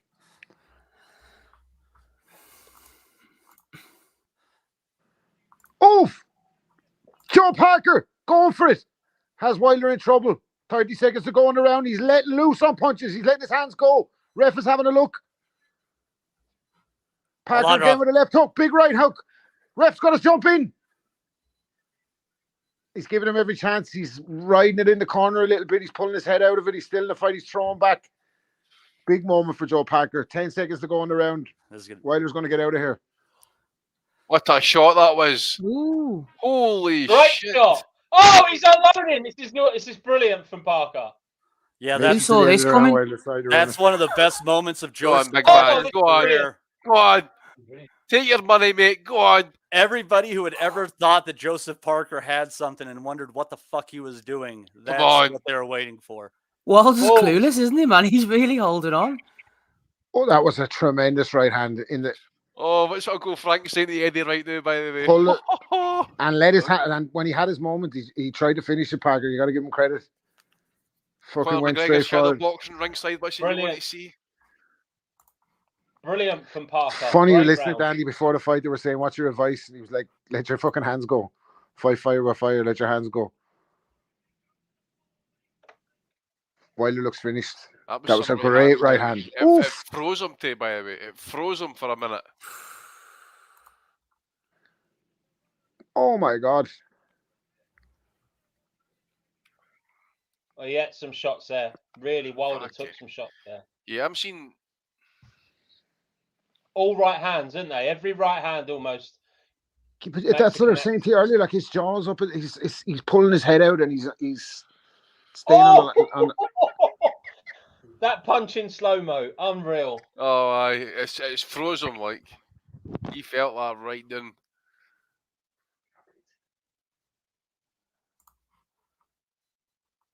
He's literally lying back in that turnbuckle there trying to get his head off the line. Jesus Christ. I fast forwarded a bit to get more caught up with Rob. This was killing me. You prick. Fuck you. We're all dealing with the same problem here. Aye. Fucking sell Matt, out. you're a fucking sellout, you are. Exactly. Rat. Yeah, Wilder stopped for a second. James Windsor saying that was weird. I suppose he was stopped by the right hand, but he did seem to look at the ref. Parker just fucking. He could just go and lie in the corner and have a cigar. Then actually, it wouldn't matter. Oh, over the top with the left right by Parker. Yeah, Parker with another left hook in his turn. It looked like Wilder was after hearing his alarm at fucking like 2 a.m, didn't it? He was like, "Oof." Almost clipped him with the elbow. I mean, they missed that right hand. Parker in total control. Wilder looking like he wants to engage, but just not doing it. And Parker stalking him. Still got what? 3.5 rounds of this still to go. Parker, all Joe Parker at the moment. Still, has he got that one shot? Can he find that one shot? It looks like Parker might find it before him. He's fucking going for it again there. Right hand over the top again. Or can you imagine both land at the same time and both get knocked out? That'd be hilarious. Oh, praise be to Allah. Hit the referee and everything. We all fucking get knocked out. Come on, Parker. What's he waiting for? This is what I can't understand. Why is he boxing so tentatively? Why is he not walking to Joe Parker? I mean, honestly, Parker's just about clotheslining him over that top rope. Actually, the way he's lying back on that, it's nuts. Credit to Liam Parker though for this performance. I don't think anyone's seen this. Oh, without doubt. I mean, he's kept Wilder on the back foot for pretty much the entire fight. Pretty much. Kept him on the outside. Such a strange performance from Wilder. Hurt him. Like, you don't want to take too much away from the guy that's winning the fight and winning every round. You have to give him credit, but it's very strange that that Wilder won't try and walk to him. Now he's trying to walk to him.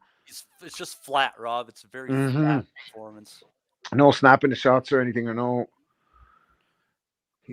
It's like he's weight drained. It's weird. Weight should never be weight drained. Maybe he should have came in at 20. just on the bell. Wilder got through with something just on the bell. It was just around the back of the ear. Didn't trouble Parker that much, but it was his first sign of aggression from Wilder in the whole fight. Well, that might have been enough to pick off the round then. That was a rather slow one. Yeah, but Parker caught him with something before Parker that. caught him with bigger stuff, yeah.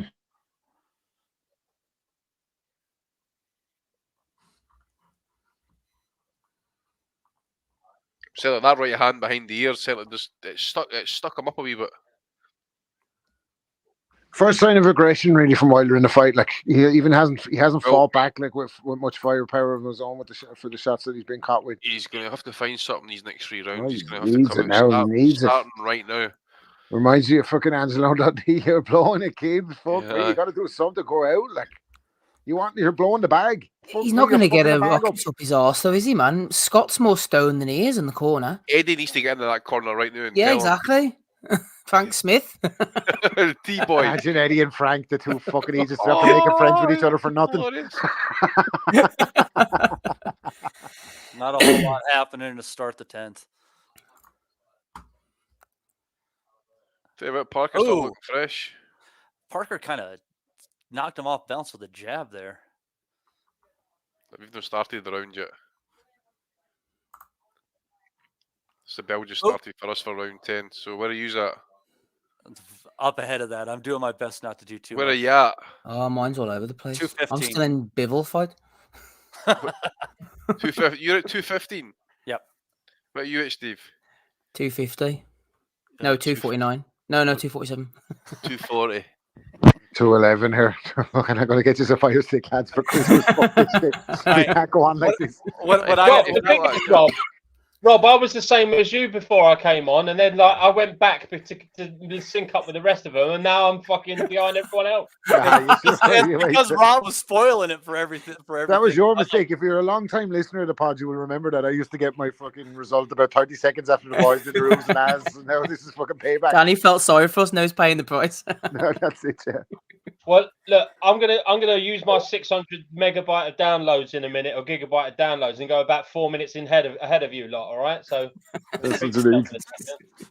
Big left hook again from Joe Parker, again forcing the action, forcing Wilder back to the ropes. The reset, Wilder seems content just to fucking walk about the place like Uncle Albert, man. He's not throwing the jab, he's not throwing any punches whatsoever. Parker comfortable to keep him at mid-range when he's not throwing.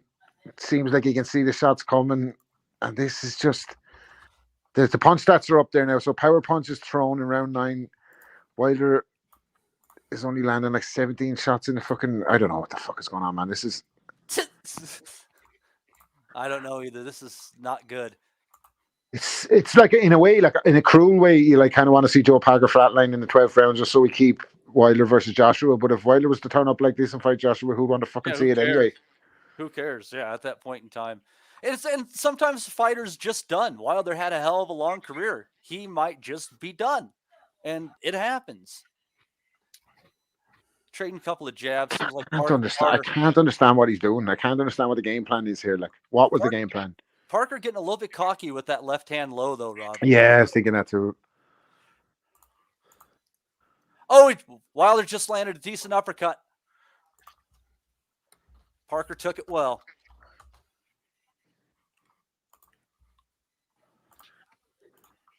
Yeah, it's close on it. It's close if it wasn't much on it, really.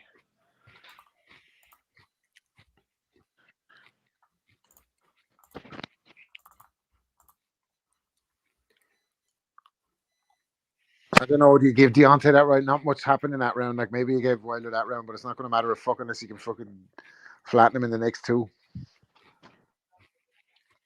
Pathetic. Right hand by Parker just at the end of that round there. Just catch. Yeah. Overhand right, it looked good, but yeah. If that's the one, that's got to be the one round that Wilder's won so far. I think the rest of it has all been Parker for me.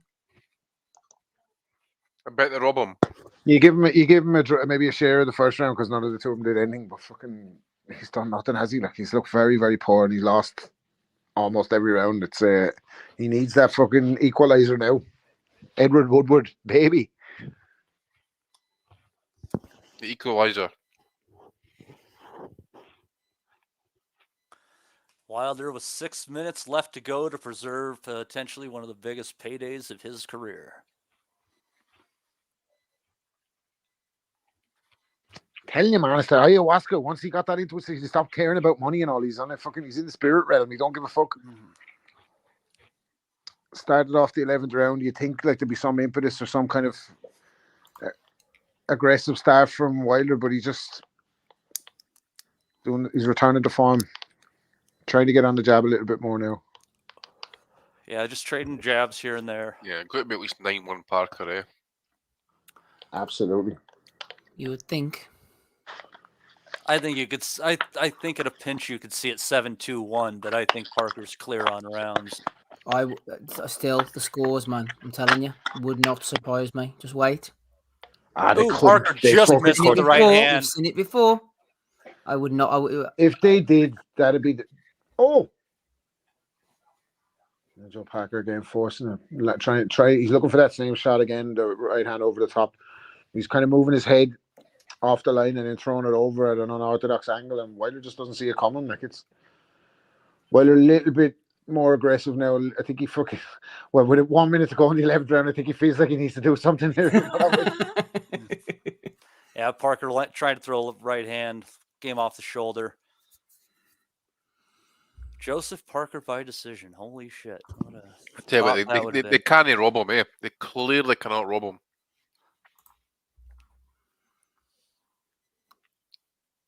They'll try and make it close in the card somehow. I think it'd be close. It'd be like 115, 130, stupid shit like that, man. You know what boxing's like, yeah. It's just like, for example, that first round, you had Robbins, Matty kind of talking about how you're going to score that. But like, if you're Andy, there's 30 seconds left in the 11th now, right? If you're Andy Lee, what do you say, Joe Parker? Go out and run.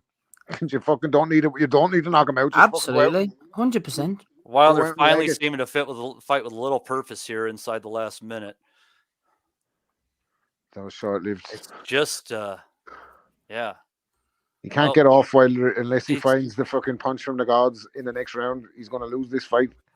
And widely. He needs the underneath game, not the over-the-top game, and he can't seem to find it. Every over-the-top shot Matty has missed. Now, it might be Parker's subtle head movement, but I just think Wilder just looks completely shot, man. His timing's not there at all. The technique on the shots, on the short shots as well. He looks like a novice fighter. Like, yeah. He's just. I'm just going to try and hear what Malik Scott's saying to him in the last round here. Mute yourself, Rob. Mute yourself, Rob.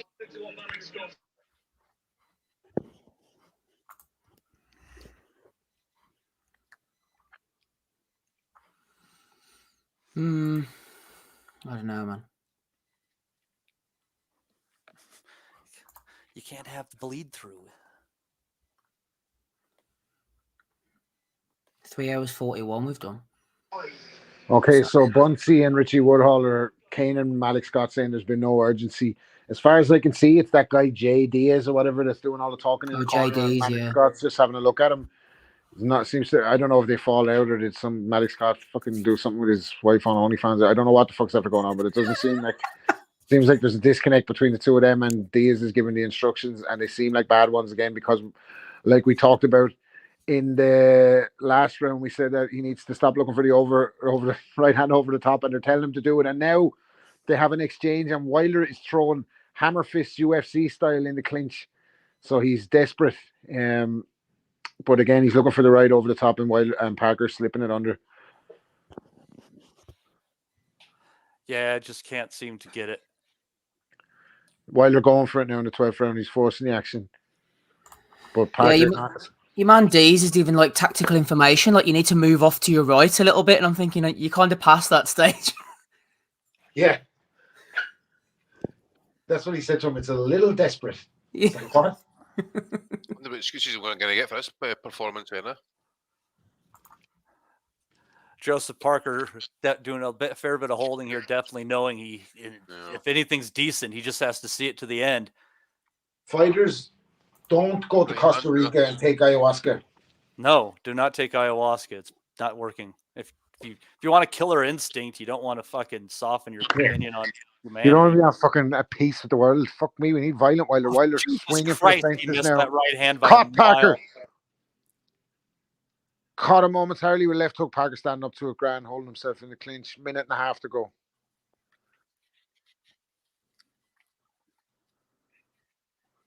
Wilder looks tired, though, man. If Parker gets, if Wilder gets on the cards, it's going to be a joke.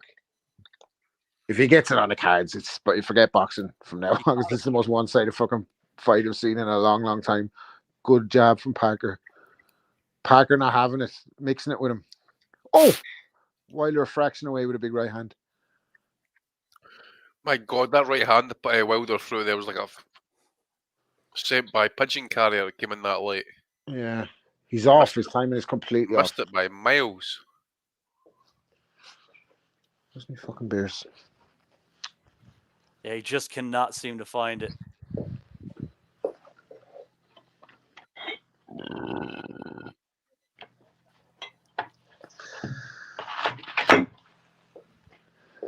This is definitely one of the more shocking moments in boxing this year.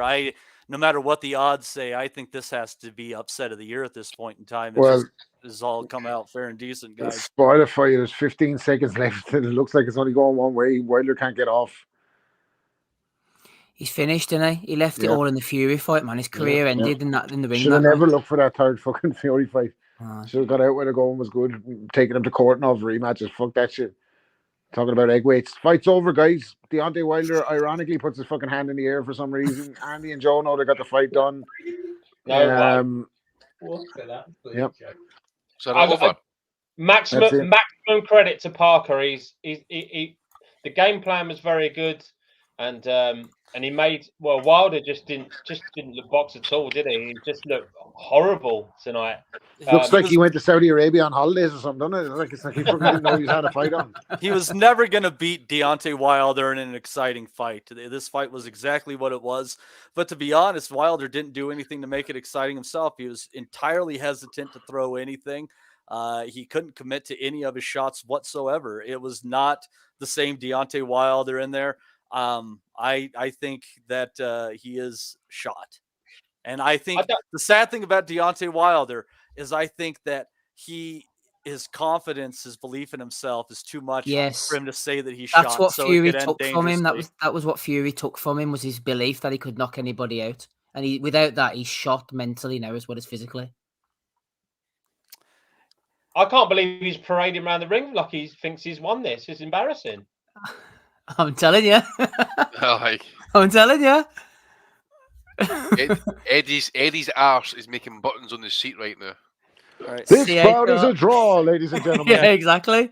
Gentlemen, when I Adelaide Bird 118, 110. And Whoa, Rob, I just want to remind you, we can't have bleed through from their telecast for copyright stuff. So if you I read it in the fucking chat, asshole. I read it in the chat. Okay. Well, you can respond and say it as much so that I know, sir. No, listen, Richie Woodhall has his card is the exact same as mine. I think he gave a draw for the first round. He gave Wilder maybe the 10th or the 11th round, and he has it 117, 112 to Parker. I think we're going to see that similar card across the three judges. I can't look at Wilder, what he's trying to do in the clinch. He looked worse than he's ever looked before. But that's down to Parker making him look bad too.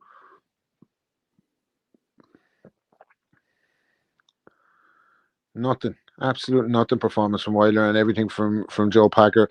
Let's see what the cards say though. Yeah, Steve is making me fucking a bit apprehensive here. Like, I don't know. You'd want to be the most corrupt. Take a while for results to come in.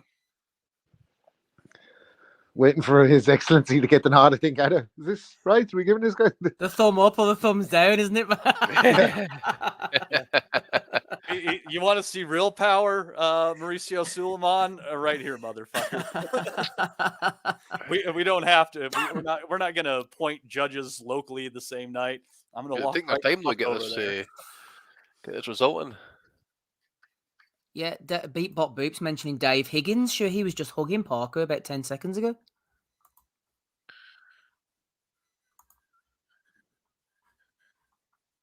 Yeah.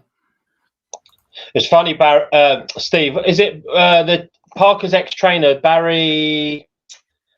God, I can't remember his surname now. Kevin Barry. Kevin Barry. Kevin Barry, sorry, yeah. He really fancied Parker for this, actually, when he was talking. He was saying, Yeah, so fair play to him. Good lad, him, by the way.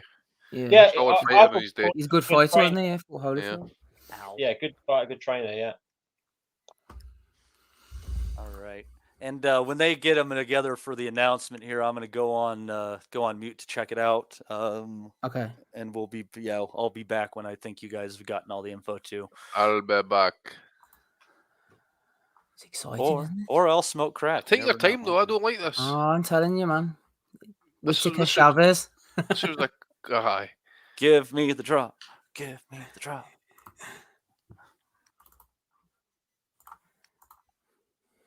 Score's being announced. James Windsor's not going to say anything, though, he says.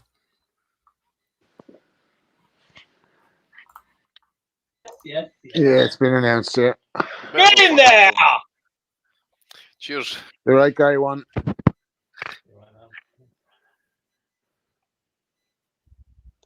And he's getting a little belt for it as well off the WBC. There's a shocker. There's a shocker. A belt for nothing. What is that belt? He's going to be fucking blaming Malik Scott now for drugging his Viagra. Wait, you see, this is where this is going. How is Wilder still? What is he doing? He's like shaking his head like he's been done over the cards or something, man. Like he got beaten up. He's going to wait to sack the whole team now. It's going to be Malik Scott's fault. Fucking the Excellency's fault. Well, I actually don't think he's going to say anything about the Excellency. Fair play, Danny and Joe Parker. What's the group behind the Wilder defeats the Fury that whole time? They're going to be active this coming next 48 hours, aren't they? Oh, the LDBC. Oh, the LDBC. Jesus Christ. Yeah, fuck me. Oh, God. It's fucking... There's going to be insurrection. I haven't seen him come out and defend Charlo for his misdemeanors recently, so... Oof. Did you hear the videotape of that? I did, yeah. It's pretty damning alright. But to be expected from that fucking Aegis, to be honest with you. That'll be Joseph Parker now, possibly mandatory WBO contender. Maybe... Because if Joshua gets beat tonight... Is he not mandatory WBC? That's something else. That's something else. That was unbelievable, ladies and gentlemen. My God. That's your upset. That is your upset.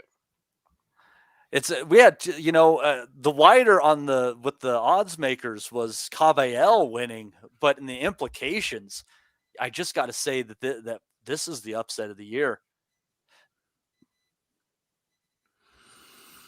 Can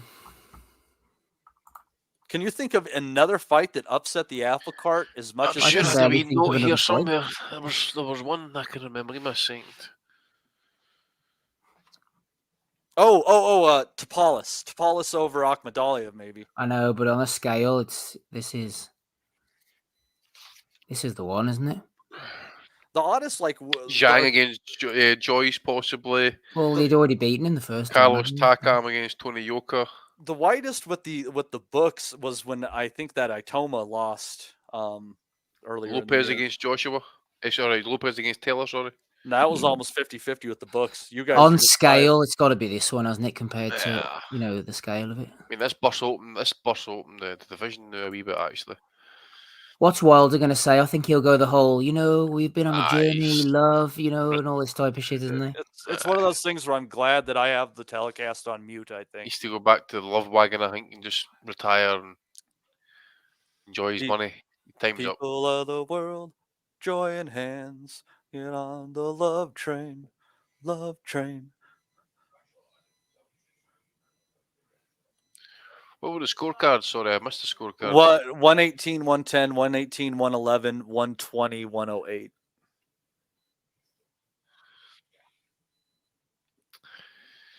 Just need big Voto to do the business. Imagine it. I had it one round closer. I can't remember. I had it 117, 112. I had that even couple of rounds to Wilder. Nothing that interesting. I think that was being very favorable, though.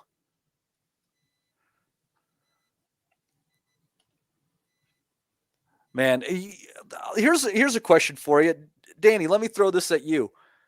So you're Anthony Joshua. You're sitting backstage. That gigantic payday just got washed away to no fault of your own. How hard is it to get in the ring and want it right now? How hard is it to mentally prepare after knowing that just happened? Ooh. Oh, Danny boy, the Danny might not pipes, even be here to the panel. are calling. He might be urinating. He's not left us a message. Oh, is that him there? I think you're breaking up a little bit there, Danny. Wilder giving credit to Parker in the post fight and not making any excuses, so it's definitely the ayahuasca. He's fucking do a piece here. You know, Rob, I had oftentimes thought about ayahuasca or ketamine, just for anxiety and Ketamine? depression kind of shit. Maybe I Jesus. don't want to. I like if I'm not a bastard, like I'd be totally ineffective in politics. I can't do it to myself. Well, you are a bastard. Exactly. I want to continue. I want to continue. Like at this point in my life, like people are assholes to me. I have to prove to I'm better at being an asshole than they are, and it's a hard lesson. And ayahuasca could cost me that. I don't know if I need to do that.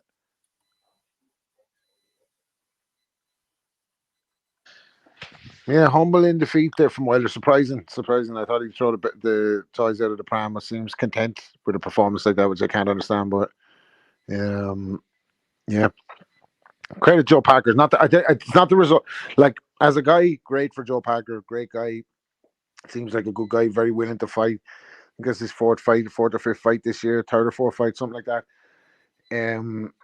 But we wanted Wilder versus Joshua, didn't we? In Riyadh, this is what we wanted. We're not going to get it now. Like, well, maybe we'll still get it.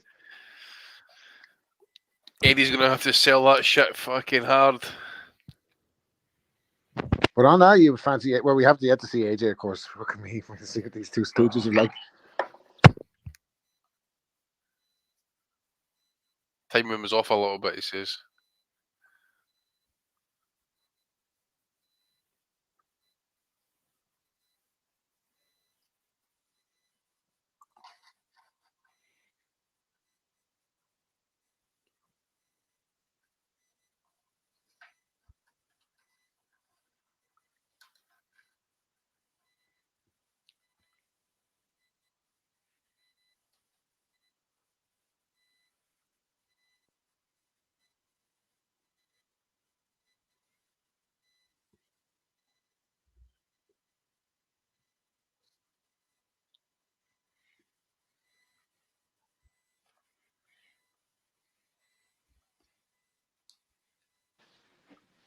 Fuck me, he's going to ayahuasca in the post fight.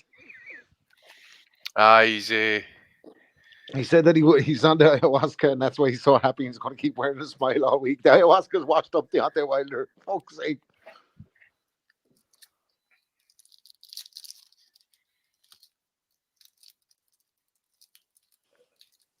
Man, I was listening to a little bit of the Wilder post fight there. Rob, he is all about the peace and love there. I think you're right. I think he needs something to piss him off in the next few months to get it back. Like I hope like he doesn't get what he wants for Christmas and he's just like, fuck, I gotta get back and bust some faces. I really want it's gone. He's I think done. it's gone. He's It's done. over. Retirement, smart investments, all this shit. He's done.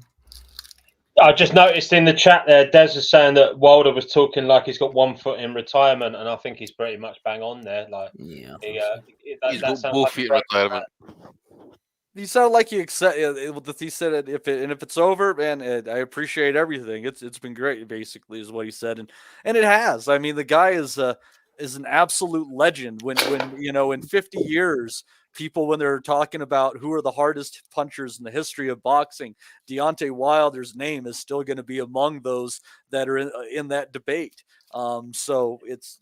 What are you going to say? It's amazing to leave such a mark on the sport, especially for a kid growing up in Alabama, preacher's son, Coming out of nowhere, got an Olympic bronze medal and became an got an Olympic bronze medal, and then he became a world champion professional fighter, all because he knew he had to make money to support his daughter in her fight with her medical issues. Pretty freaking amazing story, all in all. Like You're letting him off too But- easy, Matty. Based off the last Fury and Ngannou performance, do you think the two of them took the best out of each other in those 3 fights? 100%. Good point. 100%. Fury and Wilder and Ngannou next. There you go. There's a fight for him. Bet you that's what they'll do. Something like that. Yeah, That can happen, kind of like fellas can have a trilogy and then never be the same again for anybody else. And like Got some Fury Kate looks shocking comment last fight. in the chat there. What's that? I'm saying that Abdo chat. You see it? Yeah. But, Jesus Christ. Wilder Fury 4. Ryan Dale's Oh. calling Yeah, for. we've seen that. Oh. Like, does she know there's other boxers? Like, she's gone from Macklin and Malik Scott. Like, go shoot for the stars, baby. You're Kate Abdo. What are you doing? Like, Yeah, but you can tell that Malik Scott knows what he's doing, man. That is a confident dude. He's giving her a good time, Rob. You know it. but she's Kate Abdo. She going off with a guy who's fucking his wife on OnlyFans. What's wrong with her? Like, fuck's sake, Kate Abdo. Well, he was fucking his wife on OnlyFans. Well, the question is, why aren't you? Where's your entrepreneurial spirit there, Mr. Kelly? What the fuck? I don't know. I'll see what she go with it. I'll WhatsApp her there now. I'll see what she go for. And Rob, by that I mean, why aren't you fucking Malik Scott's wife on OnlyFans? I don't know. I wanted to clear that up. I like Ryan Deal's comment about Don King in the chat. It's funny because this is the day of reckoning. Don King and Bob Arum could have well been added to this as just zombie-looking creatures sat in the background. Really, I'm gonna say, do we know Buffer read out the right scores for a start? Oh dear, man. Hold on, Kate Abdo's engaged to Malik Scott. Fuck's sake! No wonder he's fucking Wilder wasn't doing any fucking. He must have got No divorced then. chance. Shit. He stopped giving him instructions. He was like, fuck it, just go out there, throw the right hand, man. Hold on, I'm talking to Kate Abdo. Well, Can you imagine what would happen if David Hay and Malik Scott combined their powers? Dread to think. They would basically take. I was going to say it, but I'm not going to say it. It's on the air for another way. There you are. So where are we at now then? When's Joshua coming on? Hopefully soon. Hopefully sooner. The 6 hours are going to fucking run out on. Yeah, exactly. No shit. Well, 4 exactly. 4 hours exactly. I feel like it's like I'm part of one of those zombie apocalypse movies, and I'm sitting like in my bunker, sitting there. Well, day 783 here. Still no sign of the outside world. Eating tins of dried food. Oh dear. And Milad Khalidi there. Good point from him. What else have we got? F2. He's the gossip column in the F2. He's reading Hello magazine and all that with Bellew now included in it. Let's see, we might as well run back through our super chats as well. Carl Frampton looks like a Victorian chimney sweep. Don't he on that fucking... That's an age of the day, little fucker. Well, I mean, the cool thing as a featherweight, he'd probably get up and down a chimney pretty well. I mean, maybe that's his true calling. Carl is taking the piss as well. He's at it with me. Like, is he? What's he's doing this on purpose now? Like, fuck's sake. But anyways, I'd like to thank Kaiser Koba, Dr. FMG, Ryan Deal, John O'Donovan, S. Anthony, Mick. How do you say that one, Steve? Which one? Mick starts with a D. I don't even want to try. Am I going to fuck it up? In the Here super comes Chukwu. Chukwu's just trying. Come on, Chukwu. and James Winder. I'll just say thanks, Mick. Oh, Mick, yeah. Delafre, Delare, something like that. I'm glad that you're not positive No, either. I've never seen that one either, to be honest with you, Thank Matty. you. So you're Thank not on you. your own there. Nick, if you're still in the chat and you might be willing to type that out phonetically for us, I'm just kind of curious. Usually Andy can help us on that. Like, I'm never going to understand how the word Calhoun can have a Q in it that goes against everything that I have ever learned in a classroom in my entire life. That's beyond me, Matty. I'm all right with James Winesor there, but I'm not sure about this other fella. What's the name of it? Delary. What is it about? There, Mick. On the Merry Christmas, lads. He says thanks for an awesome year. He's going to withdraw that now. Go stick it up on this chat so I It's can see it. Delary, I think. Delary, there you are. Delary. See how Delary. got there in the end. Got there in the I end. Thanks, I Mick. was just overthinking it. At this point, I am stuck with overthinking it because when I think I'm right, I'm nowhere in the fucking ballpark. Shut up, asshole. We have to try and pronounce DJ Leonardo. Fuck off, will you? I try Yeah, that after about but 6 you pints. know it on a weekly basis. You know, these just pop out of me from the middle of nowhere. Stuff like Echo Esseman. As I look at it, I'm like, Ecow? Who names their fucking kid Ecow? Lennox. Lennox, aye. He Chuckwew, did. fake Chuckwew's in the house. But again, for James, Mick, Anthony, Ryan, John, Dr. FMG, and Kaiser Koba, thank you very much for the super chats. Y'all have a very fantastic holiday season. We appreciate you so much. We're getting there, boys. 11:10. Matty Degenerato. There you are, Matty. I should write a column that one under that myself. name. It'd be fun. Oh, dear. Just commenting on Malik Scott's fucking love life. That's the column. We're going to use this money to subscribe to Malik and Kate Abdo's OnlyFans page. TRE must be pissed, man. I always got the feeling he was giving her one on the side. I shouldn't say that about him. But he probably was. There's no way. There's no way that's happening. I can't. I don't believe it. I thought that Michael. She was with Macklin. She wasn't at the fucking. No, that wasn't the fucking brightest part of the world. Macklin's no teeth. Fuckers after get me with that one. I have taken it. Good. That's pretty good. Oh. You don't think that he's no fucking shame either because he's still on Sky. Fucker. Jesus. Gonna be stuck going to adult friend finder and giving gummies in the alley if he doesn't stop. Frampton looks like he never had a mark on him, doesn't he? Like, look at him. Des Watson just jumping in the super chat game with the couple there. Thank you very much, Des, and a Merry Christmas right back at you, sir. Oh, here comes the flames. Oh, wait. It's just the video. Oh, here's Joshua. There's Wallin. They're both yapping. Exciting times.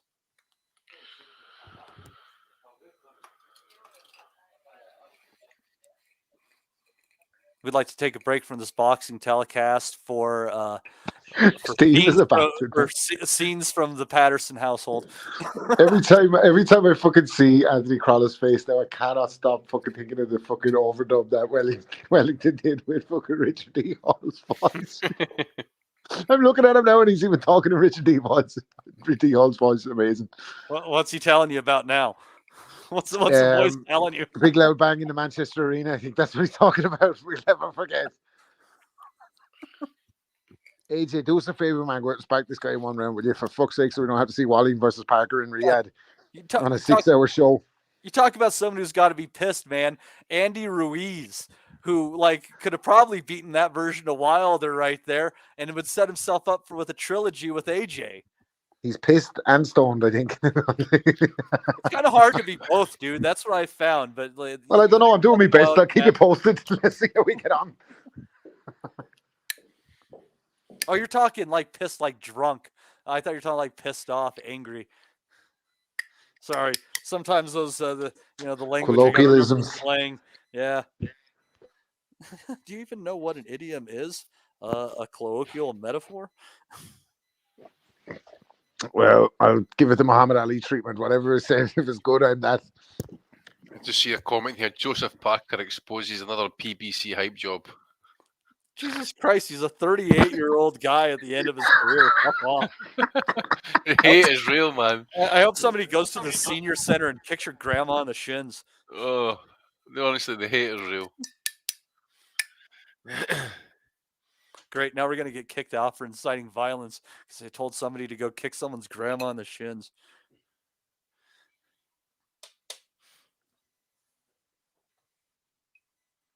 Ruiz sure does look happy. He also looks like he wears makeup. Well, They probably did that. Wallin's pretty going to much fancy during- this big time, isn't he? After getting that result back in the fucking dressing room, like, Fraser- fuck, man, there's been a change of Fraser- script here. Fraser Clark's saying our fighters not bothered anymore because they know they're getting so much money. I didn't even see any sadness in Wilder, like he doesn't care. A no prize fighter money, fight for money, sorry, but you have to feel it in your heart.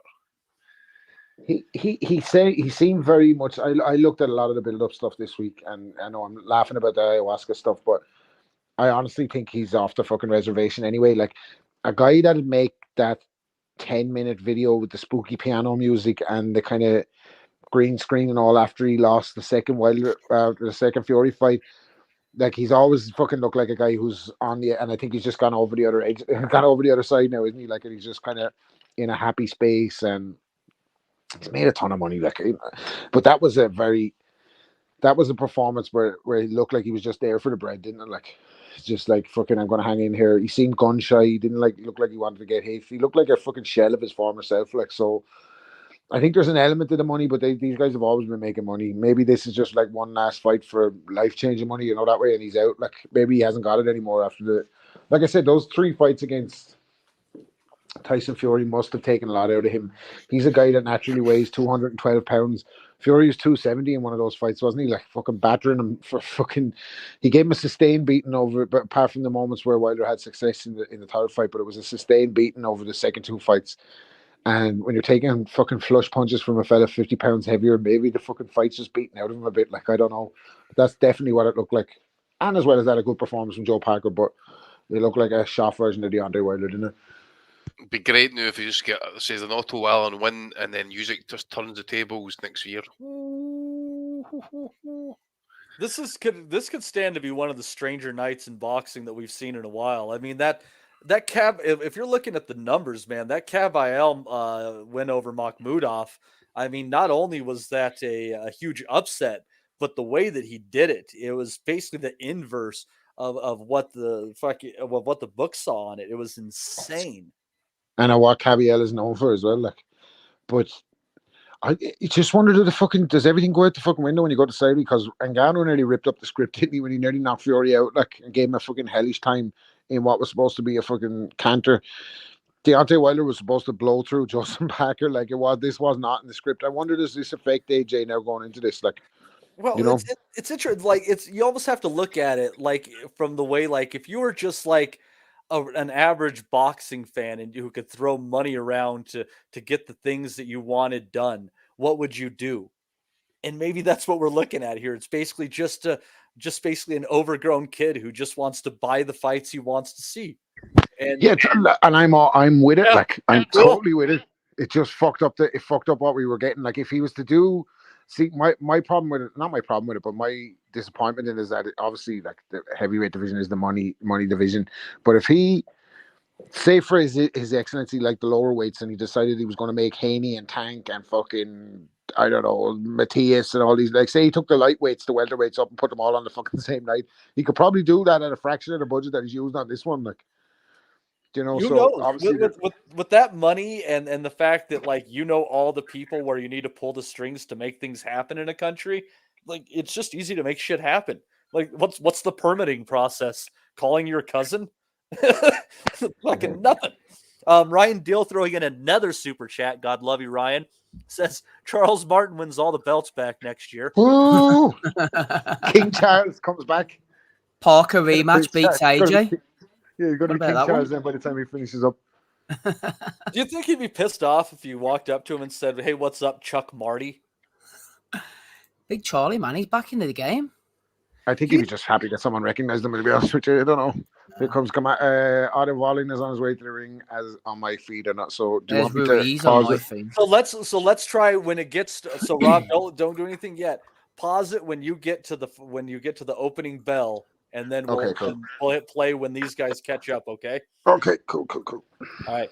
We're going to do our best for everyone here and not spoil it, since everyone's been so fantastic coming in and taking part in this Boxing Asylum Fight Camp Companion for the Day of Reckoning card in Saudi Arabia. Thank you again to Steve Wellings, Andy Patterson, Danny Young, and Rob Kelly. It's been a good time. It's been a long time. Steve and I have been in here for about 4 hours, But what would we rather? Sorry for that, lads. I would have got Spending here it with- earlier if I'd have known you were there for the fucking full card. Well, what were we gonna do on this around this holiday season? Spend our time with friends, family, and loved ones? No, fuck that. I'm hanging I out don't with think you anything guys. worse. This I'm is looking to see great. if there's any streams from Nicaragua tomorrow. Yeah, I mean, anytime you just a reason you have an excuse, right? Just give me a fucking reason. That's all.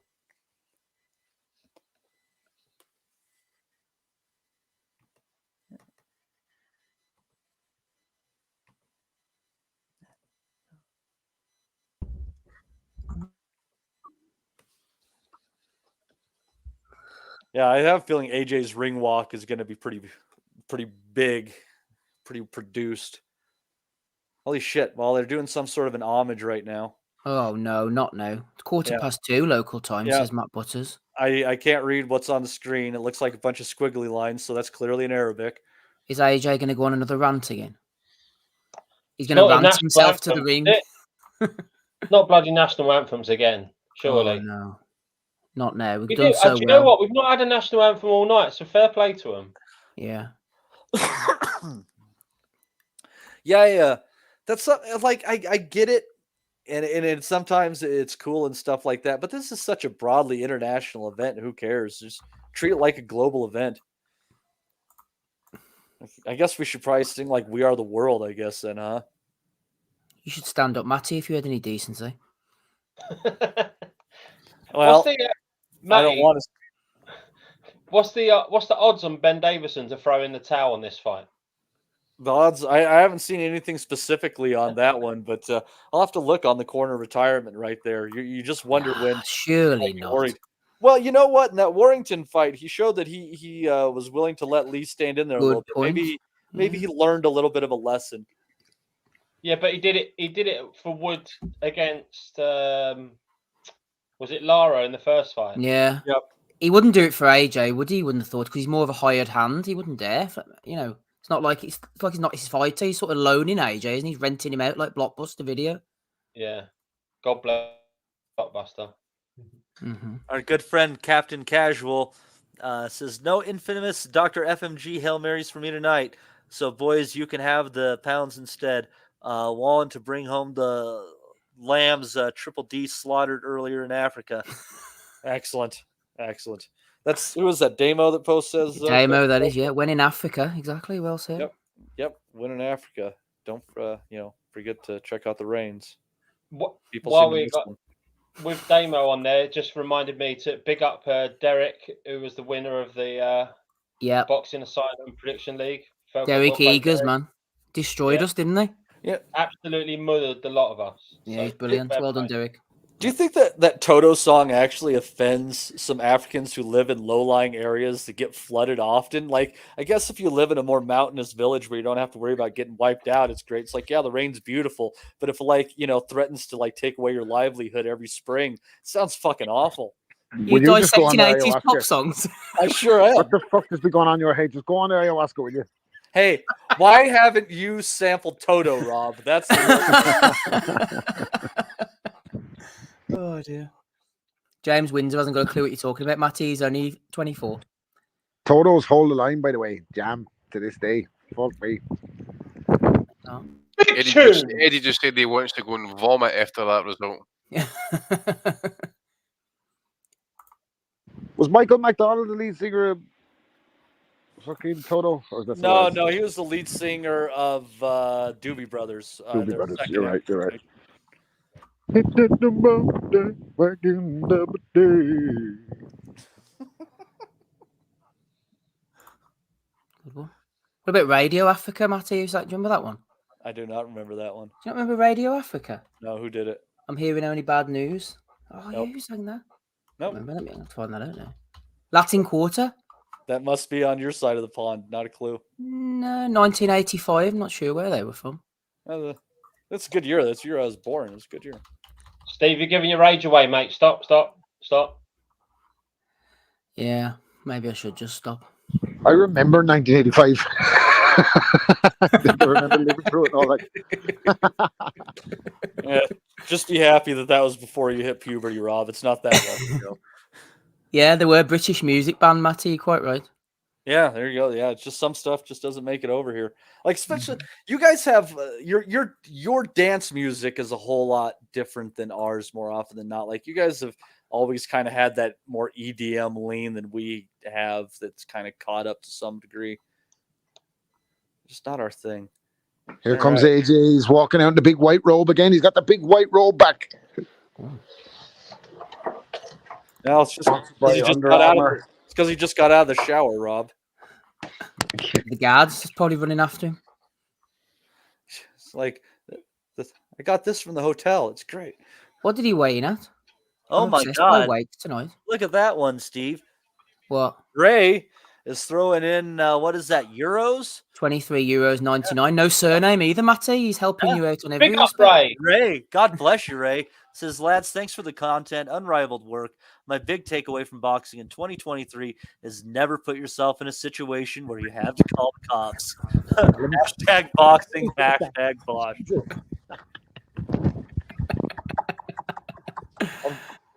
Well done, Ray. That's Good almost lad. a $5 an hour. Well done.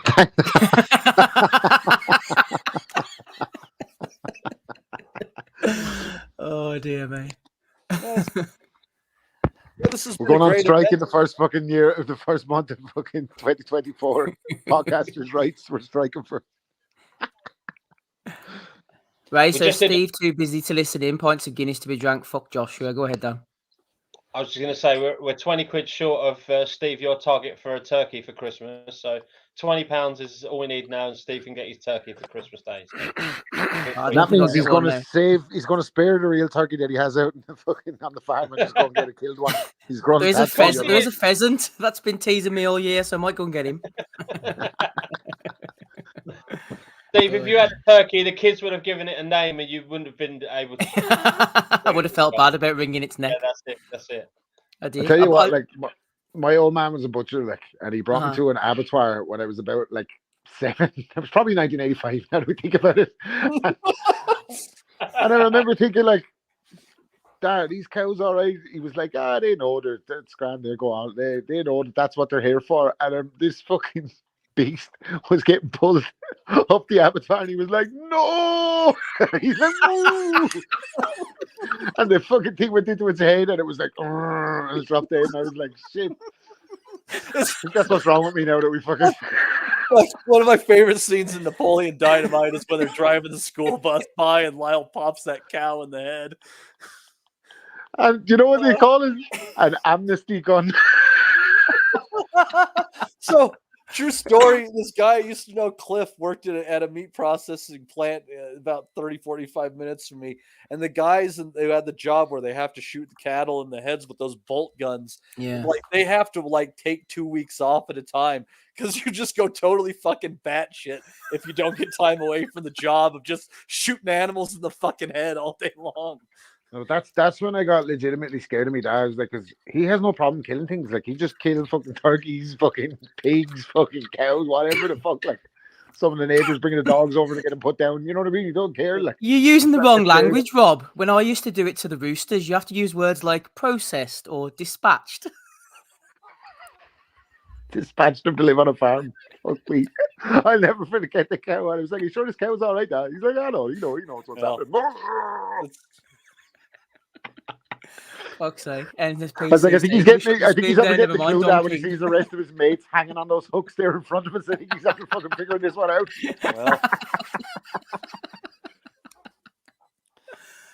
Well, Oh dear, mate. Wallin does look pretty good. He looks very focused. All right. And again, when we get to the first bell, we're going to hit pause.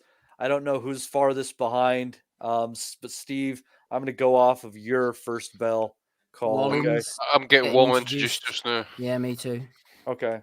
He's from Sundsvall in Sweden, apparently. I used to summer there. Come on, pull it off, man. And Wallin getting the result. You talking about the robe that was on AJ, you pervert? Fucking weirdo. Let's fucking go. Get a result. Put him to bed. I wanted AJ and Wilder to win for obvious reasons, like, but seeing as Wilder is fucking shit the bed, I do not want Joey Gamachi to lose to fucking greasy head Ben Davison. So I'm fucking firmly team Wally now. Like, Yeah, that'll really fuck up your Christmas. Like nothing will matter for the next couple of days. I tell you what though, if Wallin and all was to pull it off, I wouldn't begrudge Joey Gamachi, one of the fucking nicest guys in boxing, absolutely fucking unreal guy, like really, He's a really nice top guy. guy, So he is. yeah, I would love him to have his moment here, like. Oh, there's no sound under zone apparently. We got sound still. Let us know in the chat if you can still hear us. There's no sound Right, under we've just zone. gone back to the corner, so I'm gonna pause it here. Let me know. Okay. AJ's getting introduced on mine. Still. They're all clapping him. So they've had the face-to-face, Rob, aye? Yeah, they're both gone back to the corners and that. I've just paused it when they're both gone back to the corners, so just Oh, let me know. my sound's cut out.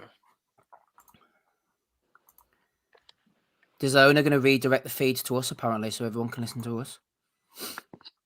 Be fucking better than what they have. Fuck's sake. That's excellent, by the way.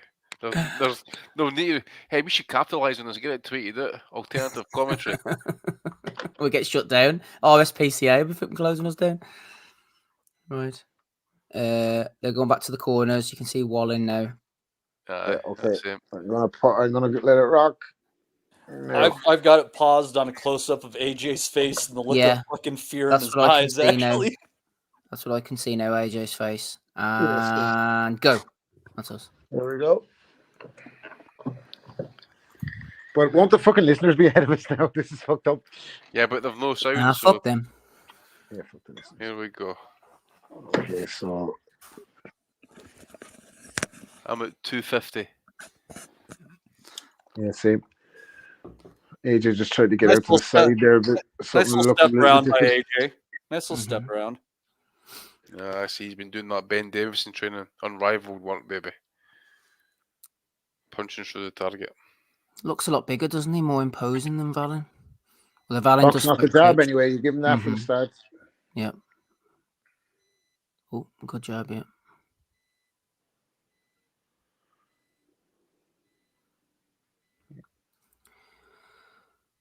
Bit cumbersome, but looking a little bit sharper in his last fight.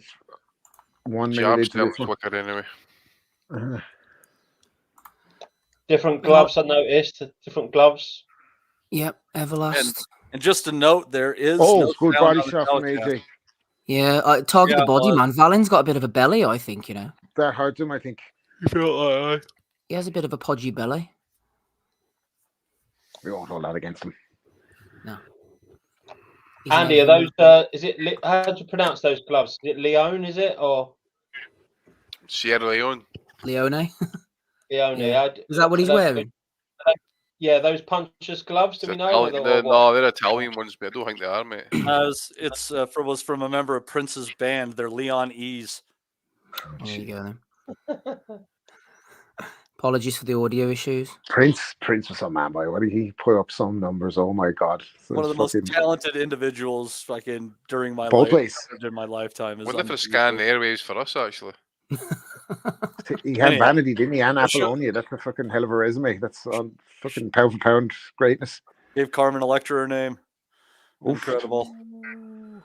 AJ looking good, by the way. Give him credit after 2 minutes. He's keeping his left foot outside the fucking. This is going how I expected it to go. To be fair, this is exactly how I expected it to go.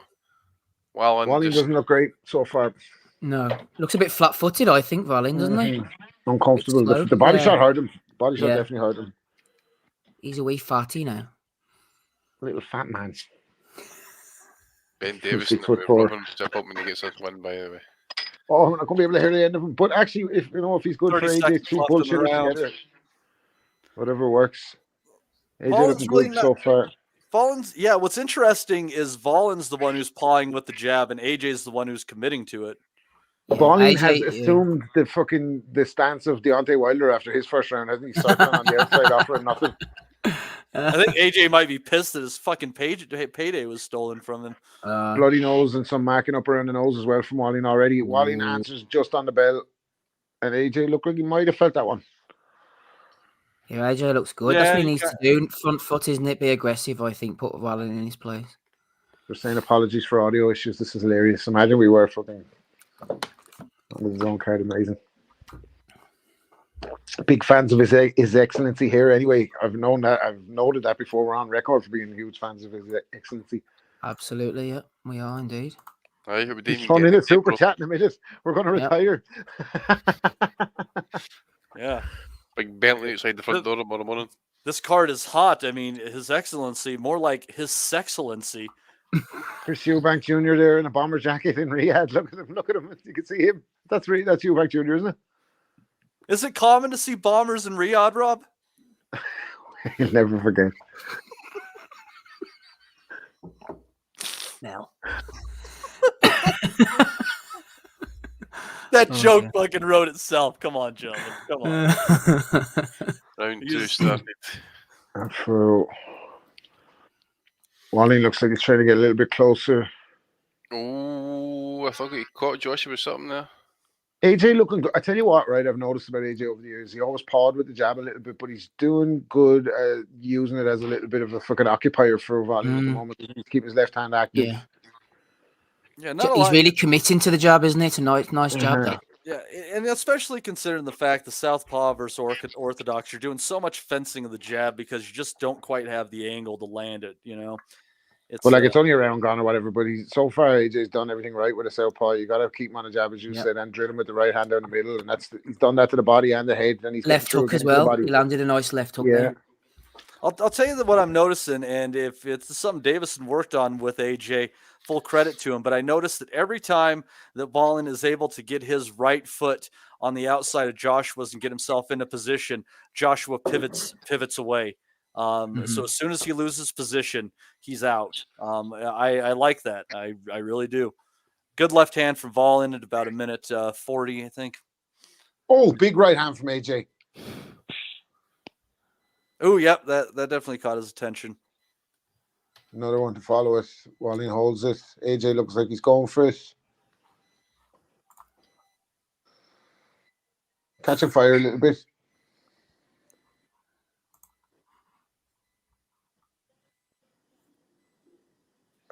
Do you know what the problem with our commentary is? We all fucking agree with each other. We need contrarians like the old HBO days. We need George Foreman in the mix to fucking completely disagree with everything that everyone's saying, make it interesting for the listeners. Wallin's doing a great job here. Yeah, he's showing a lot of heart. AJ better be careful. Yeah. He's just lulling him in. The problem is that none of us got our glasses from the lesbian collection. That's where we fucked up.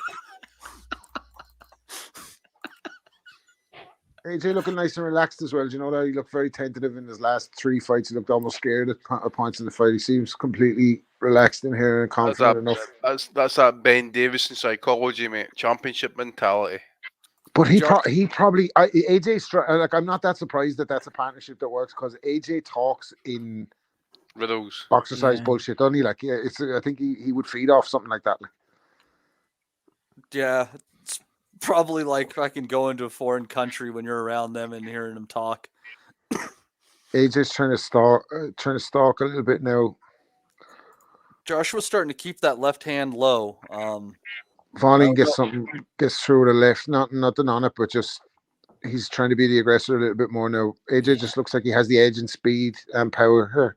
He's struggling, Wallin, isn't he? He's bloody as well. Yeah, he's not making an impact on him whatsoever. Shit, I forgot to do my scorecard for Ben and them. I have fucking AJ 3 up or 2 up, Ben. Thanks for the reminder, Rob. We're trying to do our best to help out our friends on their new venture, which is going pretty well. I like the app. No, the app is class. I think our listeners or whatever love it as well. The Box and Others Get a Life gang. Absolutely.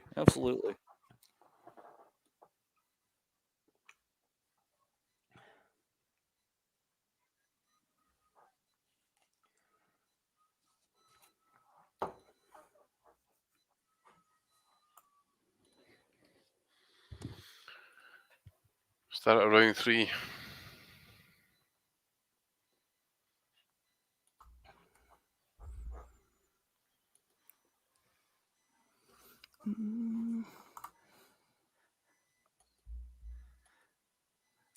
Yeah, I got to be honest with you guys. This is the least tentative that Joshua's looked in Yeah, I since can't tell you. Ruiz? since back before the Ruiz fight, because he looked like shit in the build up to that as well. Remember in the ring walking out, he looked like he was scared or something. Something looked off at him, like. But he's nice and relaxed. He's boxing well. He's using the left hand a lot. Wallin becoming a little bit more active. You'd always have the fear with Joshua if he's still there after 6 that he gets a little bit more tired and maybe Wallin can get closer. But for now, he's in total control. How much Jabbing is to the that? body as well. BT's commentary's fine, but DAZN's is a bit to shit. I'm getting bored of this fight, actually, gentlemen, to be fair. Yeah, it's not great. Wallin looks very novice, doesn't he? Isn't it something else that the rest of the card was more entertaining than the ones at the top? This is getting to the point for me is that Joshua's got to win by stoppage. He's got to show.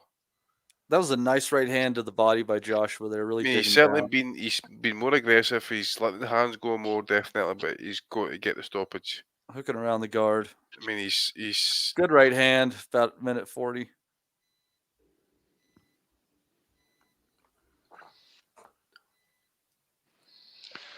I think he's going to catch Wallin with something and just put him on his arse. We'll see. Wallin has shown a pretty damn good beard throughout his career. Left hand's moved well in there. Left hook. Yeah. I kind of thought he got a little bit more off balance, though. I thought there was a little bit of tangle of the feet in that one. Bit of blow from the nose of AJ. It looks like. Nice little Probably jab. starting to get through a little bit with the jab a little bit more. Yeah, catching him when with his hand down and also when he's leaning down, reaching a bit.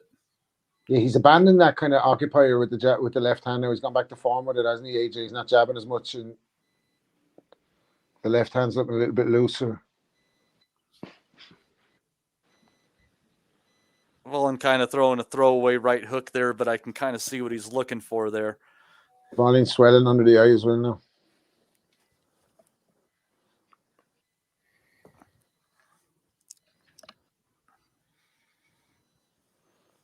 Wallin doing better off the jab in this round.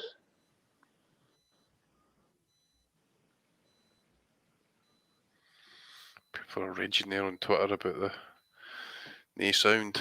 Are they? Yeah. Well, don't fucking rage on Twitter. Come on the Boxing Asylum and you get loads of sound. A lot of bitter bastards out there. Bitter bastards. Consumed Better by out from Wallin bitterness. there. Looks a little bit more comfortable, and AJ looks a little bit tired after 3 rounds. Throw the Lucasade down the balls now. That's it, Ben. Get it down there. Well, you know, I mean, that's an interesting question going down the line. If this fight, gets into the later rounds, was Davison really able to help Joshua with his fitness a bit? Because when you're a big, muscly guy, it is hard to throw, a fair number of punches and get down the stretch. Oftentimes, weight is weight. And this is definitely a more active Anthony Joshua than we've seen in recent memory. Mm-hmm. He realises, that activity is the key. There's no point in sitting about being bitter. You got to get stuck in and be consistent. It's a sound backup. I know we've been saying this is the most relaxed AJ's looked in ages, but he's not doing a great deal, is he, really? Yeah, there's sound on the DAZN telecast again. He's looking slightly tired after the 3rd round, Danny. Do you think he looks like he was active with the left hand in the first 2 rounds, and he seems to just be like throwing it as a blinder now and trying to throw the right hand behind it. Yeah, you feel like he's trying more now in this round 4 than he has in the previous, but yeah, it's still not. I'm expecting him to blow Wallin away, to be honest with you. I like the way the talk's been gone this week, but I'm not seeing it so far. It's just, I tell you what, this card is making me think when you look at it, like, we talk about the two heavyweight eras and you go back to the 90s, but Lennox Lewis would have beat the fucking shit out of the 4 of these guys on the one night, wouldn't he? Yeah, he would.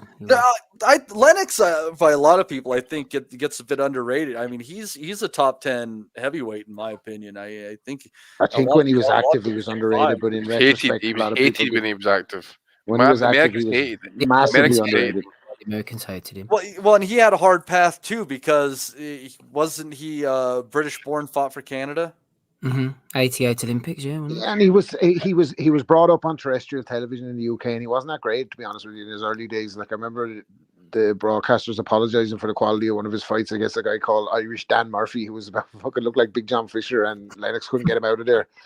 And he had different trajectories in his career, but ultimately, when the version of him that ended up with Manny, like, he fucking would have walloped the fucking four of these, like.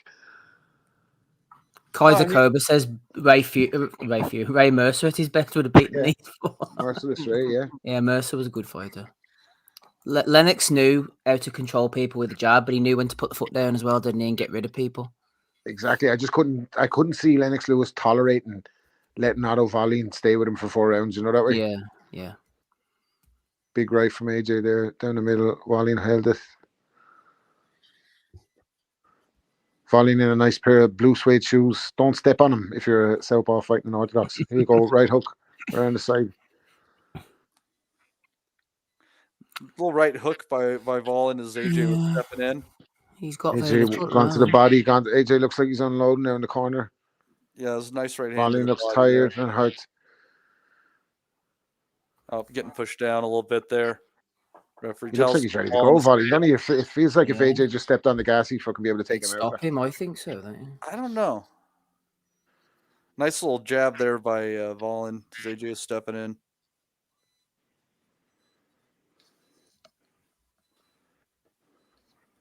It's a bad fight, though. It's very poor.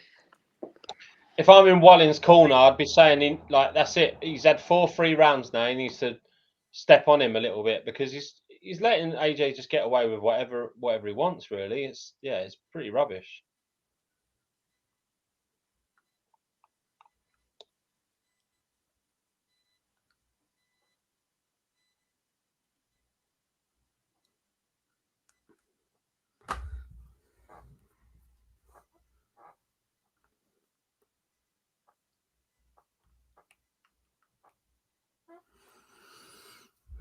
Wallin seemed to get rocked by a punch that didn't seem to land. It's a snooze fest, isn't it? It's fucking terrible. Yep.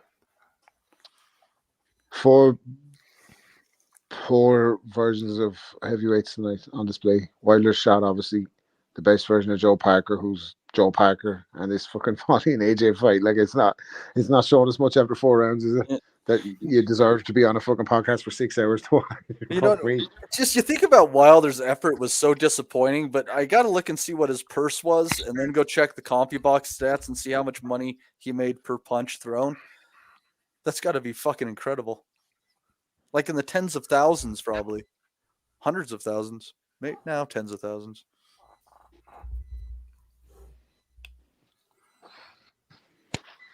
How is Wallin in this shape, by the way? And this is a fucking opportunity of a lifetime. He's always a little chunk. He's always a little thick. I think he looks a bit fatter than usual, to be honest. Yeah, I was thinking he looks heavier than usual. I thought he maybe that's part of the strategy to want to lie on him and tie him up now, like, and get him past 6 and fucking make him blow. But I thought the biggest he looked was against Fury, honestly. He's 238. He's too easy to find with the right hand for Joshua as well. You got to feel if he gets close enough or gets in range, he's going to fucking take his head out here. Like.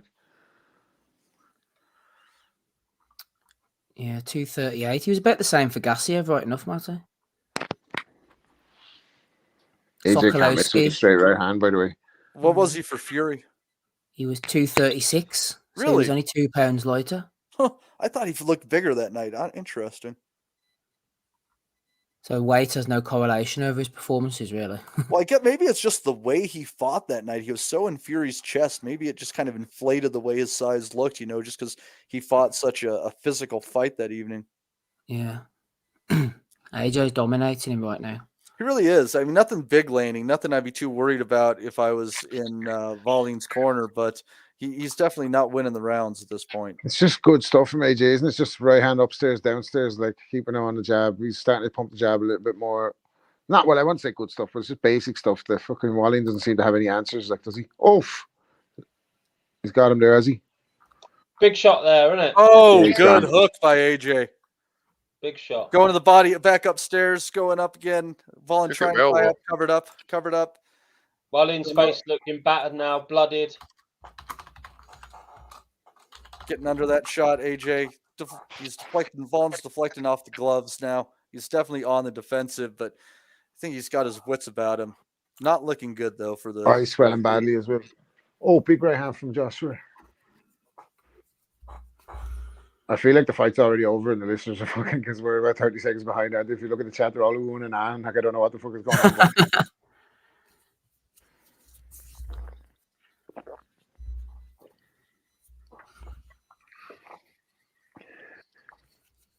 AJ in total control after 5 anyway.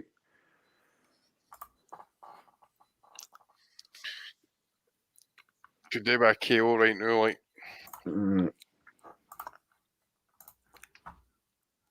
Straight to your bed, Steve. Yeah, Wallin's going to swallow it here, you know that? after round 6. Yeah, me too, mate. That's what I'm He's feeling. going to swallow it Body here, of the Wallin, you know that? Don't know about you, boy. He's got a broken nose, I think. I don't know about you, lads, but He quits. I was right. The fucking bastard. Anyway, he fucking quit.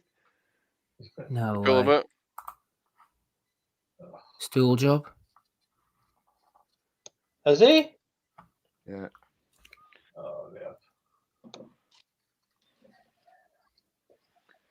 I fucking knew it. Said it when he fucking went. Just the way he went back to the ring, that I was like, "This cunt's going to swallow this." Like, What a look. joke. That's really disappointing from Otto after we've been, arguing for him to get an opportunity like this for so long. It was just bad as fucking the way it ended. Like, AJ, he was there for the stoppage. Like, in his first sign of adversity, fucking jacked it. That's poor from former friend of the pod, Otto Wallin. Yeah. Always friend of the pod, but still disappointing. Former revoked friend of the pod there. I can't believe he's done that. There's a lot of former friends of the pod. Yeah. A lot of former friends of the pod. They've got nothing better Some of to them do with keep their coming time. back. I don't think we're going to see Otto Wallin again, to be honest. No, I don't think so. I can't believe he's quit on the stool. I've got to go and I pill fucking bed. knew it the way when he went back that time. I was like, this fucker's going to swallow this. Like, and then I just seen in the chat they were like, he quit. I was like, yeah, bastard. Anyway, I should stop cursing. Fuck me, we're going to be thrown off. I might as well. To like AJ versus Parker. Like, do we want this? Like, or do we need this at all? Can AJ just step aside and wait for fucking the winner of Usyk Fury now? Like, Davis number 1 all the credit tonight, yeah. Mm-hmm. Well, it was a good. It wasn't an amazing performance. It was like, it's not like he's looking up at the fucking sky now and standing up on, like, it wasn't that kind of performance, but it was a competent job, I guess. And Wallin offered fuck all basically, didn't he, in the fight? Like, he was terrible. This fight has told me nothing, to be fair. No, Like, but I think he looked a little bit better. He looked a little bit better, looked more relaxed, looked more comfortable. Looked like he could compete again. I don't think he has anything for Fury or Usyk, does he? Like, but no. But then, like, I mean, if we believe that, Ben Davison is going to be his trainer going forward, then, like, I'm not being funny. He's taken no damage whatsoever. He needs to get himself on the undercard of Fury Usyk against someone and be blasting them out, not quitting on the fucking stool. Like, he needs to put a show on. You can't do that. Doesn't help him at all. Someone quitting on a stool does not help him at all. Eddie will be selling it now. Like, he broke him down. He dominated him. He took his will. He took the will of Wallin. Where's Wallin's will? And oh, fuck's sake. Ryan hopping on there with us. Is that Ryan Deal? Yeah, that's Ryan Deal. I'll just say, Matty, quickly, it's 4:45 here, 4 hours 45. I'll go. I don't know what you boys want to do. I'll go till 5 hours. Yeah, I think that's perfectly fine. Whoever wants to from where go, I'm go. sitting. You got 15 minutes now, and put in the StreamYard in the chat if you want to come on and and say something. Feel free. Ryan, I'll go into have 5 hours. at it. We've been talking long enough ourselves. Yeah. The floor is yours, sir. There you go. Cheers, little boys. All right, Andy. Cheers for coming on. Caballero. Fucking hell, Wallin, man, you look whiter than me. What the fuck was that? I was expecting him to at least win a few rounds and push AJ, but that was poor. That was a nothing performance. AJ dominated him though behind the jab, Ryan, man. We need to give AJ his props here. No, he couldn't miss with the jab. Wow, just stood in front of him and did nothing. No, that's poor, that is. Wallin has to look at himself there and think, Well, that's your big stage. Like, you're not going to get another big one after that. Like, he got the Gassiev shot. Gassiev would have put in a better performance there. He'd have thrown something to the body. He'd have brought a hair transplant at least. Poop throwing 199 in there, and he still says the question is who wins between Wilder and AJ. I wouldn't be shocked if they still chase that fight, honestly. Like, I could see it. I could see it probably being on the undercard. Actually, like Danny said, there as fucking they could probably make it on the Usyk fucking Fury undercard. When's that, March or February? February 17th. It's February, maybe a little bit too soon. But he hasn't taken any damage. Like, what's the, you know what I mean? Neither did Wilder, really. Yeah, it's I don't know. Like, I love this format and getting the big names together and getting them all on the same card. Like, when would you get Dubois and Miller and Bivol and fucking AJ and all of them on the same card? I love the format, but the just results and the fights didn't pan out the way we thought. Like, Wallin was basically a heavy bag there. Like tonight, wasn't he? He didn't look anyway. He didn't offer anything at all. I think he had one decent spell in the third round and then jacked it at the first side. And then Wilder offered nothing in the fucking Parker fight. Absolutely fuck all. So disappointing night of action, but I like this format and I like these kind of events, if that makes sense. Mm-hmm. Yeah, the idea was there, the spirit of it was there. It just didn't quite deliver on all of the fights. Rostel Zeal says, "Log it now, lads. Hergovich AJ next year for the vacant IBF after the winner of the undisputed I like that fight compared to what else there might be. I like that fight. I don't think they'll fight Zhang. I think it'll be too much of an issue." Steve, I just want to add there, like I put it in our private chat there, but I think AJ's an easier target for Wilder than Parker was tonight. I just think because he's so upright and static, I think that makes him more susceptible to a big Wilder overhand right. But again, it has to be the Wilder that we kind of once knew. Wilder couldn't get off, dude. I don't know. Like, I think, but then AJ didn't look like he could really get off tonight either, did he? Like, it was tentative. He didn't go for it, really, did he? Like, he didn't have to. It was just. I was way more impressed with the 6 fights beneath this. Well, not each and every one of them, but I thought those were more bang for your buck than the last 2. Yeah, I think Dubois Miller was the best one. What about Parker? Dubois, Ryan? Let's see that. Yeah, wouldn't mind. Caballel to the end of the season. That's what I say. Caballel breaking down the beast, man. What have you got against Makhmudov? He seems like a nice guy. Yeah, nice guy when he's not getting tested in Montreal. Let's see what happens when he gets to Saudi Arabia with a German. Looking sparked out. That's what happened. It'll happen to Petervia as well, I reckon. Callum Smith, come on. That's how it.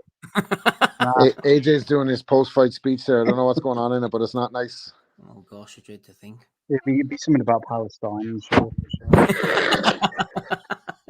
It might be. What about Parker though, Ryan? Big win, New Zealand. What time is it over there at the moment? Must be at 8 in the morning? 1 o'clock in the afternoon. Oh, right, okay. Hasn't stopped me though. I've been here since 5 a.m. since Frank Sanchez. So. Are they all out in the streets like honking the horns on the cars and all that because Joe Parker's after winning? Mate, they'll do that regardless. So it doesn't matter. It doesn't matter with Joseph Parker's fight, and they'll be out honking the streets. Fucking, there's some shit music from the Islanders now.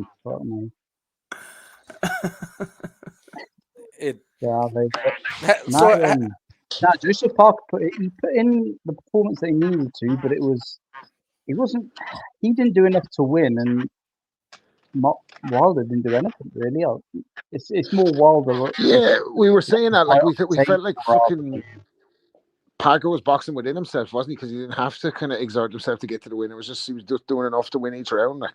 And he was obviously that he took his moment when he landed the big right hand. But after that, it felt like Wilder didn't want to know.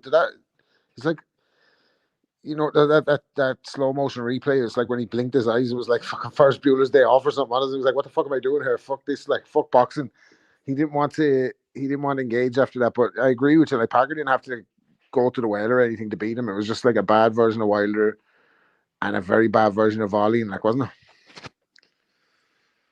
Yeah, I think Parker did what he needed to. Wilder's got to be the biggest disappointment of the night. I mean, that's a guy who he throws that one two down the middle. It doesn't matter where it lands; it's going to affect you. And he didn't throw it once tonight. And Parker was sat there the whole night ready for it. And yeah, that's the end of Wilder. Really, he can't come back from that. He can't.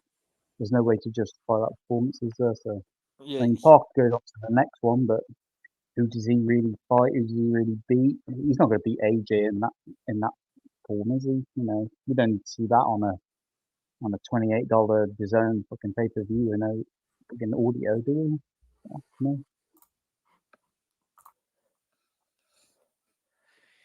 yeah, this definitely an interesting way to kind of close out the year here.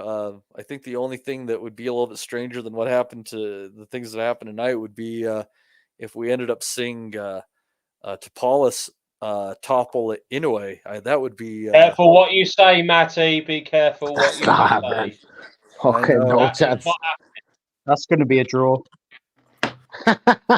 Listen, it's fuck. It's going to be fucking death by destruction, isn't it? Listen, When Matty, is that? there's more chance of me getting some from the missus on Christmas Day than there is of fucking Topalos beating anyway, all right? When is that on, Maddie? Tuesday. Oh, nice one.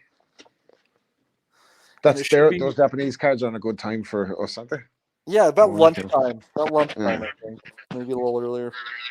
He fucking beat the shit out of Stephen Fulton, didn't he? Anyway, holy shit, they were like bullet stuff shots. Oh my god.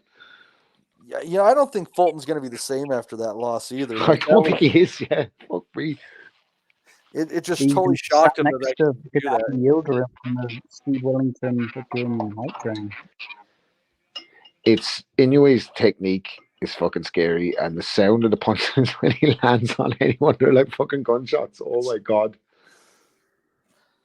Yeah, they're just not only does he hit hard, but they're snappy. You know, he uses that Yeah. rare combination where it's Turns his sudden. hand at just the right second just to get the fucking maximum impact. Like, and he's amazing. Here's Eddie now bullshitting. Looks like he hasn't had a shave in fucking 2 weeks. By the way, what's going on with him? Might have lost the love of his life. You never know these things. Yeah, it looks like Sky's not answering the WhatsApps or something. He's looking a bit ragged here. I don't know what's going on. Right, folks, I'm gonna fucking call it a night because that's enough fucking boxing action for me. Happy Christmas to all the listeners and happy holidays and all that. And I'll see you in the new year and all the panelists. Can't believe it's done another year of this shit. Right? I'm joking. I'll see you all soon. Have a good one. Nice Thanks one, for Rob. holidays, Cheers. Rob. Cheers, lads. Bye bye. Merry Bye. Christmas, Bye. Rob.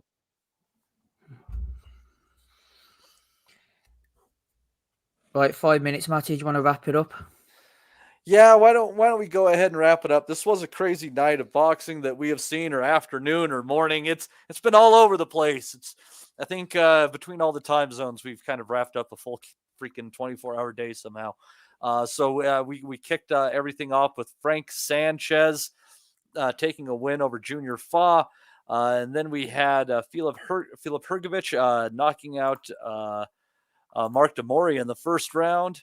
Jaya Pataya with a first round stoppage as well over Ellis Zorro. God, let's try to think. That was 3 of the fights that are there. But what else do we have there?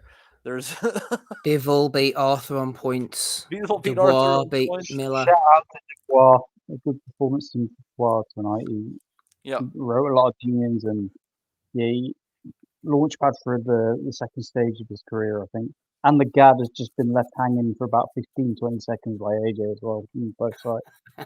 Yep. And another big upset, you had Ajit Cavael taking out Makhmudov. That was a heck of an upset earlier.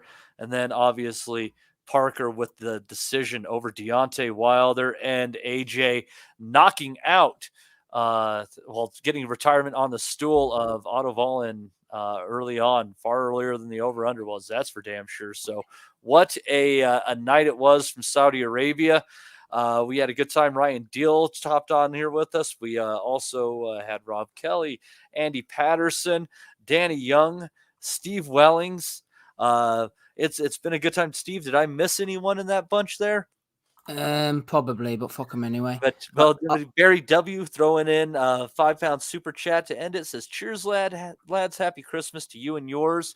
And that's to go along with Kaiser Koba, the Dr. FMG, Ryan Deal, John O'Donovan, Anthony, Mick Delowry, James Windsor, Des Watson, Captain Casual, Ray with a big one in there, Beat Bop Boop. And also Barry W just threw in. Thank you to everyone for participating in this and kicking in. We really appreciate each and every one of you.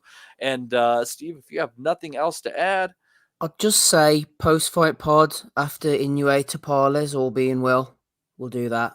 So we'll speak to you in when's that, Tuesday, is it? Tuesday. Yeah, I'll try and do that. And whoever wants to jump on can do if you want. Oh, fantastic.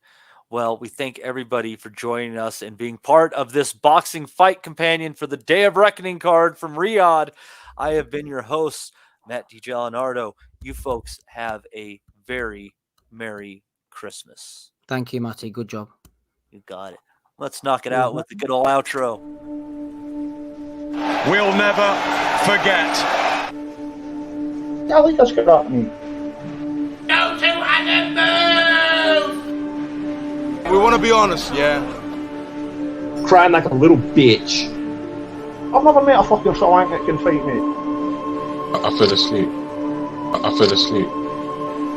You're a fucking bum, you're a fucking asshole. Rumple fucking Stiltskin. But allegedly, Oscar Rivas has failed a test. 7-year ain't. 7-year ain't. I will fucking smash fucking you. I hope you fucking die. Be safe. I love boxing sounds, as simple as that.